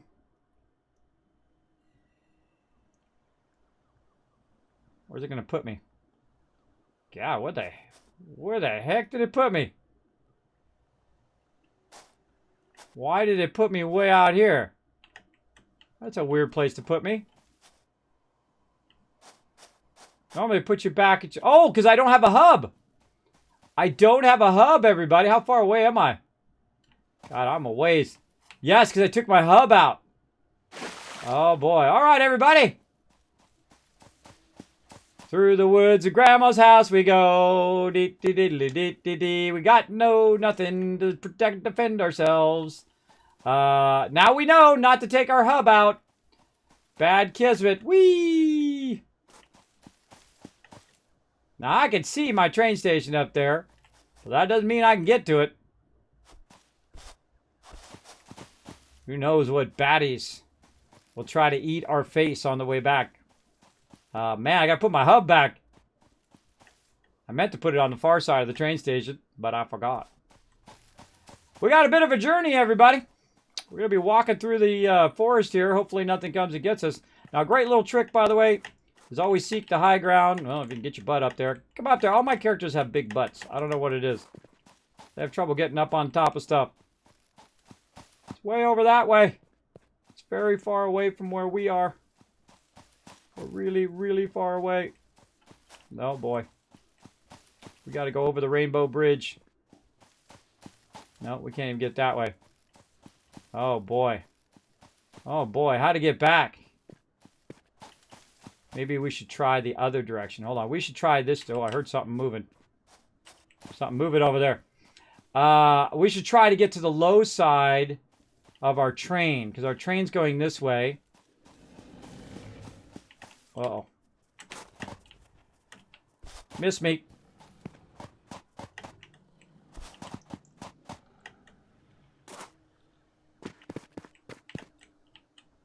Ah, we can't get up. Guys try to get us. Can't get up that way. Keep looking for a way up. There we go. We're out. Okay, so yeah, I feel like we'll go radar tower. Where's our other stuff? So our train's going that way. And our other train's this way. So I feel like the smarter thing to do is to run toward this train. And the reason why... Whoop, there's another guy.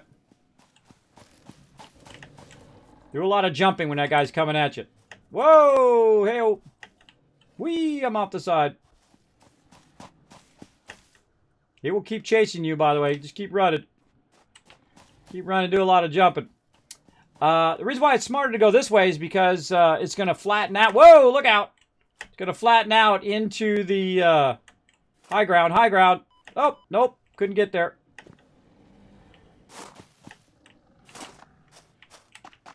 Stop chasing me. Run. Another one back there.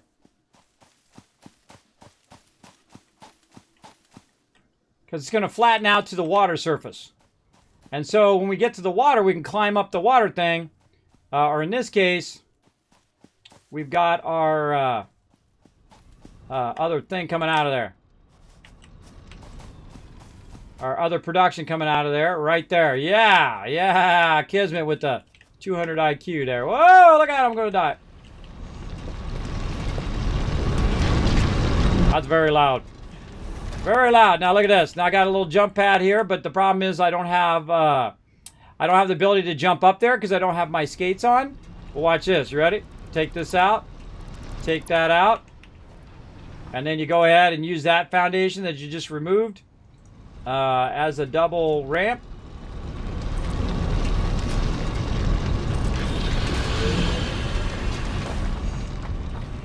That's a win, everybody. That's a W. That's a W back from the brink of death.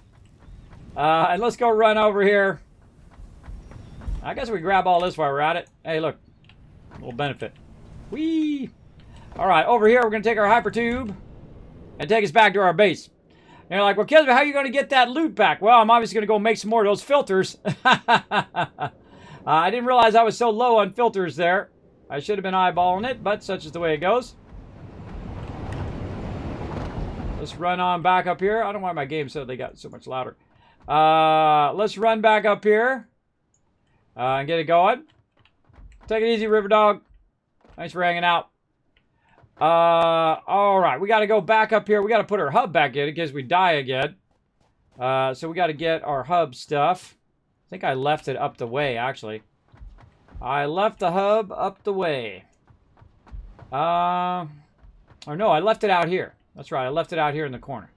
Now, I meant to build the hub out here eventually, but we got so sidetracked with power. Also, that's scanning right up there. It's scanning the area around us here. Let's go ahead and rebuild our hub so if we do die, we can find our way back up here. Let's just do it that way. There we go. Very nice.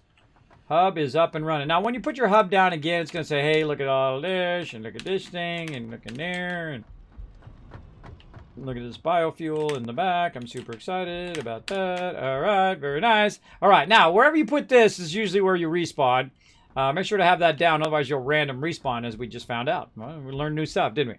We learned new stuff. All right, I'm going to go ahead and make some of these filters, or get the materials for these filters while you guys do that. Battle it out.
All right. Open the captain's chest. Grant you guys some rewards. Let's see. Crawley and Ailish getting 50 gold. Hopefully I said your name right. P Daddy getting some healer scrolls. And Subi with some bomber scrolls. And Wahuka, I'm totally butchering your name, with 17 assists as well. That's part of my charm, butchering people's names. I do it all day, every day. Thank you also to Nerf God for that follow a bit ago. Sometimes I do get focused, as you can tell, on my stuff, but I do always circle back and say hello and that kind of stuff. Oh, this is going to be a good one. Oh, where to start on this one? Hold on. These are level 5s, level 10. Making sure these aren't like level 30s. Oh, that's a tough one. Probably want to start close to these camps. So let's go start upper right there so we can run up and get these and then come up. Maybe that one too. Yeah, here and here. Double thing. It's all these ones behind can get probably wiped out. All this little stuff. These little graves can get wiped out later. But we got to take out these. So I feel like these are... That's a level 10 there. This is a level 5 and a 10. I can't see what level that one is. That's a level 5. So maybe I should have went up in that upper left. But that's okay. We'll swing around. We'll work together. We'll get it as a team. Let's go. Follow that link in the chat. Find me, your Captain Kismet, and get it going on. Okay, I can probably clear my to-do list over here now. All right, so I went and got some plates and some iron rods. I need some rubber. I need some marsilia. I need some fabric. I need all of that stuff to make some more of those filters. Now, luckily, I have a lot of that stuff just stacked right here in my central kind of hub of where it collects all of my materials. And I usually offset it enough. I put my hub here in the center. And then I keep it where it just runs to me so I can build stuff with it. And then later on, I take that hub out and then I put a train station there. And then it acts as a central area for me to send my resources wherever I want them to go all around my factory. Though you got to remember to put your hub back in because if you die, then you go end up in some random spot. All right, so we got that in there. Now, what do we need to do? We need to find our marsilia and stuff like that. This is all our other resources. Oh, we need to take all this sulfur and run it into the awesome sink over here. Let me turn my sound back on. Run that over there. This is where all of my other stuff is. We collected a ton of marsilia last time. We don't need a gas mask right now. We need coal. We actually need to go get some coal because I don't think we have any coal just laying around, or not that much of it. Oh, there's that sand ore. I was talking about that earlier, and I'm not going to tell you what I was talking about it, but I was talking about it earlier. We're going to need marsilia so we can make some fabric. We got a bit of fabric on there. What else do we need to make out of there? You know what? Instead of walking all the way back there, I'm just going to put a craft bench right there. Could actually run to my hub and do it as well. All right, so first thing we got to make is we got to make gas filters, and we're going to need coal for that. And then we want to make iodine filters, so we're going to need quick wire and then a bunch of gas filters. But right now we need coal. Now, where are we using coal? Well, coal is being used in my steel production, and I bet I happen to have a backlog of it over here. Oh, so hard to walk slow. See, this is how you normally walk in the game. You can't jump up on the pipes. You can't do all of that because your character doesn't have that spring in his step, or her step, depending. So you got to run along here. Now, if I jump down now I will take some serious damage and most likely die. But what we're going to do is we're going to run over this way. Look at that giant amount of water running there. Don't I have an entrance in the back here? I thought I had a hyper tube in the back. I think it's way over here.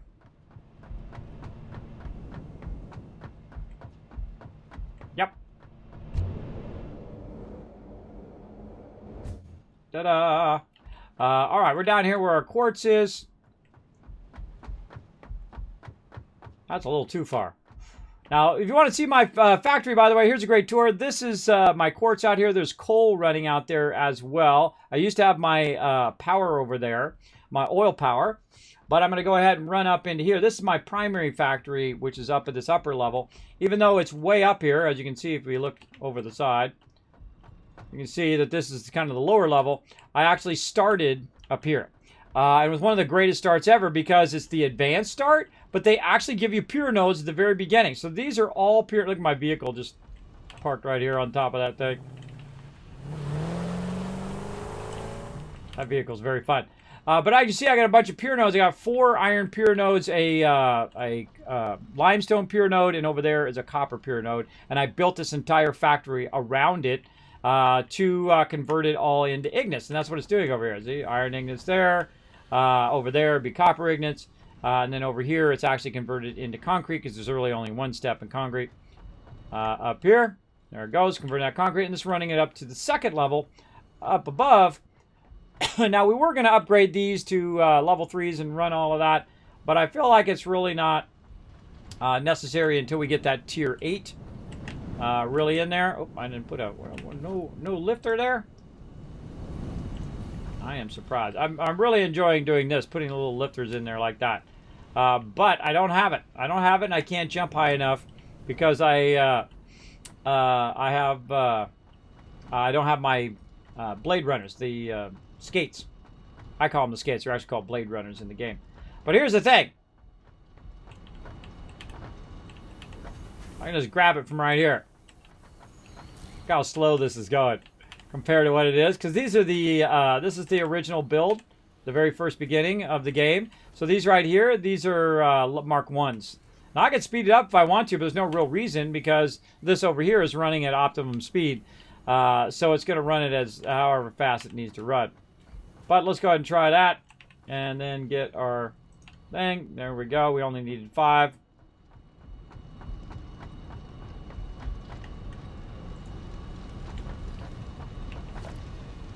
Wrong button. There we go. Now we get up in our hypertube. Now it takes us to this upper level. And of course, you can build more forges up here for when you upgrade your... Oh no, we need another one. For when you upgrade your stuff. I'm just going to take the easy way down. I need more.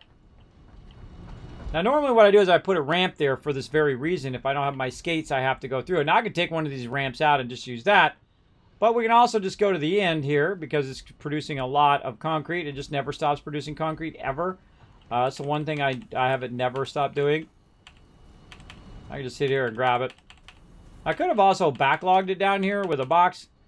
Because this actually runs up into my upper box up there as well. And I could have grabbed some concrete while I was up there too. That would have been smart. But that's okay. We'll get it done. You get to see the bottom of my my factory here. Alright. We got to remember to put these in each time we put in these babies. Alright. There we go. Now we go up to what I consider to be the middle of the factory. Right here, the factory floor, and we see we've got a bunch of manufacturers running over here. And along with all these very large manufacturers that are producing computers and heavy modular frames and all of that, and behind here is making objects that go inside it, like circuit boards and whatnot, that are part of it. We're running all of our resources into there. Back here, what we're producing is we're producing a bunch of steel, right? And steel uses coal. So if you're looking for coal, this is the place to go. Now, I don't run raw resources into my factory and then run them from there. I might do that, try that again on our next playthrough.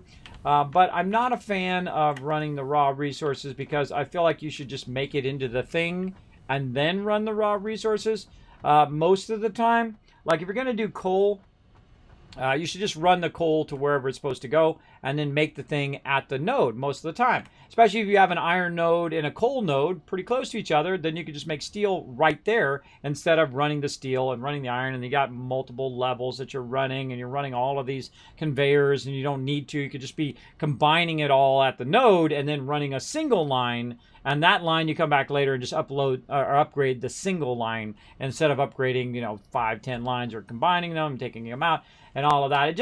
It costs the thing that's most expensive that you have, and that's called your time. It sucks up a lot of your time doing all of that stuff. So good to know on there. Good one to know. Now look again. We can't get up there. We're just too tiny. We're too little. Hopefully we grabbed enough. Where'd it go? Right here. We grabbed a bunch extra. Alright, there we go. I don't know why I don't have them on all of those, but whatever. I don't have them there either. Alright, so we grabbed our coal. And we're going to go over here. Whoop. Whoa, whoa, whoa, whoa there, bro. Now you know why I don't like those at the lower levels. They suck you in there. I usually have those up higher, but I have stuff running right there. Alright, so we're trying to make some more of these filters. Because we're just going to die. We go over there again. We're going to need to make another radiation suit. But we definitely need a bunch of gas filters. Now, these actually be a good thing to set up production in the long run. If you're going to play for quite a long time, be around that, is to set that up. Especially now that we know where we can get a ton of all of this. What do we need? Biomass. Let's make a bunch of biomass. Oh, wait, no, not from our Marsilia.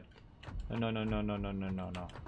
We don't waste that. We got tons of other junk we could convert. Yeah, so I kind of feel like maybe in our next playthrough, we'll leave our... because, see here, at the very top of the game, at the very highest level of the game, we're using the items from the very beginning of the game. So I kind of feel like we could leave our biomass production in next time. And then go from there. Now, you can't actually do biomass in line and then feed it into your power. You have to actually make it into biomass leaves or solid biofuel and then manually put it in there. I feel like it'd probably break the game if you were to do that, because then you could just collect so much of this stuff and then just put it in there. and then let it run and be even better than oil or nuclear power. So that's probably why you have to manually do that. But I feel like we'll leave it in there because at this point, I need biofuel. And then also I could add to the end of biofuel a solid biofuel output and then also a fabric output. So it would make fabric for me as well. And right now I just need a bunch of fabric. That's what I'm making. Now we had trouble finding the Marsilia. And again, Marsilia is something you find at the very beginning of the game. Same thing with leaves and all that kind of stuff. And when I start over again, you guys will see all that because we'll do a new playthrough and all of that. You can feed liquid biofuel. I did not know that because I noticed that biofuel does not have an input. So you can't automatically, what I'm talking about, you can't automatically put it in there. Now, I know there's some mods that allow you to do that because I did see that on one of their dev streams. But by default, by vanilla, you have to manually feed it in there. So there you go. Can you feed liquid biofuel? No, you can't. It doesn't have an input. It doesn't have an input like most machineries have an input of 1, 2, 3, or 4, or a combination of any of those, like 1 on one side, 2 on another, and so on and so forth. But biofuel does not. Biofuel reactors do not have a way of getting the biofuel in there. So you can't. You can make it, but then it just goes into a box or goes into the actual constructor, and then you have to pick it up and put it into the biofuel. You'll see when we start again. You'll see. So stick around for that. I feel like we might have time to restart. We'll see. Doing this power might go all the way in. We might restart tomorrow because then I'll give us a fresh, right at the very beginning of the stream, we'll restart.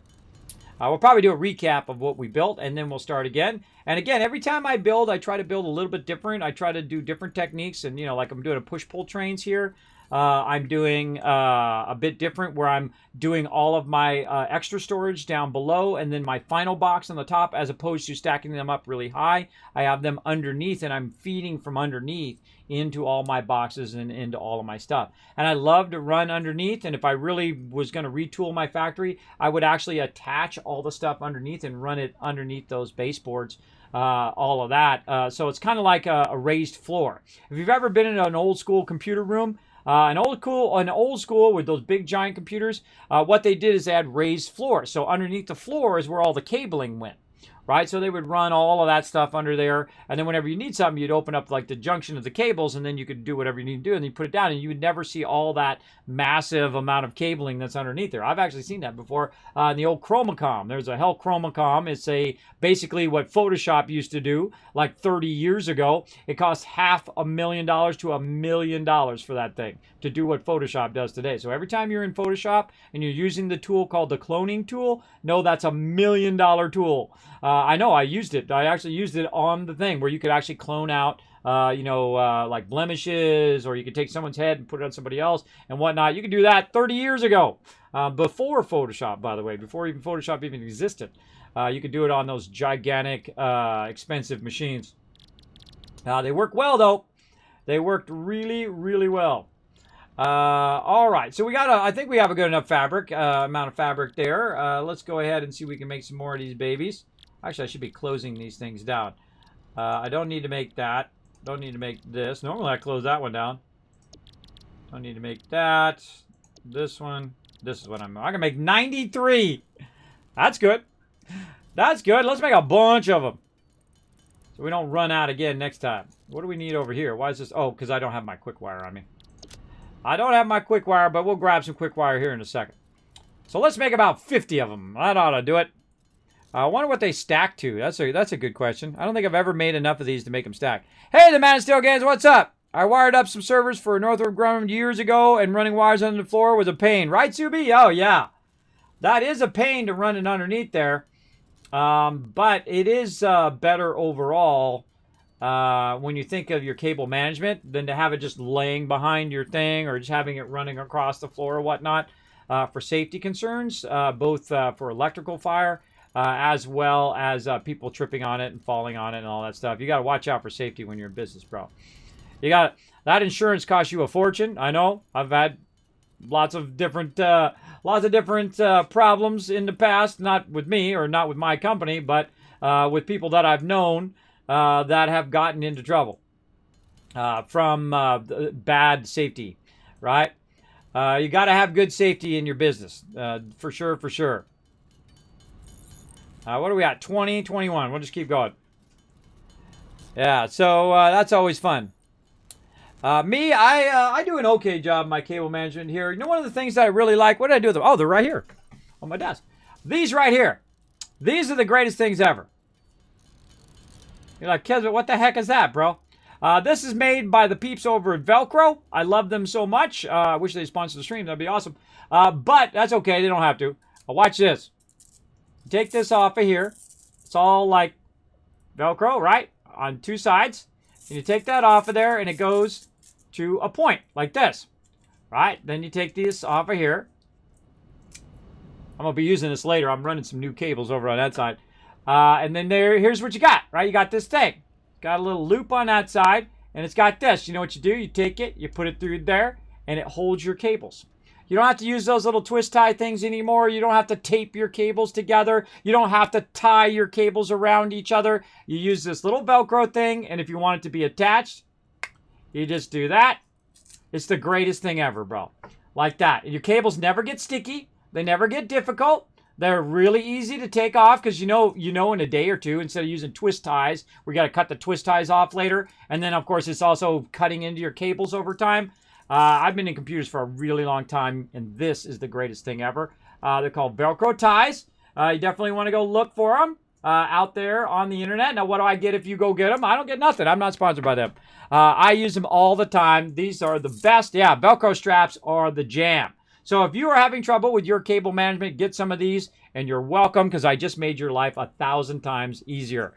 So the next time you go and move something or replug something in or want to manage something, like I have all of mine all in like a row, all those tied off along the way, so it's nice and neat. No electrical fires. I don't have anything laying up against a paper or a curtain or a wall or even the desk. I have it all lifted because I also have a thing that holds all my monitors. I have 4 monitors on this side, and then I have one monitor which is built into my Mac over on this side. And those have like little gutters in the back of them, so you can run it up through those gutters and then run it along the back, and then you can keep it up off your desk as well. So you don't have to see them. They're not in your way. They're nicely organized. And then if you need to take one out of there, you just take the little thing off, take it out of there, do whatever you need to do, put a new one in, tie it around, easy peasy. You don't even need to put it through the loop, by the way. I find that you don't even need to, though it is much stronger through the loop, you don't even need to put it through the loop. You just bam. There you go, Velcro. See, look. See, I can really go to town on it. See, I don't. Boink, boink, boink, boink, boink. You can hear it. I mean, that's pretty strong, bro. Those cables are not coming apart. Unless you got something really pulling on it, it'd probably wreck your cable if it was pulling on that much anyway. So yeah, Velcro straps are the best. Let's keep going. Why am I not holding down the button? Oh, because I made actually way too many. I made like 90 of them. All right, we need to make these over here. We need some quick wire. Hey there, Ken K. How you doing? Ken Kai, I think your name is. You can feel free to correct me in the chat. I butcher everybody's name, but then again, I sleep apnea and vertigo, so that happens. So yeah, I highly recommend those Velcro ties. I just happen to have them on my desk because I was working on some cabling over there. I've been working on my Xbox and my PS4. I took an old router of mine, an old Airport Extreme, and I'm going to extend some of my Ethernet ports so I can have my Xbox, PS4, Switch, my TV, and all of that stuff all on Ethernet without having to be Wi-Fi, so that if I'm looking at the directory, I get the directory just like this. If I look at the, do like a streaming video or I'm watching YouTube on my TV, boom, can get it instantly versus waiting for that extra slowness of Wi-Fi. Now, of course, Wi-Fi is way better than the old school cellular and the old school Wi-Fi, but it's way faster if you have wired Ethernet. Wired Ethernet is way faster. Like I'm getting it at 1,000 because I have 1,000 up and 1,000 down on my internet fiber. So basically, it's really more like 900 and 800. But really, when you're a streamer, the upload speed is your most important thing. 5 download or 10 download or whatever, that's more than enough usually. Or if you can get 30, that's even better. But your upload speed is your most important thing. You want to have at least 5. 10's better. In today's day and age, you should be able to have at least 30 down and 10 up minimum for a reasonable price as well. I don't even know where I'm going. I'm getting my quick wire. That's what I'm doing. That's where I'm going. I feel like they put those in between there specifically because of that. So you can walk in between. Or did I already get my quick wire? No, I didn't get it. Now, a bunch of my stuff is still off over there. I got radiaminated. Oh, you know the other thing I need to put in here?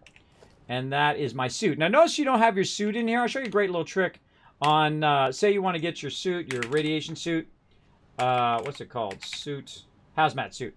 You click on it here, and then you say add to to-do list, and it will tell you what you need over here.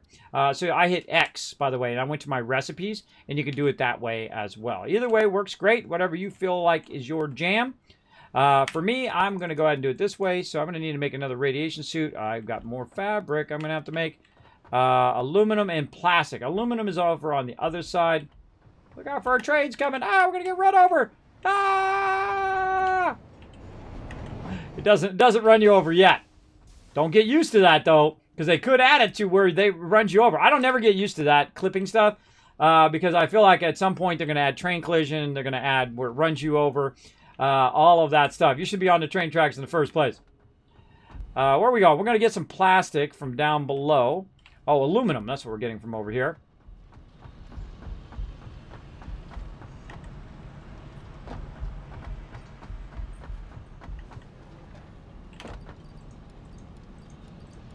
Oh my God. Oh my God. That's a lot of aluminum, everybody. We're now into our 4th box of aluminum. That's a lot. That's the fastest tier stuff. We can go in and just upgrade every single one of these conveyors now to the max level conveyors. We are just so styling, man. We have all of the resources running, except for the turbo motors and all of those. Turbo motors are among the hardest things to make in the game. I typically don't make turbo motors until after I do my nuclear power and whatnot. But that's just me. That's what I like to do. And I usually don't open these at all because I very rarely ever use these. But we decided to open up the entire awesome shop, so we did. Such is the way it goes. I never use a lot of this stuff. I don't use the stairs because you have a tendency to fall. But you can use your stairs in combination with your, where is it? Foundations here. And you can use your pillar middle now to block the stairs so you don't fall in between the stairs like you usually do. So that's good. I like that change. We need plastic. We got to go downstairs. Got to go downstairs and get that plastic. Let's go. Going downstairs. Where's our down? Our down is right here. Oh, no. Oh, no. Again, everybody. Again. We don't have enough concrete. So sad. Sad, Kismet. I just only got 4 boxes of it right over here. I guess I could just grab a little bit from here, right? Grab a little something, something. There we go. I got plenty. If I just get it on my character, I'd be even better off. I died earlier to radiation because I wasn't watching my filters, and thus why we're running around right now making some filters and a new suit because I'd croaked. And you don't want to go running back there until you have the ability to defend yourself again against that. Man, this plastic is not backlogging at all. At least not over there. Let's go look over here. Probably backlogged. No, not backlogged over here. Oh my God, we got to up our plastic. Yeah, our plastic is doing that, but too bad. I'm snagging it. I'm snagging our plastic production.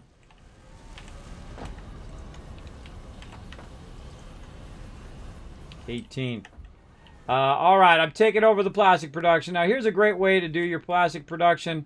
I've got 2 of them running into here. That running down there and this running up here. Is I can temporarily divert this, or I can just jump on it and grab it as it comes down the line. That's always a fun way of doing this. It's like testing your grabbing skills. Can you grab it before it goes in there? Now, I could run it into a box, but I can also sit here and have a little fun trying to grab it. I can just take this out and run it into a separate box.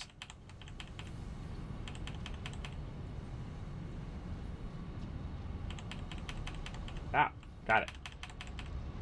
53 ought to do it. We're good. We're out.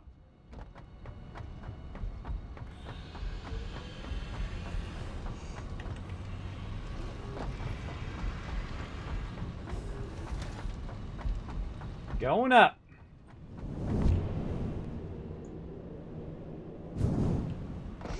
Okay, now we're going to make some fabric. Ah! Keep coming around that corner right in that thing. I keep forgetting it's there. All right, that's it. If you do that more than twice, take that out. That's what you do. You only make 2 fabric. Oh, I need more biofuel. How much fabric I need? 50. Now, this is how most of the beginning of the game is, doing this. Before you actually get your factory fired up. And you're going to be doing a lot of working with your power, too. Especially collecting biofuel and stuff like that.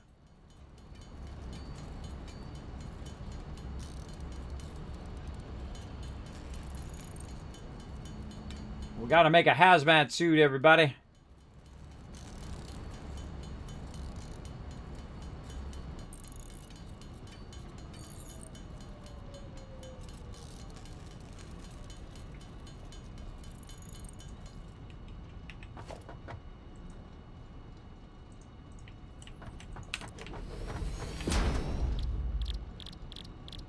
All right. Oof, lots of iodine filters we can make now. But before we do that, let's make our hazmat suit first.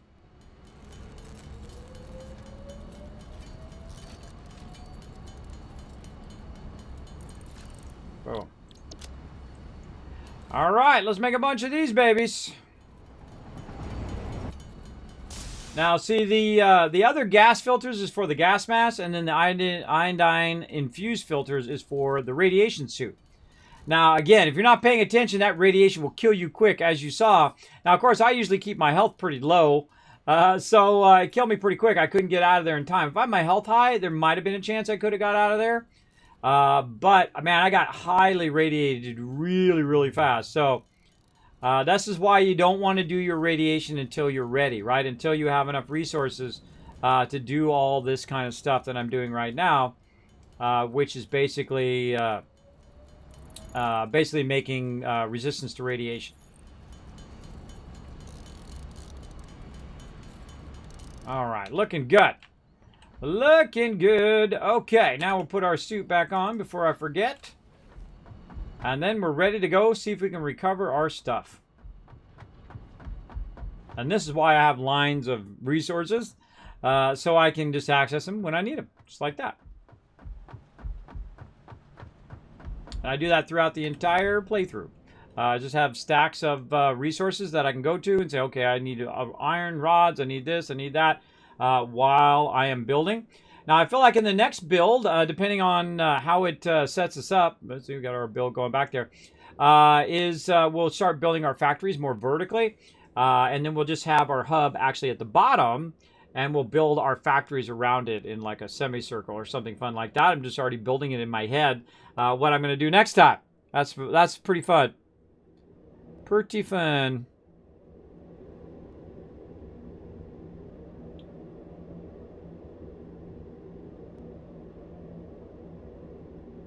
Now, train's been over here diligently taking all of our stuff and running it over here. Now, we're trying to create another train. And actually, we can see it way off in the distance over there. We're creating another train, which is going to bring the uranium up to our nuclear power. So we got to watch out. We're going to do some testing of how far away, and does the other thing bring radiation across and all of that. But while we're on our way back up there, let's go ahead and do this battle. Let's go. Whoa, 182 units. Yeah, way to crush it, guys. Let's go. All right, now Jimbo in the lead. Samson coming in second. Astrax coming in. Jimbo taking the lead there. Astrax again taking the lead. Oh, they're battling back and forth. Who can get the most kills? Who can get the most assists? We're going to find out who the MVP is here in just a moment. Was Asdax getting it there? Sorry if I butchered her name. Right there, getting the MVP love. We got Jimbo, Avalis, I think that is, JC Hunter, and Insane Paco Taco, all getting some extra scrolls and gold. Let's go ahead and see what we're on to next. Okay, this is the one. Now, I'm glad that you guys joined us for the last one, because you're going to have a chance at the loyalty reward one, 20% chance. Now, let's go ahead and see if we need the Wasteland Tycoon for this. We got a level 20 right there. What do we got over here? Come on, cursor. Level 1. Level 20. Oh, boy. We got all the beefiness this time. Oh, my goodness. Oh my goodness. All right, we got a whole bunch of level 20s. Firing up. We got double level 20s right there. Should we go middle and just go completely postal? Come on, everybody. Let's go postal. Let's do it. Let's go all in, insane mode. Right down here. Let's go all middle. Come on, everybody. Come on. Go crazy with me. Let's do it. We're going to go ahead and do a little bit of battle planning. Let's go. Right here. Right across the bottom here. Maybe a little L-shape action. Across here. This way. Across there. We're going to definitely need some protection down here. Let's do an O shape. Something like that. Alright, well, that's more like a C. C-shape action going on there. And then have our support in the center. Like this. Nope, not like that. Like this. And like this. Like that. Let's go with that. We're just going to go crazy right here in the middle. We're going to stack as many units as we possibly can in the center. If we take out these right here, we're going to get the win. Now, I brought in the big guns. That's right, the max level tank. Kismet, the Wasteland Tycoon's in there backing you up. And remember, you can support the stream by gifting those skins or purchasing those skins in-game. I greatly appreciate the support. Trying to get myself up to 100 so I can go ahead and get another one unlocked, another full skin unlocked. That's going to be awesome. Awesome. All right, we're hanging out by the train here. That's that train. That train's bringing my resources up. The trains in this game are awesome. Let's get that going. Now, we need to get over here and get this other train going on. And I was trying to get the train to work, and for some reason, the train wasn't working. So, we'll have to come back over here. Do I have enough to make a train? No, I don't have enough to make a train right now. I might have to just walk. Or, I guess I could try to make a... I should have made me another vehicle. That's what I should have done. Made me a little cart. What do I need? I need reinforced iron plates. I think I left some right there. Yay, me. Let's just go ahead and use our awesome factory cart. I love this factory cart. It's one of my favorite things in the game. It is so awesome for getting around. It works really fantastically on your foundations. Not so much on dirt. Slides all over on that. But on your foundation, it sticks like glue, sticks like Velcro. Yeah, big time. All right, here we go into the radiation zone again. We want to get this radiation going. Get it fired up. How are we looking on time? Got a couple more hours left. I think we might be able to get this done. I'm going to try to get this done today. If we get this done today, then we might do a restart tomorrow morning, 9 a.m. Eastern Standard Time. Let's see if we can get it going. We have plenty of filters now.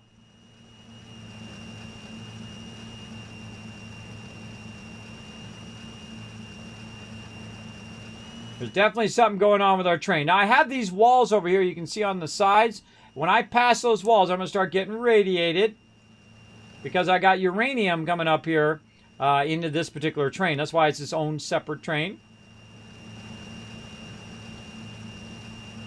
And there we go.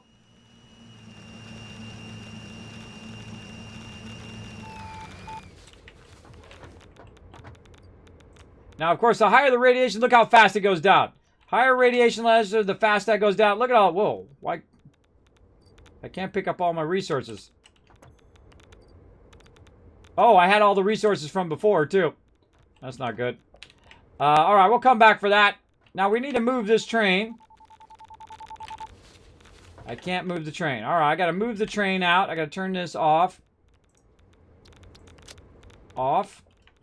And then I need to get on the train and move the train back out of here. Oh, there's a big spider up here. Dang it.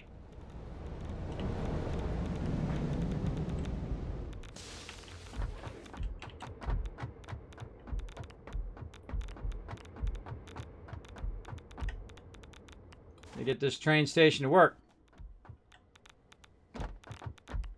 Highly radiated. On. There it goes. All right, now it's working.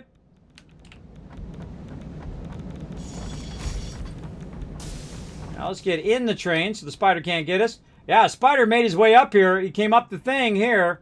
That's why I usually block those animals off so they can't get in here. Okay, there it goes. Grabbing our first shipment of uranium.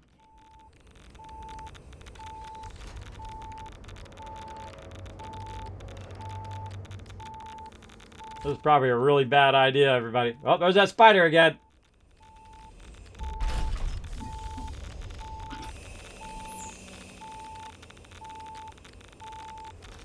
Let's see if I die. What is that thing right there? That thing's a big giant spider trying to eat my face. Bye-bye, big spider. Still high radiation levels.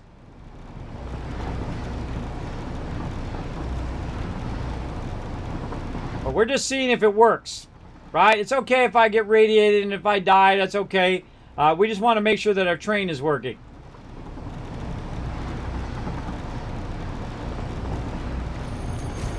But again, you want to get this other stuff set up first before you start this. Though I could also do the rest of it, by the way. I could do all the nuclear power and all of that first. But we're going to see if this unloads this and starts to run that in there.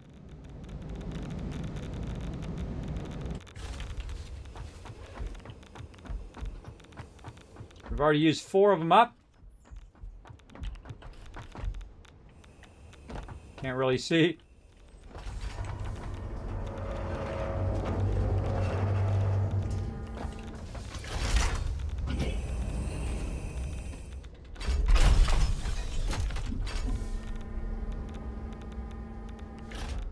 Watch to see if that uranium, there it goes. Now this stays radiated, so you don't want to be too close to that. So it's a high concentration of radiation. Now I'm going to move back. And I'm going to try to get to the maximum safe distance from the radiation. Oh, right about here. Oh, I can't get over those because I don't have my skates on. Hold on, I'm going to put my skates on. I'm going to get radiated. Move away. There we go. So the closest I can be to this now is right there. Right? So it's right there. So I need to put a wall in and say, you know what? Kismet, don't go past this without your radiation suit. I like to remind myself of stuff like this because, you know, this is when you forget and you go over there and you die. All right. So anything beyond that spot, I need my radiation suit to be on, and I need to make sure that I have lots of these hazmat filters. But here we go into the radiation. So it should now be grabbing this and pumping the uranium in here and now pumping out a bunch of these uranium pellets, in which it is doing. And then also the excess fluid should be running out. And there it goes, starting to backlog into there and starting to fill this up. And that up. And then eventually onto this. Hasn't quite made it to that yet. And then we're just going to dump the extra sulfuric acid on everybody down below. That's a bit of RP. You don't really dump it out the end there. It just flushes it. And then it disappears, but oh well. All right, so we're going to go do that. Now we're going to see if this is actually producing any of these and running them over to here. Now don't have any radiation right now, so if I get over here... hold on.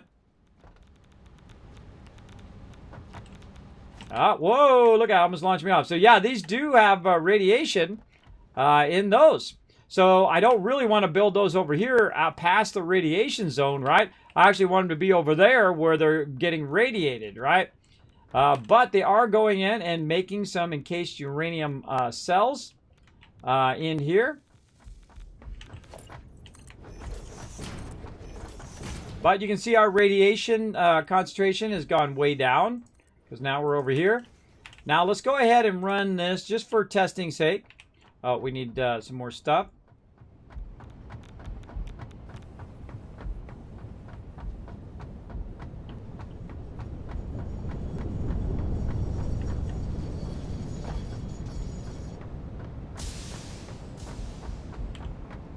We need more of our resources that we dropped over here.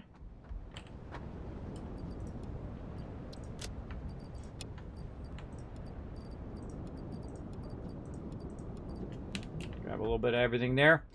And run back. Now again, if I get too close to this, we're going to have that radiation problem again, right? Getting radiated. Or the other one, sorry, that's my sulfur one. Too close to that, we're going to get radiated. Now we want to go ahead and combine all of these together into something over here and see if we get radiated. So we'll go in, we'll get our conveyors, and we'll run that into there.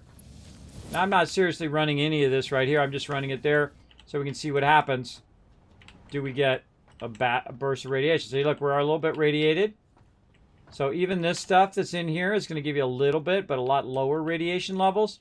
So we need to know that, what the concentration of radiation is across all of these items that we're making. Right? Now, again, this is not, I didn't seriously build this. Like, I'm going to leave that over there, so I'm going to take all that back out. And then we're going to take all of this out. Nope.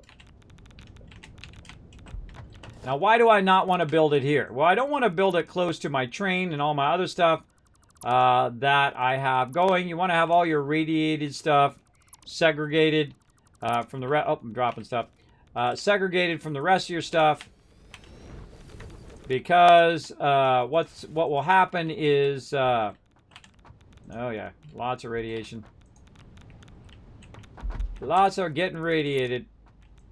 Because what it will do is it'll just cause a huge radiation zone, like what's happening right now. And then I'm going to be taking a lot of radiation. All right. And see, if you're standing here with radiation on you, you're going to be like getting radiated like nobody's business. We're going to take that out of there. We're not going to run that over there. We're just going to run this over here where we already have a concentration of radiation. Anyway.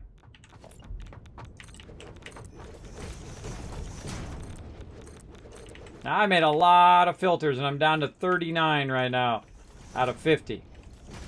So we need to put this stuff down so we're not getting radiated the whole time while we're building. So let's go ahead and run back here. Create ourselves another little thing. Like this. Sort all of our stuff. Get our radiated stuff off of us. There we go.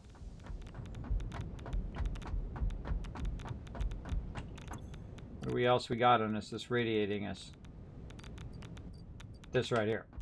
We got to get that off. Our pellets. Now, as we move away, our radiation should go down if we've removed the stuff. Nope. Nope, there's something else on us that's got radiation, right?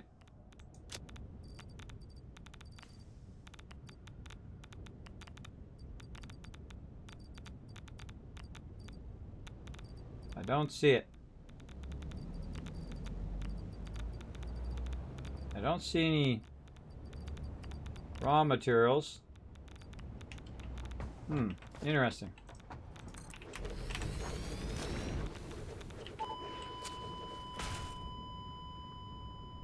Put my filters away in there. Alright, let's see if we respawn on our hub. We do, alright. So yeah, I put all my filters away and then I insta-died. I forgot about my filters. I was trying to see why I was getting continuously getting radiated because I got rid of the items that were actually radiated. But now I'm not getting radiated. I'm fine. I died. Here comes the train, too. Let's take the train.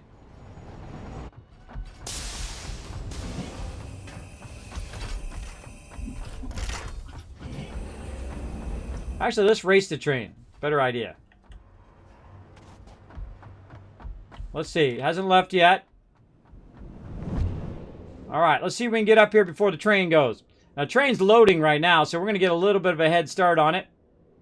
But let's see which one's faster. The hypertube or the train. I'm guessing the train. Even on an incline like this, because I have the incline so low, at the minimum incline, I feel like it's going to catch up and pass us pretty quickly.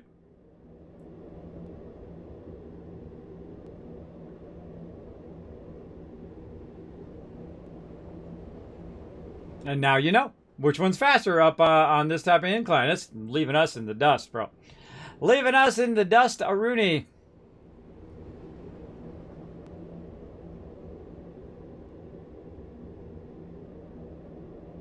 Yeah, I don't know what I had on me that was radiated. Maybe I became radiated because I was holding that stuff. Could be. Could be. Don't tell me. Part of the fun is figuring it out. Kismet, hey Kismet, when are you going to play Outer Worlds? I just answered that question earlier, Raz. Just look at my schedule down below the stream. Look at the one on Twitter. Look at the one on Discord. Look at the one on my homepage. It's Friday afternoon. Just look at the schedule. What are those 500 stacks? Look greenish. Did I have the actual raw stuff on me? I didn't see the raw stuff on me. I might have. Now, the problem is I got to go back and grab those filters and grab all that stuff before I die. I'll most likely die again. Because I'll have to remake all that stuff again. Let's see if we can just grab it. I like to do test game mechanics, right? Can we just run in here and grab it at this point? Now, first we'll get close to this and see if we get... no radiation there. That's just that. How about this one? Nope. That's looking good. Oh, we actually have some filters in there. All right. So we grab our thing and we'll have filters right away. There's all our resources. Oh, there's my suit. Oh, right there, look. See, look, I was actually radiated. It wasn't actually something that I was holding. It was actually I was radiated because I got those I got that items back. So you become radiated and you have to wait till you become not radiated. Interesting. Very interesting. So you don't want to touch the stuff with your hands, basically. You don't want to touch that stuff. All right, so we'll put that over there. We'll move away from it. See, this is what it should have done. The radiation level should have went down when I was not holding the stuff. Right? There we go. So we're out of that kind of radiation zone. And there we go. So, yeah, now we know. We actually become radiated. Good to know all those little tricky tricks. All right, I don't want to use that. I want to go over here and build. So we need our concrete. We got to hurry up. We got to get this done. Did I put it back here? I put it somewhere. Let's take that out.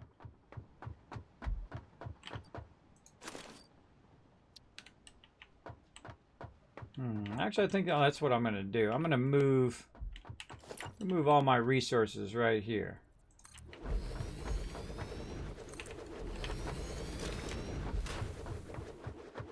Yikes.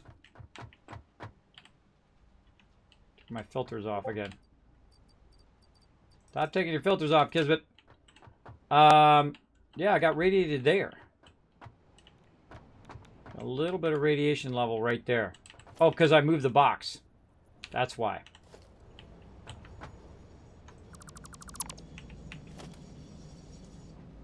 Now my radiation zone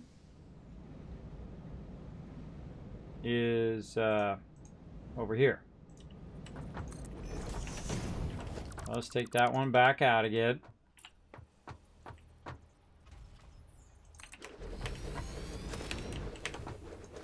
Okay. Now, no filter. Make sure we got filters. There we go. Filters in.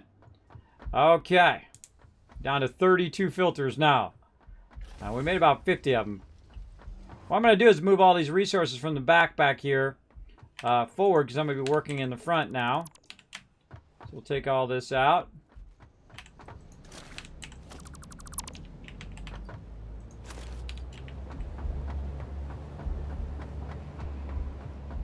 And I'm purposely avoiding that side over there.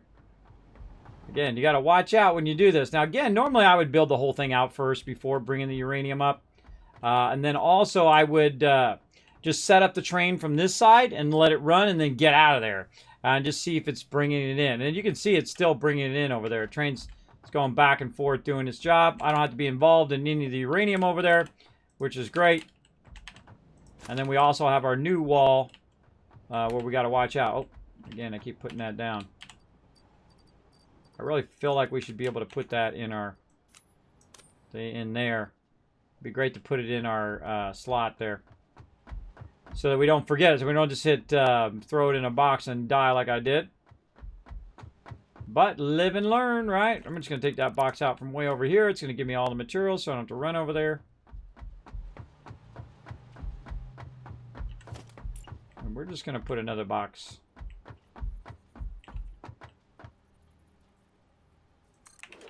right there. All right, store all that. Grab this. There we go. Grab all that back. What do we need? That's for that. This. I don't think I got back all my other stuff that I needed. All of this stuff we can take out of here. Marsilia. Sulfur. Too much of all of that stuff. Don't need that. Don't need this. Coal. Don't need that. Right now. Alright, taking all those other things out of there I don't need. And we got some of that. Need this, I need that. A little bit of everything. A little bit of everything. Alright, there we go. And then where's our big resources? I think it's in this one. No. Where's our heavy modular frames and all that stuff? Must be on the other end. All that other stuff's on the other end. So you know what we should do is we should optimize one of these, this one, to be the stuff we're working on. Take all of this and recombine it at the end here with that. Very nice.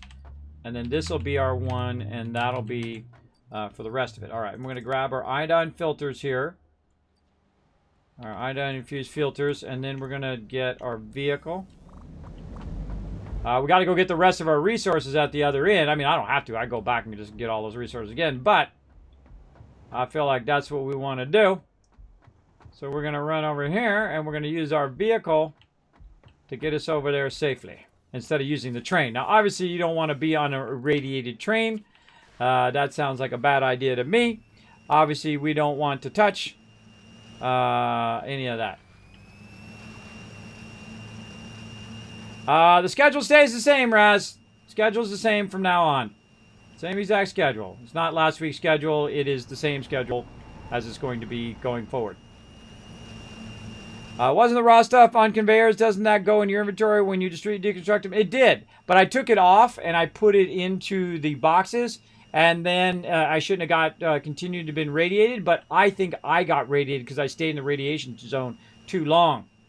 That's my theory anyway, because the radiation never went down.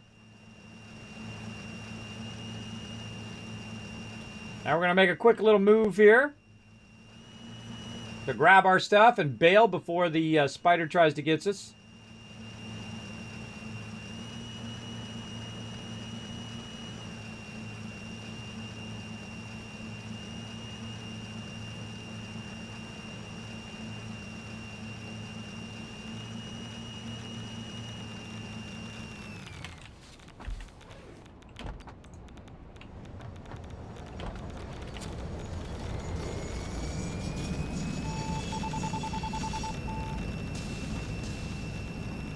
Backing this baby out of here. It takes longer for me to turn it around, so I'm just going to back it out of the radiation zone. There we go. Here comes the train. We're going to get radiated again. We'll let the train go way ahead. We're not going to move. There we go. All right. And there we go. All right. We got our stuff. Heading back. Now we don't ever have to touch this again. It'll just do its own thing all day, every day. Running that out. Gotcha, yeah. Big time.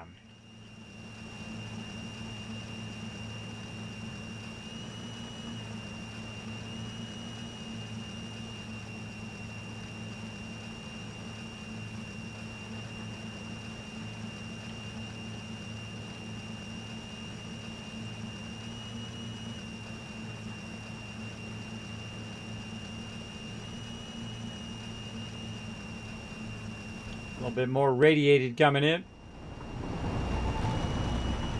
It's cool that it does that, though. It's cool that it knows, you know, all of those mechanics. Neato. Let's cut here. Now, this other little area over here is so I can be away from the radiation and drive around. I always like to leave myself some roads, some areas for roads. Areas to get through. Of course, if I was driving better. All right, here we go. Okay, now we're going to go get some more stuff built. Let's go ahead and take what we got and drop it in here temporarily. Get this out. What do we got in here? Yeah, we're going to need this. We're going to need this stuff. There's all my old items there. We especially got to get our coffee cup in there because that's high priority. Let's get that out of there just to get it out of there. You know what? I feel like we'll just take all of that except for the hazmat. And do we really want to get our stuff up? Maybe later. Get all of this. Okay, back to work. Now we need 2 assemblers. Or no, we did 3 assemblers. 3 assemblers. And whatnot. Alright, let's go.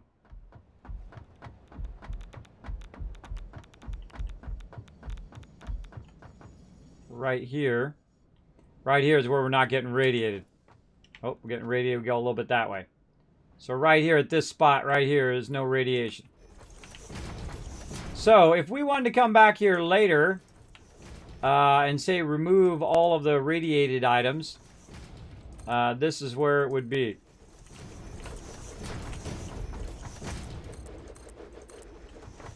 So we're going to build this forward just so we can build it. Now again, before you bring your uranium, you could build the entire thing out first. But we brought some uranium so we can let it start to backlog a bunch of that stuff over there. And we could actually be having it run into that box. Let's go do that while we're at it.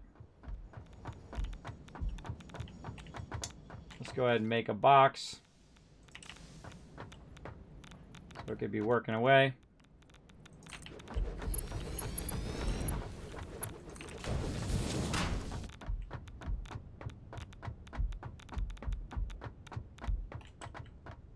All right.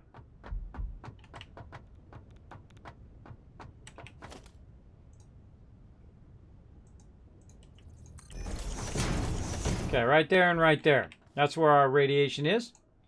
And so if you do that, I suggest to give yourself some room away from the radiation zone to actually build all your different steps. Again, we were going to do 3, I think, of our encased uranium. Yeah, 40, 80.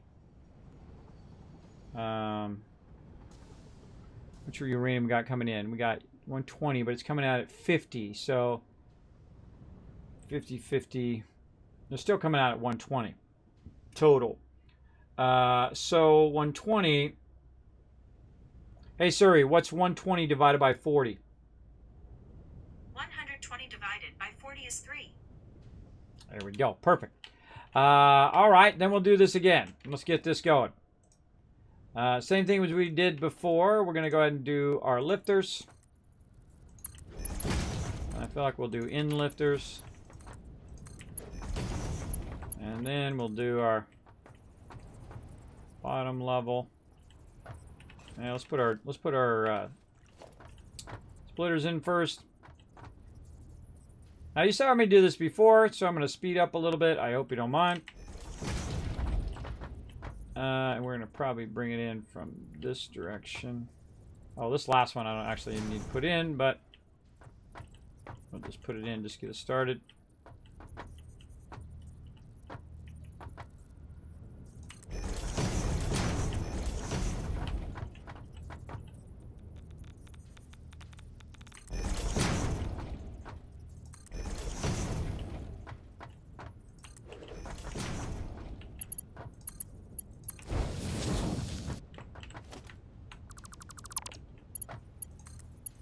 We can just run that into there. There's no reason for a splitter there.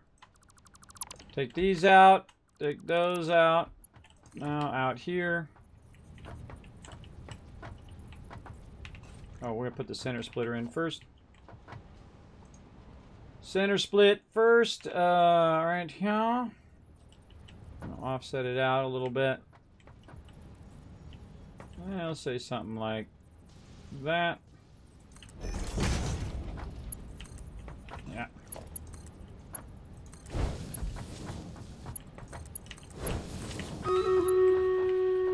Where's that one on the side? One on the side. That was a tricky one. Run that around like that. All right. Then we need our concrete.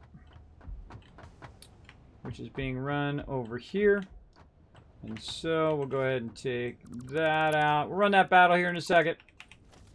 I heard it. Walls. We want a single. Run this to over here. And we're going to run that. I feel like bottom or top. Let's say bottom. Run that concrete there. Then we're going to run our power.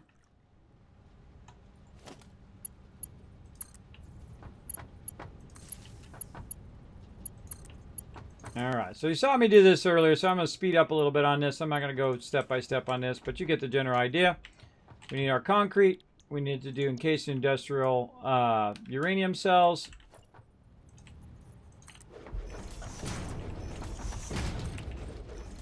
Hold this out a little bit. Tell it uranium cells, uranium cells, uranium cells. Okay. Now we're going to be outputting 30 of those total. And so what I'm going to do is actually have it switch back in the other direction. Like this. It's going to kind of snake across the front of here. And so we're going to actually put the assembler in backwards. Like this. And I actually like to leave a little extra room. That's just me. I mean, I can jam it up against the side of that, but I like to leave in a little room to run back and forth. And then what we're going to do is we're going to use our stators and AI limiters to make electro control rods. Now, here's the thing. This doesn't have to be done over here, right? This actually can be done over here where we actually have the resources.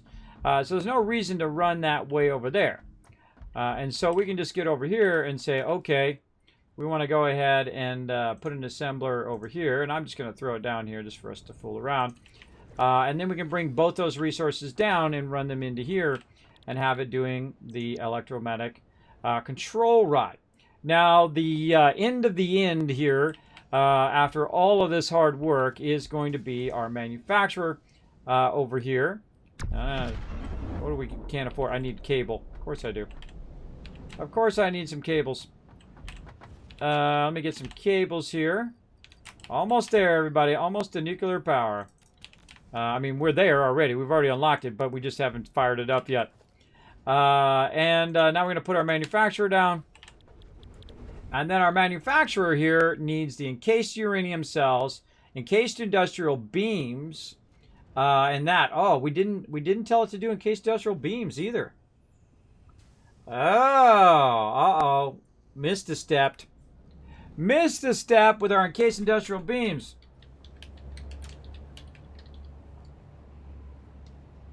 No, we didn't write that down, so that'll happen. We'll have to add that to our train. Encased industrial beams, and then the control rods. So control rods are coming from this. The other ones are coming from over there. And we're going to be outputting 30 uranium cells. So that basically is 3 of these manufacturers that we can be doing to create the nuclear fuel rods. Now, we also are going to be doing the nuclear power, which is this right here, but we need our more concrete, and we need the supercomputers that I have sitting over here. And so we're going to get those, and whatever the other thing was, I've already forgotten. We can just go ahead and put it on our to-do list. Concrete was the other thing. All right, and our to-do list is ready to rock. Now, let's go ahead and do this battle. We're going to be doing battles all day, by the way. Don't worry, we're going to be doing them all day long. Even when I'm not around, I'm going to be running them in the background while I'm off working on other stuff.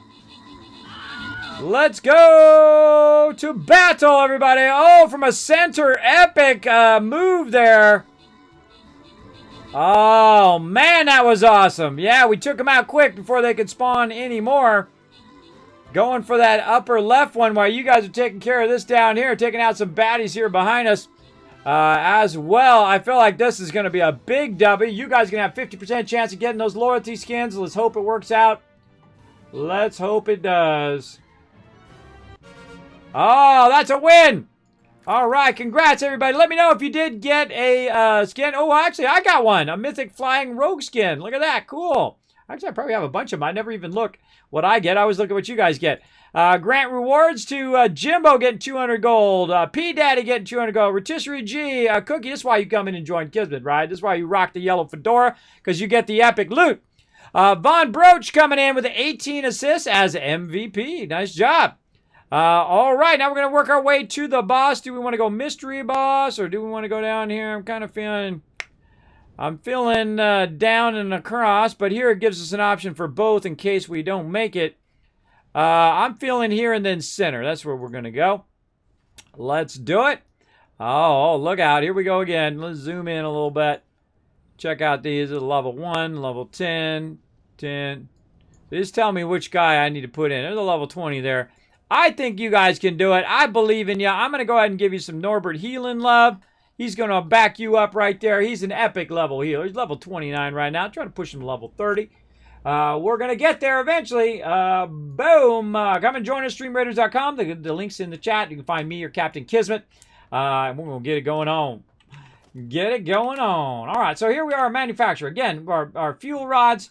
And then we want to go ahead and make our nuclear power. Let's just drop that baby. Boom. All right, now what do we need for our nuclear power? Well, we need some water. Luckily, we have lots of extra water. That's why I ran 300, because I knew I was going to need more over here. And then we want to put in our fuel. But how much fuel makes this run? What does it run at its rate, right? How many is it using up per so much? We don't really know at this point. If you haven't played through the game before, don't spoil it in the chat, everybody. That's one of the things we're going to figure out. Are we going to have enough rods and things like that we're making to actually make one of those things run? That's 2,500 power by itself on it alone. So we're going to go ahead and run this across here. And we're just going to keep on expanding our area here.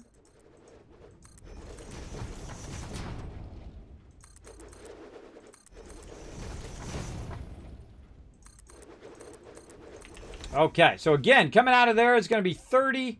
30 going into one of these assemblers here. Or not in the assembler, sorry, into the manufacturer. We can do 10 per encased uranium cells. And again, we're going to be doing 30, so we can do 3 manufacturers worth in encased industrial cells. And then let's turn these this way. We want to move them away from our train station, too, so we don't get radiated as well. And we'll go ahead and turn this so we can feed it from this side. There we go. So again, now we need to look at our inputs. So our inputs, 50 water is going to be fine. How much waste are we going to produce? What are we going to do with that waste? How much fuel is going to be run into there? Now again, we're running... over here, we're going to be running a bunch of stators. How many control rods do we need, right? How many control rods electromagnetic control rods do we need?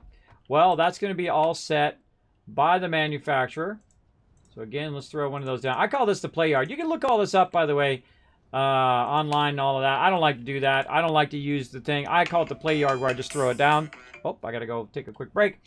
And whatnot. So I just throw it down so I can see what it is I want to make. So I need 10 of those. In case of those remains, electromagnetic control rods. So we're going to make 3 of these. I'm going to need 6 electromagnetic control rods. And that's going to create 4. So I need a total of 6. So I really need 2 of these. So we're going to go ahead and take this out. And we're going to say, okay, we need 2 of those. All right, so we're going to try to run 2 of those worth of it over there. Now, let's take this out. And then we're going to go ahead and run our manufacturers long ways. And actually, we're going to offset them a little bit so we can put some boxes in the back. And so there's one manufacturer there. Now, what we can also do is take our manufacturers and then double the rate by putting our boost in there. We really don't want to do that. Really don't want to do that, especially at this rate. So we can just do 3 of these. And our thing is going to be our encased industrial beams. So we're definitely going to need that. We're going to need more plastic. We're going to need all of that stuff, everybody. And right now, we don't got enough of it, so we're going to run back. I don't think I put any plastic in these boxes over here. Let's go look. I was getting a bit low on plastic, actually. Actually, I can just go like this, too, and just look and see what's in each of those by acting like I'm going to take it out. It'll just tell me what's in there. No plastic in there.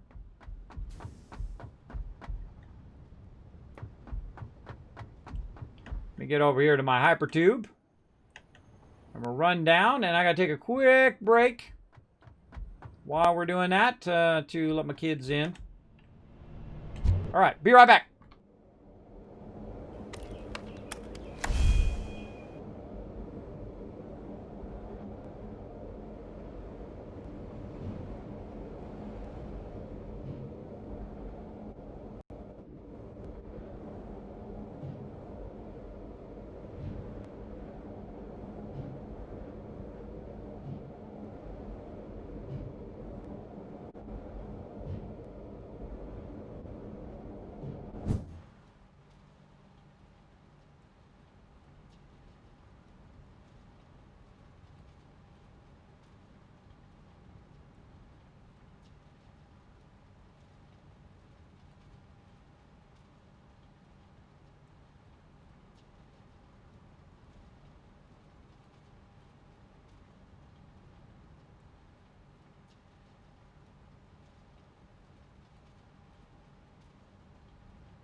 All right, everybody, let's try to finish this off.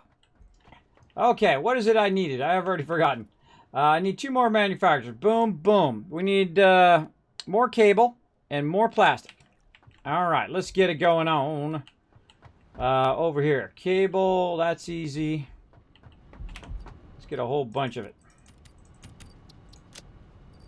Get rid of the small stacks. Get the big stacks. And plastic. Plastic's going to be the toughest thing because we're using a ton of plastic. Switch back to my fast runners.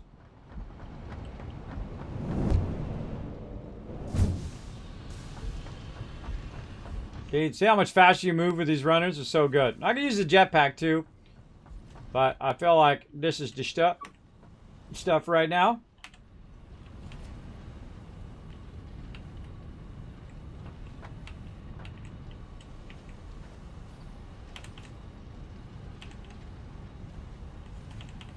Yeah, definitely would up my plastic production at this point if I was going to keep making stuff.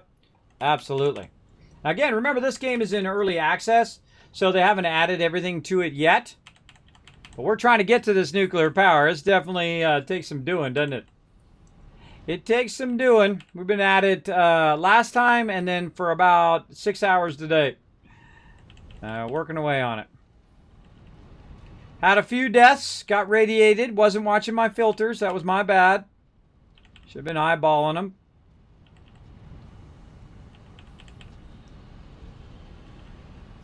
And I feel like we're going to make a sorter earlier on. I was going to make a sorter as well, but I feel like we're going to make that much earlier on in the future to help us with all of our loots.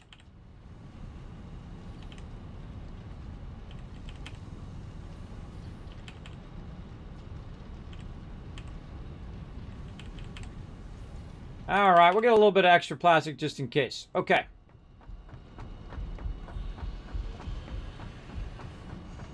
Back to work.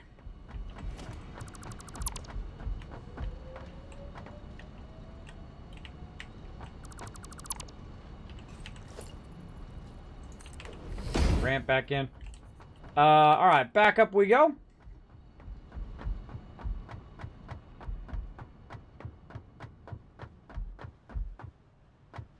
Back and forth and back and forth. You can pre-think this all out by putting all the stuff in your to-do list and then bring all the resources that you need the first time. But I find I do a lot of this where I'm out of such and such resource. Oh, I'm out of such and such resource. Oh, I'm out of such and such resource all the time. And that happens because you just can't, you can only hold so much on your character, and then you're only producing a limited amount of certain stuff, especially early on. You're only producing so much. But I feel like we're going to do a restart tomorrow no matter what, but we're going to try to get this power going. And you got the general gist of it. This is really all we have left to do. in the game. There's nothing else I need to build other than if I wanted to get all of the resources and get all of the stuff and build it to an nth degree with a gigantic factory and whatnot. Really, this is the highest level of the game, is nuclear power. Look at this beautiful waterfall down there. It's all going to be covered with sulfuric acid. So I'm going to be pouring all that sulfuric acid down there into their water supply. Because Kismet's being bad. Very bad Kismet. Now, you can't really do that in the game, by the way, for those who are new coming in. Like, oh, you can do that? No, you can't really do it. I just RPing in the fact that I'm going to flush a lot of the extra sulfur or extra sulfuric acid off the top over here so that I don't have to deal with it. I don't have to package it or put it back into the flow or none of that.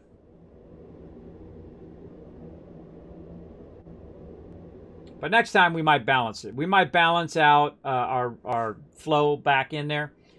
We can definitely do that and control that. You can't control it as well as you can with conveyors. See, conveyors, you can use different speed conveyors to control the speed of what side something goes. But you don't have different speed water stuff, only at the actual source of the water. You can only turn it down there. Not on the way. See, on the way over there, I could just put a 60 in anywhere along the way, and then everything's dropping down to 60 no matter what. No matter how fast it is in front of it, once it hits that slower 60, beep, now it's slower, right? No matter what. All right, manufacturer number 1. Now we're really going to go all in. Manufacturer number 2. And manufacturer number 3. There we go. Now, what are the items we need? We don't even need 4 items. We need 3 items. And we're going to go ahead and stack those back here times 3. So we're going to do item number 1 right here. 1, 2. Nope. Let's do them like this. No. Huh. How would you split you'd have to zigzag. I just thought of that. How would you split these 3 vertically? Right there. Huh. You want to split them on this end and not on that end. I was just thinking how you would run 3 of those out into 3 separate ones. You'd have to split it on the back on the thing, but if you did it vertically, it'd be hard to split on the back because you would have to do this kind of thing, right? And that wouldn't work. But here's our 3 resources. There's one there, and then we'll just put one here lined up to the middle of this one. There we go. And then one lined up into here. And we're just going to run all of the resources into these 3. And then those we're going to run into here. Now we need some encased industrial beams, which I foolishly forgot to include in the train here. So we're going to have trouble with that. So I kind of feel like we could just take the end of the train out, put the thing here, and then put the train back. I think that's what we're going to have to do to get that one last encased industrial beams up here. And I don't even know if it's actually running that to my box right now. But we'll come back to that in a bit. So the 3 things that we need. We need our control rods. So let's start with those. Those are these right here, our control rods. So let's go ahead and clicky some control rods. We got that going. We need stators and AI limiters. The same thing over here. We're going to go ahead and use our inline splitting. Let's just go to our set. Let's use our lifters first. Lifters. Flip that around. Flip that around. We're going to go ahead and do a split. Again, going to speed up. Hope you don't mind. Let's go 3. It was 2 on that one. See how sometimes it's 2, sometimes it's 3. Like, I don't count the first little space between this box and the other box. And then sometimes it's 1, 2, and sometimes it's 3. Depends on how it falls for some reason. And this is going to go that way. And this is only 2, so you don't really need to... actually, I don't really need that one. That was the one I didn't need. My bad. Yeah, move it forward.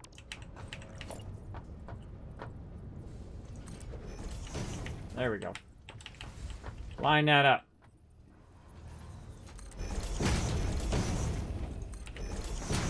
That's the one I don't need. Because this one's going to come out of here and go into there. All right. And now we've got our first item, which is our stators, which I believe is over there. Or actually, we do our AI limiters. And our AI limiter is going to come right into there. Look at that. Boom. Beautiful. Do not clip. No clipping. Beautifully run in there.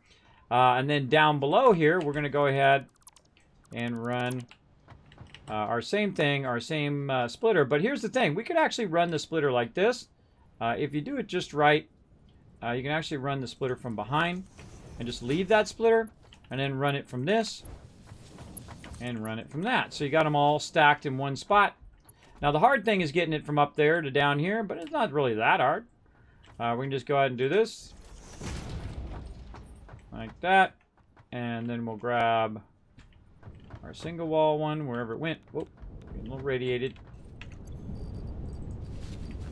Put my hazmat suit back on. Let's get our single from over here.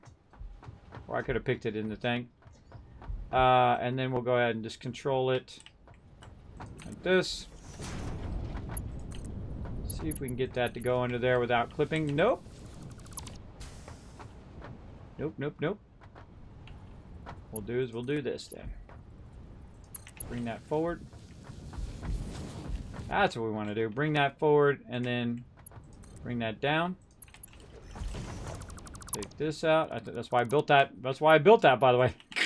just reminded myself. That's why I built that. Then we can run that down into there. All right, there's the stators. Now we need some power. I believe we have some power up here. We do.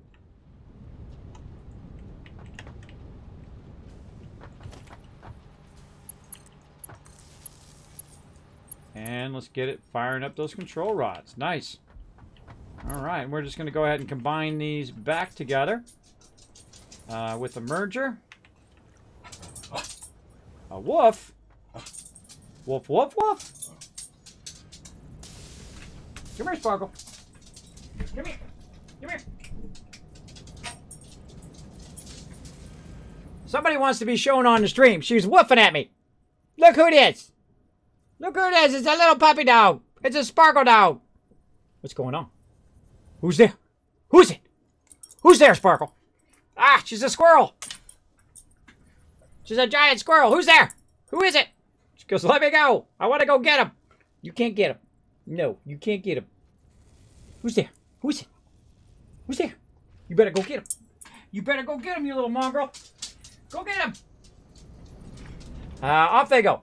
Those my kids are home, so she's letting me know. She's barking at me. She comes over here and woofs at me from time to time. All right, merger. Which way are we merging? We're merging this way. Pay attention to what I'm doing. No, we're merging this way. Merging that away. Into there. Now, there ain't no way that that's going at the speed of this. This is like 700 that this goes. And we're just going to run that into the first one. All right, now over here we're going to have some fun too. Now this is going to be really fun because we got to split 3 of these together, right? And so some of these I highly suggest lifting upwards.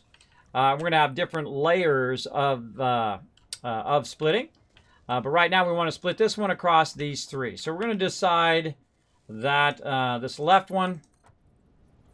We're in the final stages, by the way, everybody, of nuclear power. And we're going to say that that one, and that one are going to be this, right? So we're going to make a call on it, and we're going to back it up. 1, 2, 2. See how that looks? That looks good.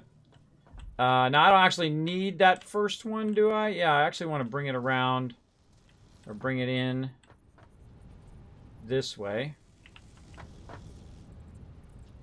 Yeah, bring it in that way and then that, because this is splitting, not merging. So I want to run that there. And then this one I want to go that way. So it's going to go in there, out this side to here, and then all the way down to this one over here. Now we already got it lined up that way. All we got to do is kind of visually line it up that way. Again, this one's coming from that direction. Now this one actually doesn't need to be there, but I'm just going to put it there so it's easily controlled.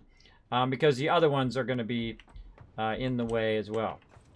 Now we're going to go ahead and run those lines.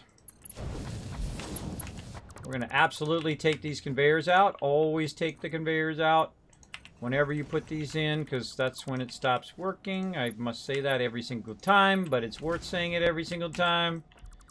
So you're not sitting there going, why is my stuff not working? And now you know. Oh, that's not right. See how it didn't truncate it? See over here, it truncated it, but this did not. That means it was lying when it told me where the lineup was. The big fat liar. Well, then screw it. We'll just do it like that then. Be that way. See if we care. All right, then this, go around into there. All right, and that's going to start running those in there. We're going to need some power over here too. So let's go ahead and this one we'll do power from the side. Over here. Just let it do whatever. And dual wall outlet. Just because we can.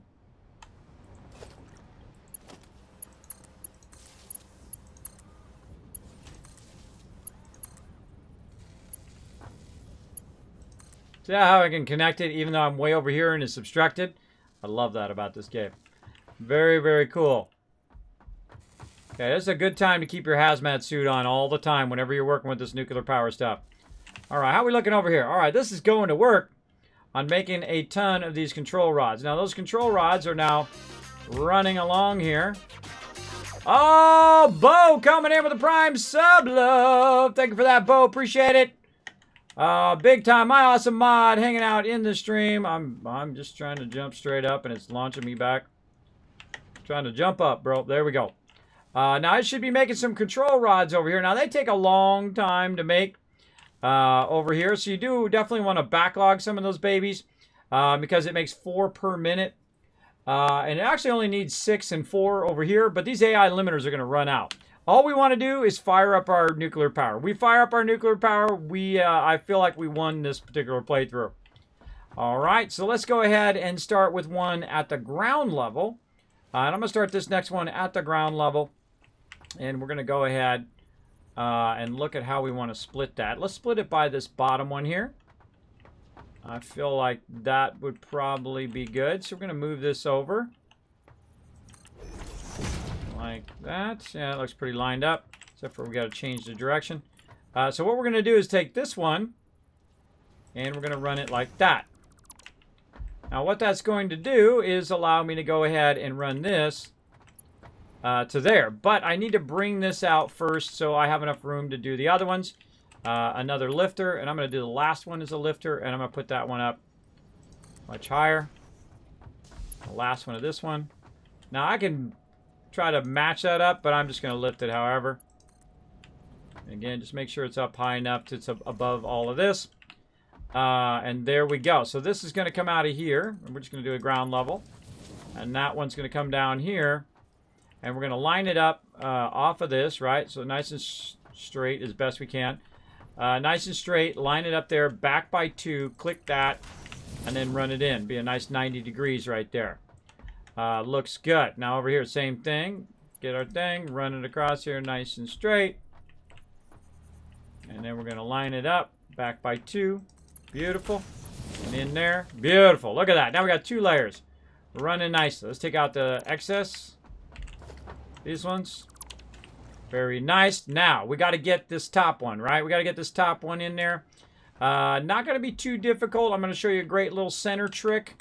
I'm going to pull out all my separate tricks, right? This center line splitter trick, the lifted inline trick, and then also the stackable conveyor pole trick. Ready? Right here, we're going to go up, up, up, up. And then we're going to do a pre-existing line over here.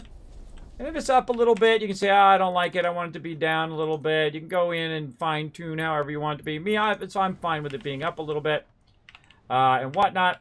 Now, what I'm going to do is go ahead and add an actual splitter right up here at the top. I'm going to add it to the actual pole and then run that over here and run that over there. How easy mode is that, right? Easy. And then we need to get this from over here up to there, and that's it. That is it. That's it.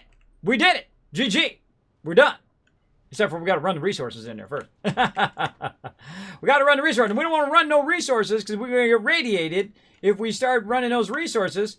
But we need to make sure everything's working. So the electric rods are going in there. And look, the rods are not radiating me. We'll stand here and see if I get irradiated if they come out.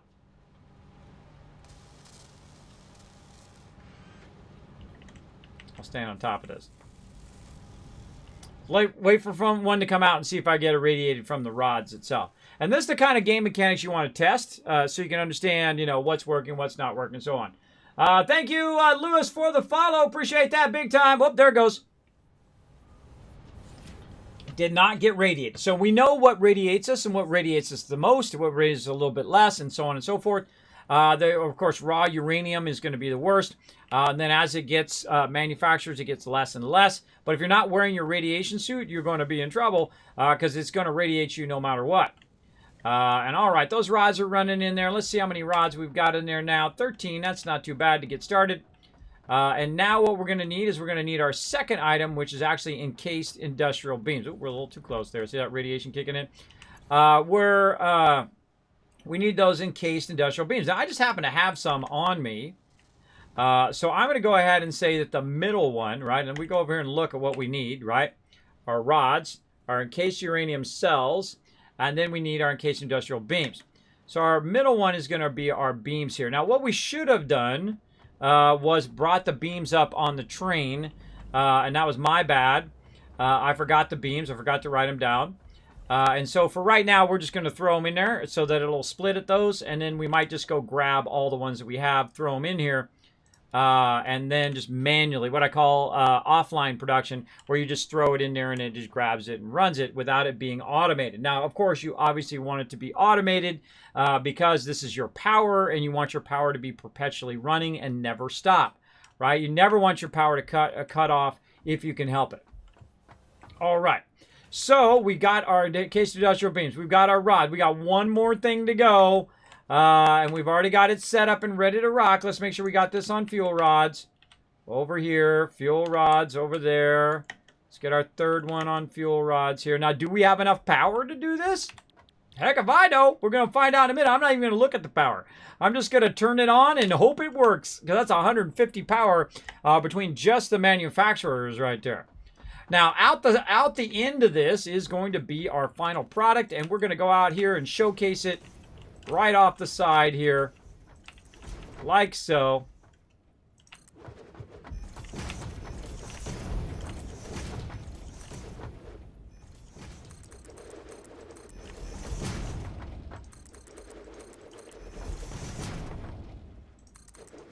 For all to see, way out here. Oh, apparently that's as much as we're going to go. We're out of concrete. We've got to run back. Now, when I'm working around here, I just keep my hazmat suit in, even though my skates would be faster. It'd be nice if we had a second body slot. That would be great. We'd have our hazmat and our skates on at the same time. That would be awesome. What do I come back here for? Concrete. Yeah, I gotta move my stuff out of the out of radiation zone here. I'll say that's good. So you want to have your original stuff out of the radiation zone. Now you might notice that I'm running the radiated stuff way at the end, and that's because it's further away from my train station. Less radiation I'm going to take. All right, way out here. Now's our time. Nuclear power. Can we put it down? What do we need? We got enough? Floor is too steep. We could literally just jam it right in there, right there. Now, I would say that's too close. That's just me and my crazy ideas. I don't want it to be that close, and I'm the one that's building it, so I get to choose.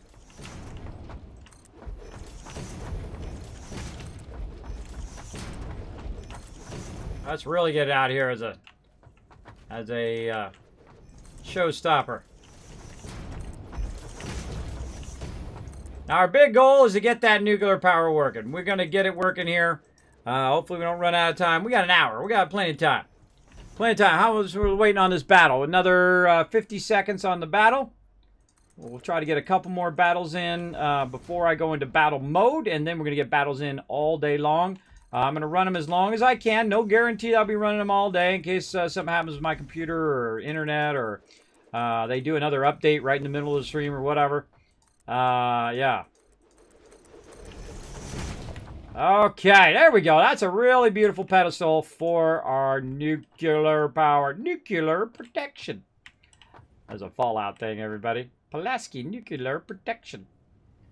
All right, let's just hang it off the side as much as we can. Boom. Okay, looking good. Now, what do we need for the final step of the process? Well, definitely we need to merge all of these control rods together.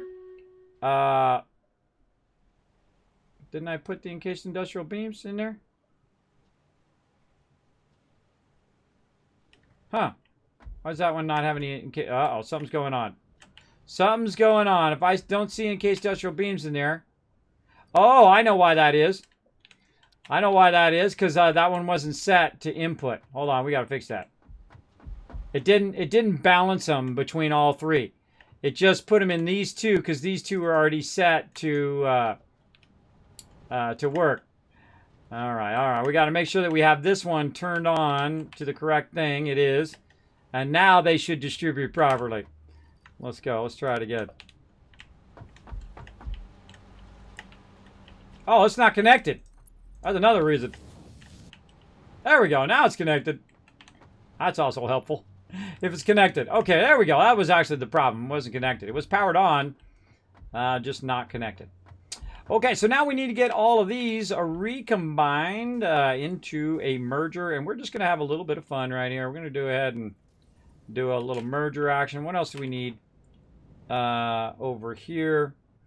We need our waste, which is on the right side. We need our input, which is on the left side. And then we need our water up above. So this is going to be a merger right here. Going in that way. And this is going to be our output, our waste material. And so we're going to take our waste material and we're literally just going to run it down the thing. We're going to run it and set it down there. I don't know, maybe. Actually, we'll run into a box for now, but just to see it working, we'll just run into a box. But that's exactly what I would do with it. I would take all the waste material and I would run it down there and I would build a big old waste pile and just run it over there and just let it way away from where I'm at. So I'm not getting radiated, but everything down there would be extinct after that. But that's just me.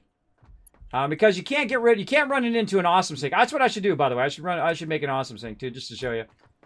We'll try to run it in the awesome sink. Because, you know, that's what you would want to do with that radiation, because it would be easy. Just run in the awesome sink.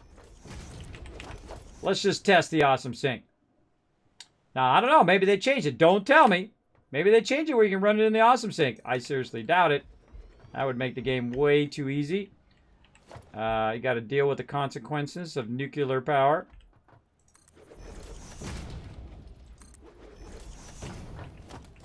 All right.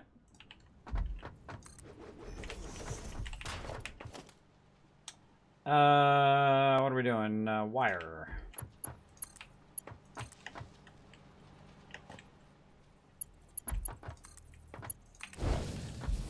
All right, running that waste material out on that side. See, the out is going to be the waste material. And the in is going to be our final stuff here. So this is going to be super easy. We're just going to totally just run this at the ground level. And since we have it just perfect, look at that. Look how it lines up beautifully. And then over here, merger. And we're going to power that sucker up. Now, one of the things we need to do is we actually need to connect the power to that. And to all this other stuff over here, so that when the power does come on, I didn't mean to get my chainsaw. When the power does come on, this is why I put these manufacturers further apart from each other. But we can go up like this, get up on top of it, if we so desire. Can't get it from here. Go that way. It's clipping through there, but we're going to live with it for now. But we also want to run this up to the nuclear power so that when it kicks on, now that's going to actually turn it on. The second you go, a little slurp of coffee. The second you go and connect that, this is actually on. See, it says no power, but it's telling you how much power you have right now. Now, right now, I have about 2,500 power. Am I going to have enough power to make this turn on so that this generates more power? Now, I have about 5,000 power, which is a lot of power at this stage. All by oil, by the way, not using any coal right now for that power. Now, there are so many nodes in the world, and all the world is connected, by the way. You just start in different areas. But there are so many nodes in the world that you're never really going to have a problem with power if you spend time working on it. You got to spend the time working on it, though. And I feel like this has been my most efficient playthrough ever. I played through the beginning part, really efficient, and then through the rest of it, pretty awesomely. All right, speaking of being efficient, let's efficiently annihilate these guys with 240. I think that was 240 units. I think that's a new record. Let's go. Let's get this done. Get you guys some loots. We're going to be doing battles all day long. You want to get some loot? You want to get some wins under your belt? You want to get your epics and your legendaries all fired up? Well, today is the day, and so is tomorrow and the next day. We're going to keep doing these battles until this event is over. Now, during events, I do bonus streams where I just keep the battles running after my main streams. This is a bonus stream to everybody else. It doesn't replace any of my other content. It is in addition to my normal content here in the stream, and you're welcome. You're welcome. Bo getting some love. Smashing. Insane Paco Taco all getting some love. And Klaus Goons coming in overall MVP with 12 assists. There we go. All right. I feel like, we could go mystery. We could go down here. I feel like we're going to try the downsides one first. Oh, wait. No, we haven't gone up yet. That's right. We're going to go up in the middle first. We did that one. We're going to do this one. All right, let's do it. Let's do it. Okay, what do we got? We'll get the pally out. Oh, yeah, right down here at the bottom, it looks like. But don't be fooled. Don't be fooled by that. Let's go level 1, level 10, level 10. See, I always try to, look out for you guys. Yeah, I knew it. 20. The level 20 is right there. So we got a beeline for the level 20. Now, I feel like going right here and pushing out might be our jam. So that's what I'm going to do. I'm going to go right here and push out on this. Now, these guys are going to come up, so we got to watch out for them, too. So we need a little bit of a defense line. We might also dip down anyway. Into there, but let's go ahead and gather up in the middle. We'll push through. Half of us will go that way, half of us go the other way, and then we will get the W. The W. All right, let's do it. Nuclear power, the ultimate in the game. Just a few moments away. There's one more thing that we need to work on, and you already know what it is. That's right, we need some water from over here. We need to run that water over this way. And so we're going to try to maneuver our way through here with that water. And we're going to go ahead and first utilize something we already got here. Logistics. We're going to do pipe wall hole. And we're going to try to put that pipe wall hole trickily right in there. We're so tricky. We so tricky. Tricky. And then we're going to go ahead and siphon off some of this water in this direction. We're then going to take that water and we're going to go right over here. Beautifully. No clipping. No clipping. Yes, beautiful. All right, perfect as usual. Perfection. Now, we're going to go ahead and bring that forward. And we're going to go ahead and move it a little bit left. And we're going to do this. And I'm not going to bother to turn the walls in different directions and whatnot. Now, we need to find out the same level that we have it over here. We can see it's a bit on the high side of the second one. So we're going to say up here. Now, it's actually going to be going up a little bit. And that's okay. We'll do what we got to do. Now, we could run it at the bottom level there, but I don't like it to run at the bottom level. Not my jam. All right, and we're going to have a problem coming through here. We got a thing in the way. Maybe we'll go a little low right here. And more walls. We're just going to have some fun.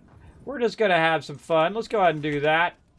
Let's go ahead and do this. Now we're going to bring that water back down again. Now, anytime you raise the water up, I highly recommend one of these little pumpy pumps. We're going to go ahead and put that baby, and let's see, probably in the backside over here to give it that extra little oomph up the thingy. Oh, I didn't make that a 3. What was I thinking? I don't know why you can't upgrade those. What's up with that? I feel like that's coming down the line. Right? Why can't I upgrade that? I don't know, but I can connect it from the back into there. And then this across to there. Okay, and then we're going to look at our lift, which is going to be really small.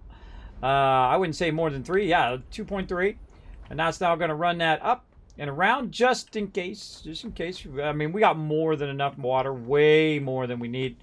And so we're going to go ahead and utilize whatever we've got over here and run this water across here. Actually, I should go into my pipe set. There we go. Oh, there's my train. It's back. We got 2 push-pull trains going right now. Very, very fun. Love the trains. Love this entire game. This game is an easy 10 out of 10. It was a 10 out of 10 before they added all this piping and everything. It was already a 10 out of 10. It is a 10 plus plus an insta-buy from me. Absolutely. Love this game. All right, there we go. Now that one's going up as well. Now we should have been smart and kept that up at the second level, but we had to go under and over some stuff. Notice that I still have it's up high enough level where I can still sneak under it, right? So you can just put it like halfway up, and you can still have your way to do this. Now it's also going up and then coming down, which is creating a positive water flow as well. But you know what? We got plenty of all of that. Now let's go look over here and see how we're doing. We got our water in there. Now we just need some fuel, right? That's the last thing in the chain. Now to activate that fuel, we are going to have to run some uranium over here and then run that over to here and so on. We're definitely going to need more encased industrial beams. We're going to have to come back for those. But we want to get this from over here over to there. Now we need to merge all of these along. And so we're going to put our mergers in reverse order, and we're going to aim them down the way. Now we don't need to merge multiple things, just a single thing that's coming out of here. So we can just do that. Now remember, the one at the end you don't need to do, because that's not merging with it. It's merging into this one, which is merging into this one, which is merging into that one, which is then running out of this one and going up into that one. All right, now we have all these set. Uranium pellets are set. Here we go, everybody. We're about to do the highest thing in the game. You ready? You were here. You were here when it happened. Right here. There we go. Uranium cells. Looking good. Now, in the back here, we've got our concrete already coming down into there. So it's going to be combined with those uranium pellets. So all we need to do is run those uranium pellets right over here into this input. So here we go. Over here. Easy peasy. And away we go. All right, production firing up, everybody. Let's get away from this radiation and just get up here and take a look and see if it starts to run this in here. Oh, look at that. I'm just out of the radiation area. Nice. Oh, getting a little radiated.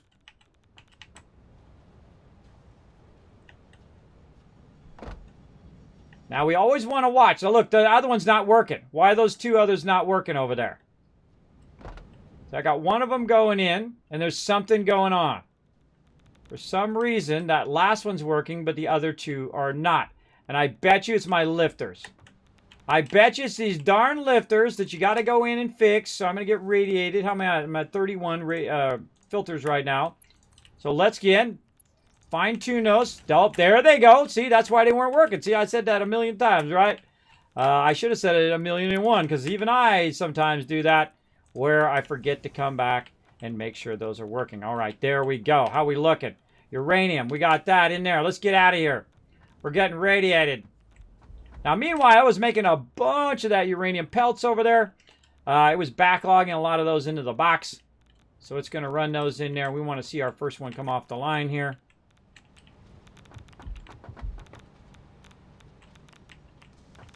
All right, where that?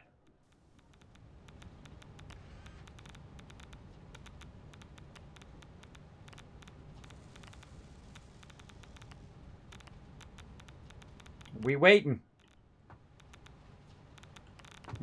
Something's fishy there. It's going. Just taking a while. Up, boom! There goes 10 of them. Up and around and whizzy gig everywhere they go. Now let's check our manufacturers. Those are going to kick on.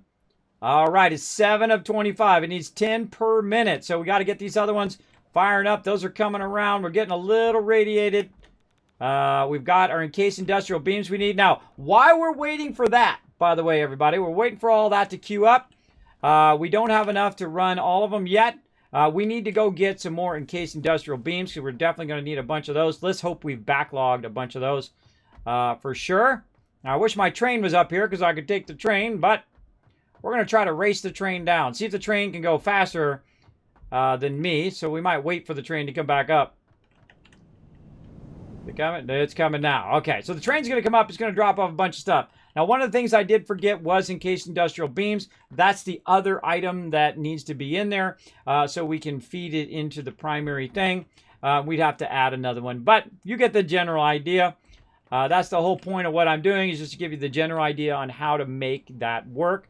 And it's very involved. A lot of different resources that you had to build up along the way to get to the nuclear power.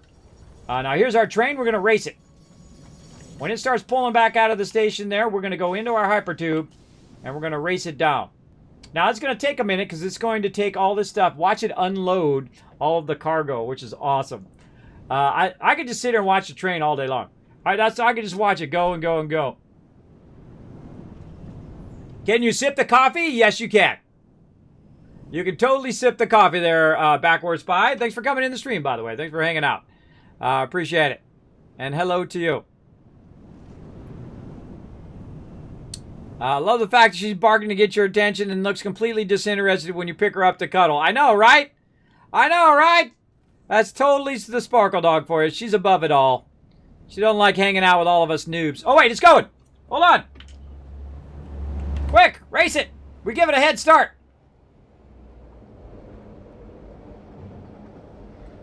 Let's see if I accelerate enough to pass it.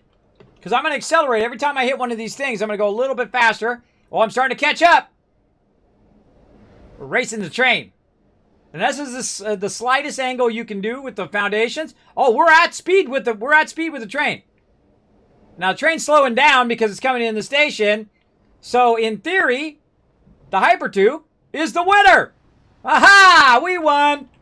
Well, I win either way because it's my train too. So, that's a win-win for me. All right, encased industrial beams belong right here in this box. Let's hope we've been backlogging them. Nope. We've been putting them into something else. We've been diverting those suckers. Now, we need to go back to this before I get all crazy and jump off this thing right here. Because I love jumping down. It gives you guys all a heart attack in the chat. I got Kismet. We're all going to die. All right, encased industrial beams. We need to go to this side. You can see that I'm feeding these up. I have 3 backlogged boxes of those materials that I use, and they feed up above. And that's one of my best things I've done in this playthrough, is I made extra boxes down below. So as a backlog, so whenever I pull the stuff on the top, it just then feeds the stuff to the top part, which is great. But right now, we got our encased industrial beams that we're producing somewhere, which are supposed to go into this box, I believe. We're going to have to backlog it through all this maze of stuff, which I think is out here somewhere. I think we actually stopped our encased industrial beams. Well, this is what it was. Oh, those are motors. Where did we make our encased industrial beams? Am I even making any at this point? That's a good question. Reinforced iron rods. Oh, no, that's the other side. That's right. It was over here. It's over here. We have it coming off the side. Right over here. There it is. Yeah, there we go. All right, our encased industrial beams are going up. They're going across. And you're like, Kismet, this is really complex. Well, it's only complex because I built it one piece at a time, just like you would. So it's not that hard. You could figure it out, I'm sure. So that's coming across. That's 3 up on that one. So it's this one. And it's going up to the top here. Let's hope we got a backlog. Nope. No backlog. They've been getting burnt up in here. Look at that. No backlog at all. Not good. Not good. Okay, now what we're going to do is we're going to pull those from those because we don't need those anymore. And we're going to reconnect these into the system in the opposite direction. So, we're going to go ahead and find out how we got them there in the first place.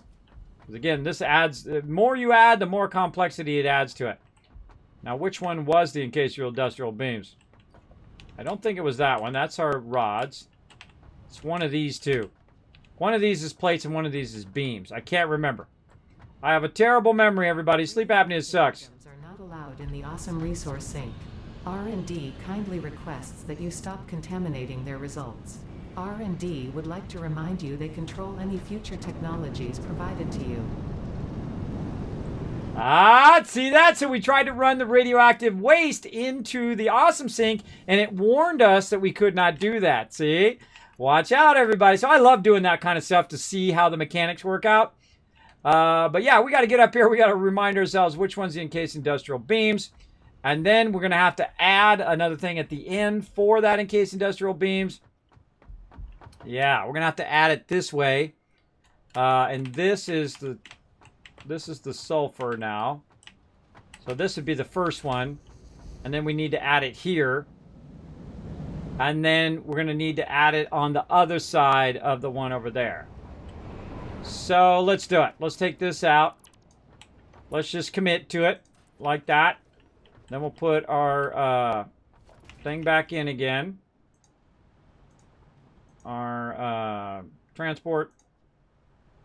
Because I just went to my train set. Connect that back into there. All right. Now this is a load, right? And then we're going to want to run.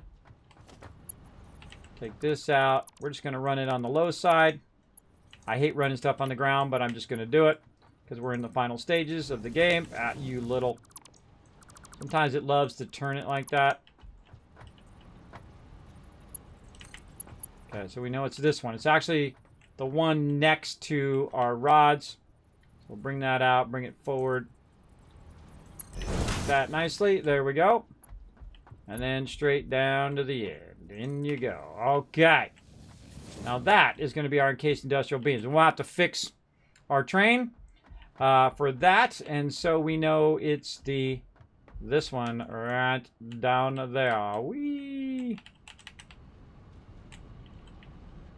All right, this one. This is the one. Oh, we could see it's actually disconnected. All right, we're going to reconnect it here. Not like that. Nope, that's exactly how I not wanted to do it. Uh-oh, I think I just took something out over here. Uh-oh. Uh-oh. Well, I'll deal with it later. Trying to get that to go in there. There we go. Now we need to get this. I think we had this across here. Across here to this. Was it that one? Could be that one. Let's go there. And then this goes up to there. Okay, yeah, that's how we add it. Alright, all this out. Now, of course, you should create another production for encased industrial beams because you definitely still want to make your computers and all of that stuff. But I'm just going to divert it like that. I call it retooling your factory like that. And then I wish I had some boosters right here because I would just boost this. This is 6 per minute. It's definitely going to need more of those. Now, I do have boosters up above. Oh, no, I got them. Did I make those? I can't remember. I can't remember if I went and made those or not. Let's just let it run as is. We'll let it run as is. We're going upstairs anyway. Let's go upstairs.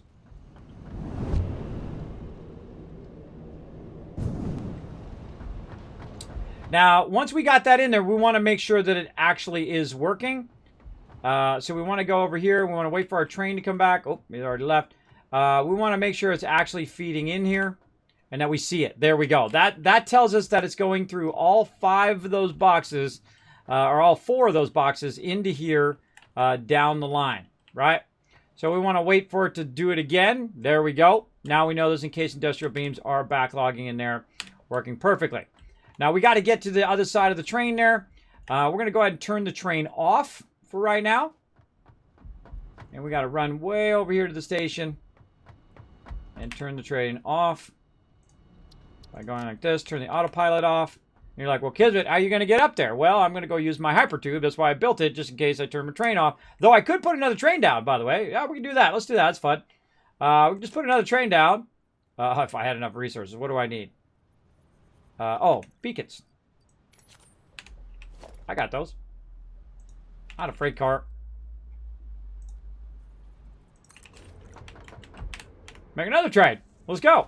Because going up, it goes way faster than using your hyper tube. Let's do it. How are we doing on time? I think we got this, everybody. I think the nuclear power is already running, by the way. It's already running right now, but it doesn't have a consistent industrial beam. And so we're going to give it a consistent industrial beam so it doesn't turn itself off. Let's go. Wow, our other train's working great. Look at it. Watch, it's going to come around the side of the mountain. Let's stop. Oh, you can't see it now. Tree's in the way.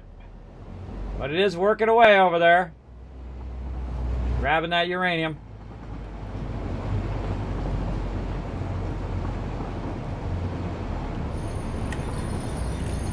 Now, see, right now, you can go through these trains, right? Clip through them, but I wouldn't keep that as a potential safety thing because I feel like they're going to cause collisions eventually. So I would not use that as a staple. All right, so now we got a problem here. We got to move this forward. And this is the actual train station itself. We got to move the train station. We got water problem here. We got this in the way. We got to take this out now. We got to retool our factory and see if we can get this in here. I don't even know if I can get it in there. I have no idea. We're going to find out in a second, aren't we? Let's put a freight platform in. We want to go and tell it this way. And we can circle it that way. And then train station at the end. Oh no, so close. Look at how close that is, everybody. So close. All right, we're going to have to redo that. We're going to have to redo this line. But very, very close. That's okay. We'll get that. We'll get that in. Can't afford.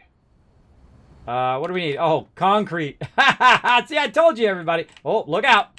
Look out. Getting ready. I got to put my radiation suit back on. I got to get me some concrete. I told you, everybody. That's always the way it is. Something like that. Where you have like just a little bit of concrete, you know, got, or a little bit of this, a little bit of that. All right, train station. In we go. Make sure we got going in the right direction. There we go. Now remember, the train station is the thing that's actually bringing the power. So we've got to make sure that we rerun the power from the train station to the power connectors so it runs it all the way back. Now there is a power connector that was kind of off by itself back here. I'm going to go double check it to make sure that that power connector is still part of the power line, and it is. It's going right into there. Okay, awesome. Okay, so now this one over here should become our other heavy, our encased industrial beam. So now we need to fix our train. Our train needs another cargo. And again, we're doing a push-pull. Very, very fun style of train. Now, I don't know where it was at in its in what it was doing. So we're going to go ahead and transport freight car. And then we're going to put another locomotive in the front. Make sure it's going the right direction. All right, let's assume that's going to work.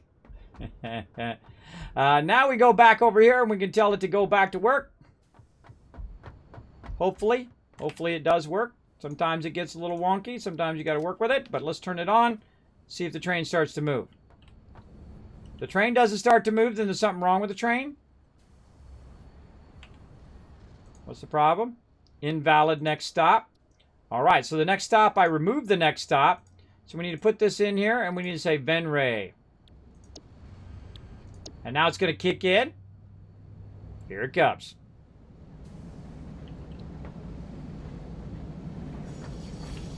And we want to make sure that we tell this one is a unload.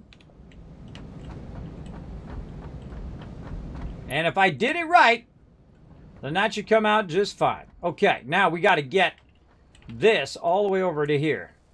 So we're going to take this out here. We're going to go ahead and retool all this stuff over here that we just were messing with. Walls, we need a wall conveyor. Let's get this out of there. Up into there. I think that's coming out. Nope, that's going in. Wrong one.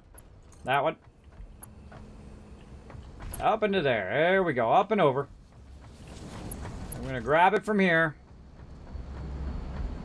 Do a little trigger the chat move. Right, here we go, triggering the chat. A little spaghetti. You got to put a little spaghetti in there. Come on, have a little fun, everybody. Put a little spaghetti in there. You know what I mean? Now, we want to see that coming through there. Whatnot. Now, we've also removed 2 resources that we need to go back in and make sure that they're running. Of course, the most important one is the water. We've went ahead and re-diverted the water or turned the water off. And it's coming from this way. Over here, coming to here. So we took that out because we can't get it to go there. But let's go ahead and see if we can just kind of work it in with the train station. And I'll show you what happens when we try to run it through the train station. All right, so we can't run it through. We've got this thing in the way. The train station, we're clipping into its mode here. So we got to think of something else, right? We got to think of some other way of getting that water all the way over to there, right? And that's not too hard. You just go ahead and get this. You say, okay, well, there's a spot right here. And right here, we get a bit radiated. We still got our radiation things. And then we are putting in our pipe. Put up a little bit higher. There we go. And then we got to get that pipe all the way through here, right? So we're going to put a pipe hole down here. And then through down here. And now we got a lot of pipe to run. Again, anytime you drop it down and then start lifting it back up again, look out, you're going to need... oh, this is in the way. That's okay. Take all. Bye-bye. That was just a temporary box. Don't need it. Don't need it. Now, we're doing a little bit of spaghetti here where we just, like, do whatever we can do as opposed to plan it out and get it perfect. But sometimes it's fun. Sometimes it's fun just to do a little bit of this. And then we'll take this out. Now, this is really far for it to run, but we're going to go ahead and get it right there. We get it? Yep. And we're going to try to run it all the way over here. But we can see right about there is where it can run to. Now, I'm going to take this pipe hole out there. We're going to go ahead and do this. We're going to go ahead and put our hole back in there. Again, put it up a little bit, though, so you can still walk under it. And come on, everybody. We're in the final stages, baby. We're in the final stages. There it is. And water reestablished. Very nice. Okay. We've got our one more resource over here that's coming down that we got to take care of. This one right here, which is running into here, which is our stators. Right? And we're trying to run that behind here, but we can't run it into there because we're in trouble with that. So we're going to go ahead and say, you know what? We don't want to do this anymore. We're going to go ahead and do an inline. Now, this is why inlines are so great. So when you have them up against something like that, you can go ahead and do a nice merger. And you can tell it to go this way, like that. Then I can bring this down into here. And we should see stators. If we don't see stators, then we're in trouble. Yeah, stators. There we go. And then this side, no big deal. You can just go ahead and run that into there. And you can go ahead and run this. Oh, if I lined it up. Oh, that's a merger. Nope, wrong. My bad. Not merger, not merger. My bad, my bad, my bad. I pressed the wrong button. I meant splitter. Try that again. Come on, line up, splitter. In there. There we go. Sometimes it's okay. You make mistakes. Oh, why is that not lining up? I don't know why. I don't make the games. I just play them. Line up already.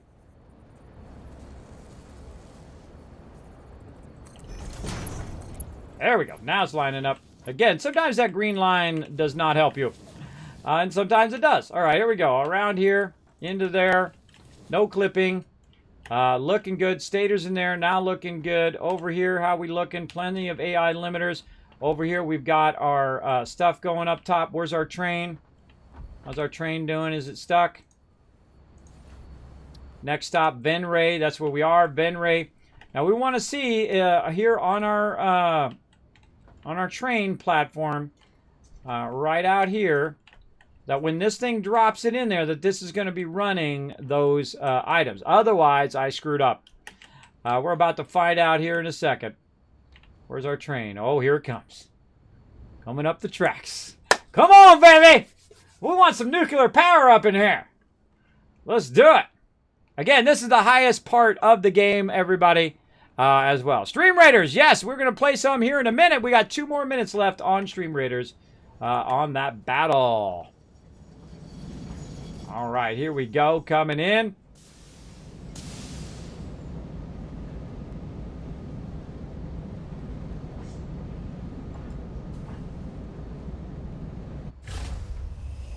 All right, go ahead, get that. Put it in there. Isn't that cool, man? I love the trains in this game. They're so awesome. And look, it's putting all the resources into various places. And then right down in here. We've been doing battles all day. We're going to do battles all afternoon, too. Let's see if we see them. Come on, encased industrial beams. Be that one. Be the correct one. If we did it correctly, boom! That's a win. In they go. We're going to need a lot more than that in there. And let's go see. We got our water running. We got all of this. We should have our waste material coming out of there. Oh, look at it over there. Oh, do we have our radiation suit on? We do. And here's our waste barrels. High radiation levels there. And we got a whole box full of those. Or at least a good box full of those. And then in here, let's see. How's our nuclear power looking? We are good. We're at 7,500 megawatts. And we have 20 extra in there. Now, how do you know if this is working or not? Well, the way you know is based on how much it's diminishing, right? So it's generating 2,500 every 300 seconds. Consumption rate is every 300 seconds, right? So it's going to use one of these every 300 seconds. Now, just so you know, I could go in and make even more nuclear power. Did you know that? Right now, you know why? Because I've split it up enough to where I'm making more materials than I need. So I could actually go in and say, you know what? Let's just make a second one of these.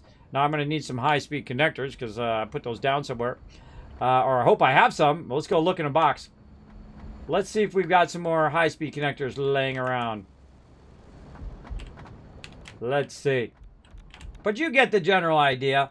I can go ahead and make more because I know that I'm making more rods and things. So it tells you, it basically tells you the consumption rate of your item. No, look, there goes one of those rods. Neato. It tells you the consumption rate of your item. Now, here's the thing. You want to look at it in the fact that I have 23 of them now, right? Did it run out of those 23 before it went to 24? Let's watch. Let's see if it goes to 24. Now, I'm getting radiated here, too. By the way, a little radiation.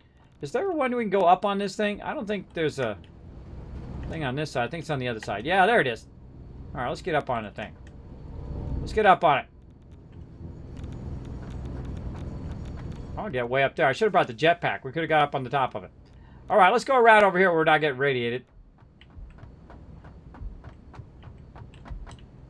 Still a little radiation. Try to get to it where you're not getting just out of the radiation area. I don't think I can do it. There we go. Just out of the radiation area, so I'm not getting radiated. Okay, so we're at 23. Does it use them up before it makes another one? And if it doesn't, that means you have an excess one. That means you have excess fuel that you could use for other nuclear power. So we got the nuclear power working. Congratulations. We've done the highest thing in the game. That pretty much is the win for right now until they add tier 8 and a whole bunch of other awesome stuff I'm sure they're going to add down the road. But while we're basking in the glory of our epic win, let's go ahead and start a battle. Let's do it. Battle time! Now, we're going to be doing battles all day long. Holy mackerel, 222 units. And away we go. Now, here's the cool thing. In about 15 minutes, I'm going to head out for the day. But what I'm going to do is keep the battles going as a bonus stream to all of you. So I'm going to come back every 30 minutes or so. Sometimes it's a little bit longer. I got to take care of the IRL, everybody. But I will keep the battles going. So you won't see or hear me, but the battles will continue here on the stream. All right? This is something I do above and beyond for all my peeps who love to play Stream Raiders. So if you want to get tons of loot, if you missed out on all the epic loot we've been getting for the last 6 hours, I'm sorry. Or 7 hours now. I'm sorry you missed out, but guess what? We're going to be going all night long. We went 12 hours yesterday, and we're going to go for another 12 hours a day, maybe. We'll see. We'll see how long we last. All right, that's another win, because we want to push through on this event big time. Let's see. Rotisserie G, hey, Mr. Winston, and Nightox all getting some love. Irrational Moon with the 20 assists. Congratulations. coming in MVP. Now look at that. We're just a couple away from the boss. I'm feeling this one. Let's go this one here. Let's see. Let's get Norbert in there. Norbert in there to help you out. I feel like we're just going to go center again. I feel like that worked out great last time. Let's just do it again. Norbert going to be in there. That's my epic level healer. That's this guy right here. He loves to dance.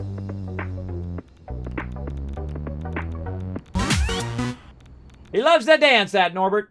All right, so go ahead and join us. There's a link right there in the chat to join us for some Stream Raiders. Right over there. Now, this battle is going to actually run after I disappear, but you'll see it on stream, and you'll see all the future battles on stream as well. I put many troops in Stream Raiders. Awesome, Paul. Look at you go. Now, go ahead and join us for some more. The more battles you join us, by the way, the more chance you have of getting those extra chests, like the loyalty chests and all of those. So make sure to do every battle. Put down as many units as you can. Put down one every 5 minutes, up to 6 units.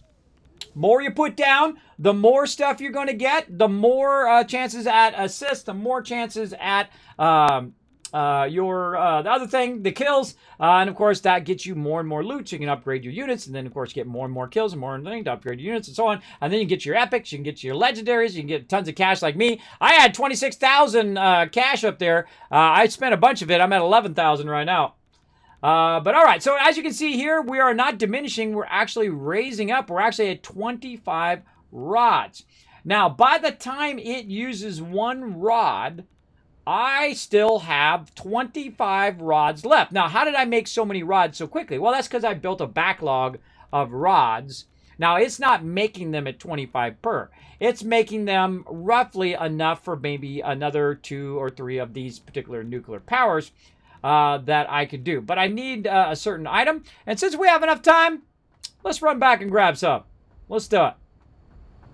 I say we make a little bit more nuclear power. Now, tomorrow, 9 a.m. Eastern Standard Time, I will be back, and we're going to be starting a new playthrough. If you want to see how I did this all the way from the very beginning, how to be super efficient, how to build a really amazing way, we're going to try some different techniques on the next one as well.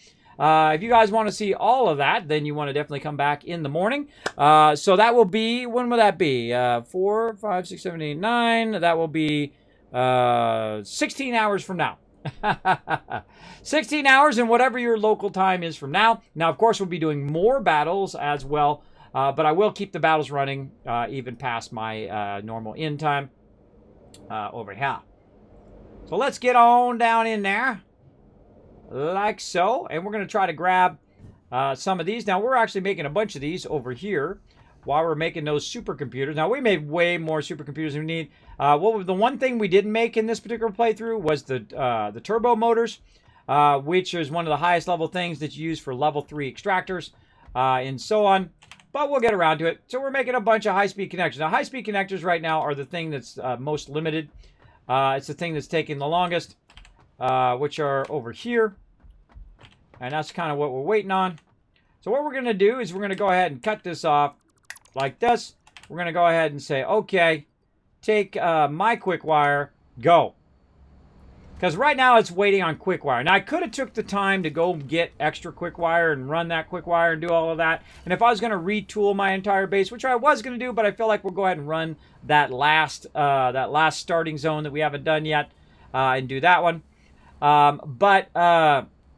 I just would have went and got more quick wire nodes and then, of course, built up more quick wire speed because I can go up to 700 quick wire on one conveyor, and this is 525. So I could definitely go and extract a lot of. You can make a lot of quick wire, by the way. One of the things I did, too, is I had a huge backlog of quick wire along the way. And I feel like one of the smart things to do is to continuously build a bigger and bigger and bigger backlog while you're working. And then when it comes to running the thing, you can go ahead and just overclock it until you run out of resources and then bring it down to a more reasonable level later on. So if I had a bunch of extra circuit boards and a bunch of extra cable and a bunch of extra wire, the best thing to do is just to burn that stuff up because it doesn't do you any good sitting there 4 boxes deep. But it is great to have it do that. So let's go ahead and do this. Let's see how many how many of these we're going to need for making more nuclear power. What do we need? Oh, we need some more heavily modular frames. We need about 30 high-speed connectors. So let's go grab some heavy modular frames while we let that run a bit. We can also grab some quick wire if there's any over here.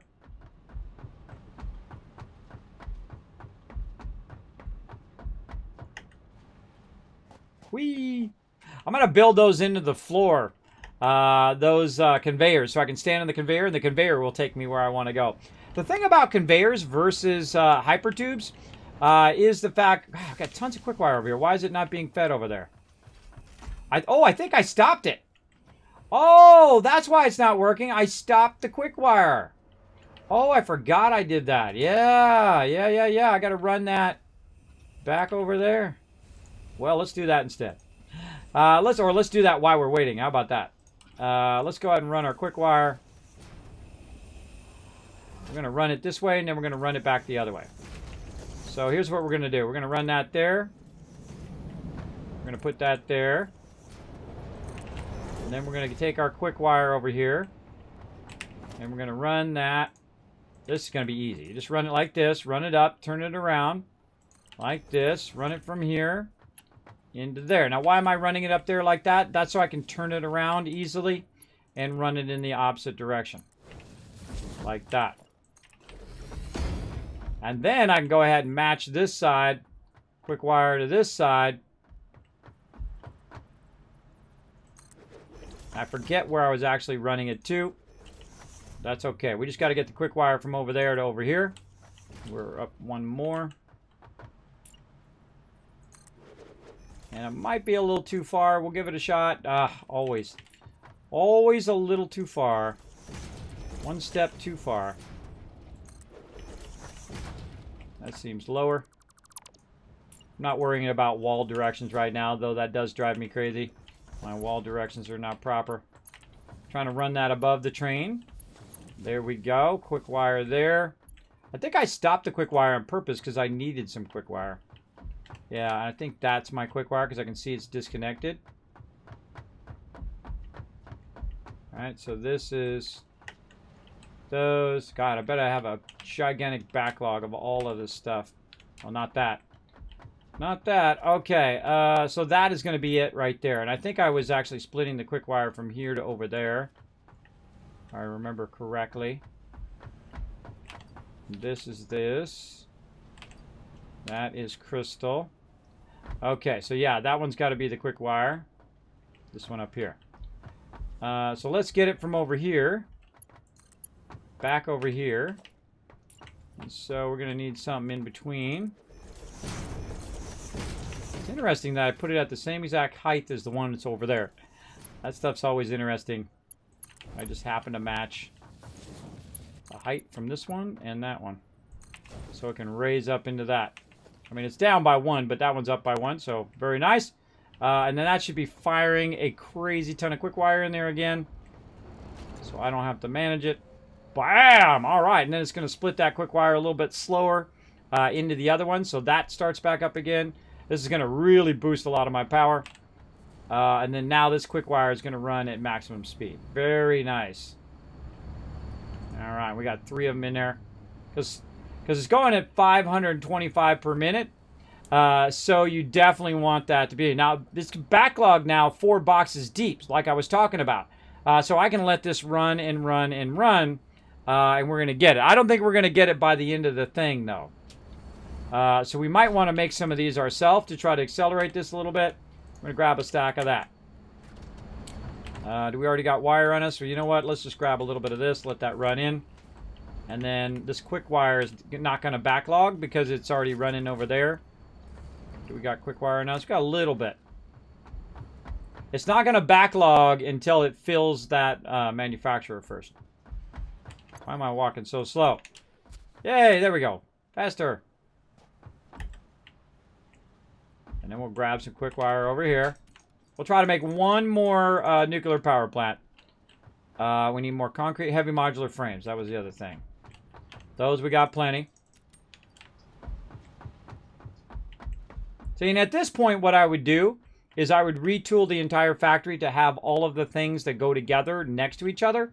So that you don't have to run them all the way across like this. You put all the stuff that belongs together, like quick wire and all of the things that run off the same materials.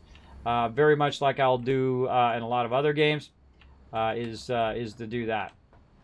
How are we doing? Well, that's looking for high-speed connector, but I thought I disconnected it. I did over here. There's 15. What are we at? 26. All right, what would make these last few?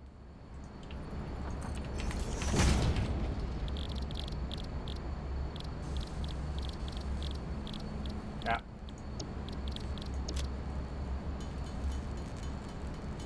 I feel by the time I make 2 here, it's going to make 2 over here. I made 3.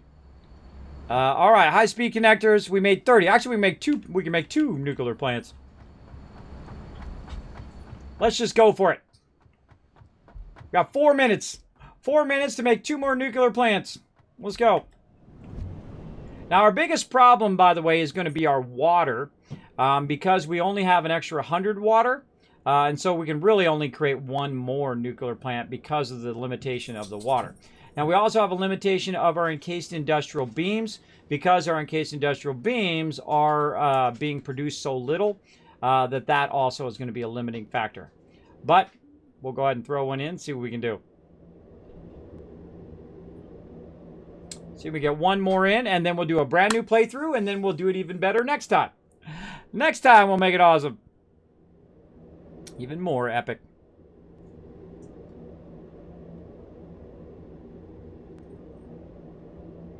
See if our train comes back before we get to the top.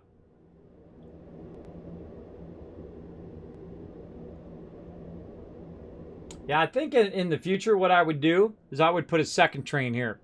If I was going to do this again, I would build a second train just for me to drive up and down, other than the hypertube, because the train goes way faster up the hill. It's actually going to probably catch me by the time I get to the top. Now, some people say you can put just the entrances, a whole bunch of entrances together, and it actually bends reality and it kills the game. I would rather not kill the game. Look at this beautiful starting spot we did. Wonderful, wonderful. We had to work very vertically because this is the more advanced starting, but they gave me pure nodes, so I feel like it's like the easiest place to start. They're all pure nodes. Oh, train's catching up. But we win. Quick, cross the track before it runs us over. Oh, wait, I'm stuck on the track. I'm gonna die. Ah! God, it's like that thing out of Ghostbusters. Ah, God, I got run over. Oh, God, I gotta die. It doesn't kill you yet. Don't rely on that in the future, though. Don't rely on it. You might not survive. All right, more concrete. I don't even know we have enough concrete up here. Probably should have grabbed more concrete while I was down there. Let's hope we got more concrete. Usually I bring a lot.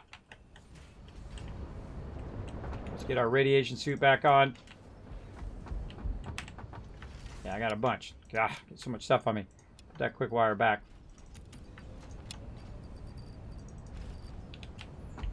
All right, plenty of quick wire, that's for sure. Okay, can we sneak another one in? I feel like we got to put 1 more foundation down. I feel like we got the win. I feel like we already won, but you know what? Let's just double up. Double up this baby. Oh my God, that's going to be really a lot of power. All right, good enough. And let's go ahead and do our piping. Switch to our pipe set. Straight up split it right here. Right up into there. Now again, start lifting stuff up like that. Make sure that you put in your pump. I put it in the right way. I did. And then power connector. That pump a rocking. Okay, now over here we need to siphon in some of this stuff from over here. Now what we can actually do is just walk over here, grab some of these, though I'm probably going to get radiated. I'm literally just going to grab it off of there. I'm going to grab all of that from over there and just run it over here. I'm getting massively radiated. Run that into there. And there we go. So that basically is going to start right up, right? But we got to actually put a power connection to it so it connects in the regular zone. Otherwise, it doesn't start up. Look at the water. That's neato. Let's go up here and take a look at it. See the control rods in the water. Who thinks this stuff up, by the way? Who knows that the water works, the nuclear power works in the water and all of that? I mean, that's some genius stuff, but of course it radiates the heck out of everybody. That part's not good. And very volatile and very dangerous. But there we go. 2 nuclear power plants online. Now, we're going to have some waste material that we're going to need to, you know, work with. So let's go ahead and put another canister over here. So that doesn't turn off. Put that in there. I'm going to see some waste material come out of there eventually. Right, when that rod is over. And then we definitely need to tap into some of this. And let's go ahead and tell it that every other one of this one... Or actually, hold on. Let's back this up a little bit. We're going to back all this up.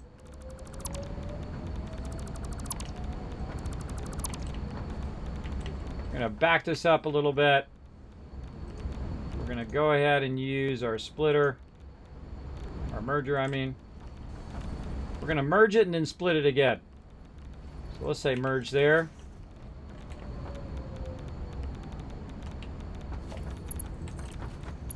Merge. Merge. Merge.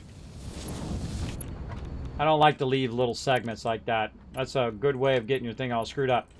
Like that. And then we're going to split that. We're going to combine all those together and then split this in half. Like that. And run this. Spaghetti City here.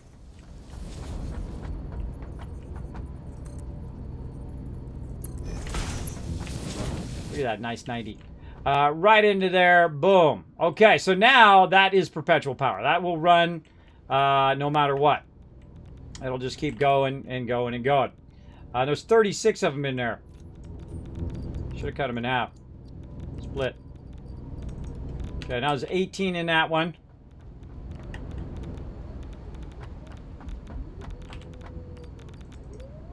$21 in that one. That's a lot of rods, bro. That's a lot of rods. Again, I could just keep doing nuclear power, right? But the more nuclear power I do, the more, of course, waste material I'm going to have to deal with. Now, again, I would just go and I'd run the waste material down there and I'd build a gigantic thing full of boxes and just let it fill up. And then when I'm done with that, I'd build another thing full of boxes and whatnot. I'd build it way off and where my base is not. Radiate that whole entire place. There we go. So yeah, it's working good. 18. Now we want to watch this and see if it goes up. Oh, there goes my headphones. Headphones are dead again. How we doing? Oh, we're over time. All right. Now we're going to go into battle mode here in just a second. Let me switch my headphones back for a second so I can hear all the sound on the way out. We'll wait for my headphones to kick in. So we want to see if this goes up to 19. If that goes up to 19 before this gets down here, then this is perpetual power. It'll continuously run and run and run. Now again, our biggest problem is our encased industrial beams. And right now, we got to have it at what rate? We're producing at 6. And right now this... Oh, actually we don't. We don't have a problem. It's 1.2 over here. And this one, I think these are all 1.2. Yeah, all 1.2. We don't have a problem. Actually, we're producing encased industrial beams at the exact rate we need, roughly. We're producing it at 6. We need it at 1.2, so if we round it up to 2 each, that would be 6. So guess what? That's it. We've done it. We've done perpetual power. We've done our power with our nuclear power. We've done our oil power, coal power, biofuel. We've done everything in the game that we can do. And let's see. I want to see if that goes to 19. Now, right now, we're producing 9,000, almost 10,000 power as well. All right, awesome. Now, I think what I'll do before I start a new playthrough tomorrow is I will do a full tour of the current base and how we set it up and how we did it along the way. And then we will go ahead and start a new playthrough, and I'll show you from the very beginning how I got this far and unlocked all this stuff and did all these things, which is pretty fun. And I feel like I could do it way better next time. That's why I do a lot of restarting, by the way, everybody, is that I feel like, I could have done that better. Now that I know this thing, oh man, I could do that better. And oh man, now that I know this, I could do that better. That's what I love about games. It's my favorite thing about games. All right, that's awesome. That's 10,000 power, and it's all perpetual because all of the resources are balanced in such a way that it's going to be making that right there. Now that's a lot of power. That's 5,000 power. Now, here's the funny thing about my power right now. all of the stuff that's being used right now, all of my entire factory of every resource other than turbo motors that I could make right now is still using less than my oil power. It's still using less than the 5,000 oil power that I created earlier. So I literally have like 8 or 7,000 extra power right now, because I built my base so efficiently and it only turns stuff on when it's needed, that it actually is so power efficient that every resource that I need right now can be made from that. Now, of course, there's probably a little bit more industrial beams I might have done, a little more extra thing. So say we rounded up to about 3,000 power that we could have done to create a little bit more extra industrial beams so we could keep our computers and modular frames and all that stuff going. Maybe a little bit more plastic so it was going a little bit faster. Stuff like that we could do. But really, 5,000 power is a tremendous amount of power. That's a lot of power in the game. And then when you add the nuclear power on top of that, we could make an obscenely humongous factory now at any size we wanted. We can make trains running all over. We can do all of that. And maybe we'll do it next time. Speaking of trains, there's some right there. All right, everybody, that's it for me. Let's save as we crush this game. Let's do it. We crushed it. We crushed it. We crushed it. Bam! All right. Confirm. Complete. We are awesome. Let's go to my office. Let's go. Office time.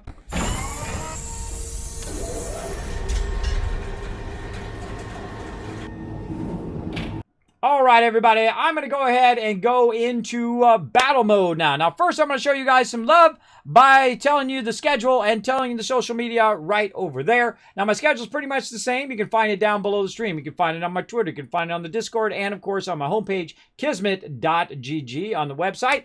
Feel free to explore all of those different social medias, especially the Discord. Go in there, say hello on the Discord, post your favorite pet pics. Now, make sure to read the rules first and then click that little green check mark. That'll allow you to see around in the other options or the other areas, as well as to post your favorite pet pics. If you got some mega builds that you've done in Satisfactory or in Minecraft or in whatever it is you've done it in, feel free to go in there and post it. I love to see all your guys' builds. And if you have any questions or any of that stuff, feel free to put it in there as a little help section. If you got stuck on something or if you need some help with something, feel free to throw that in there as well. Now, also, you can go ahead and check out the Twitter. Make sure to hit the follow while you're over there, as well as hit that subscribe on YouTube, because all my videos, also, if you missed some of my Satisfactory, if you want to know how I got started in this playthrough, you can definitely go back and look at that as they roll out onto YouTube as well. Now, here's some kids caps for all of you for being awesome and hanging out all the way to the end of the stream. That's why you always want to stay to the end, so you get that going on. Let's check those Twitters before I forget. How we do on our Twitter today? I'm very bad at remembering that I have my Twitter thing I have to follow up on. Let's see how we do. Oh, we crushed it. 10 retweets almost. Thank you very much. So we're going to give you an extra 1,000 and 1,000 more for all that. Again, you can use those kids caps for all the epic giveaways that I'm trying to get to, everybody. A lot of work. There's a lot of work to do. All right, everybody. That's it for me. I will see you tomorrow at 9 a.m. Eastern Standard Time. I appreciate each and every one of you. We'll see you all next time. Bye, everybody. Hey, everybody. Kismet here. Thank you so much for watching this video. Make sure to hit that subscribe button right in the center of the screen. Also, check me out live on twitch.tv/Kismet. I'll see you all next time.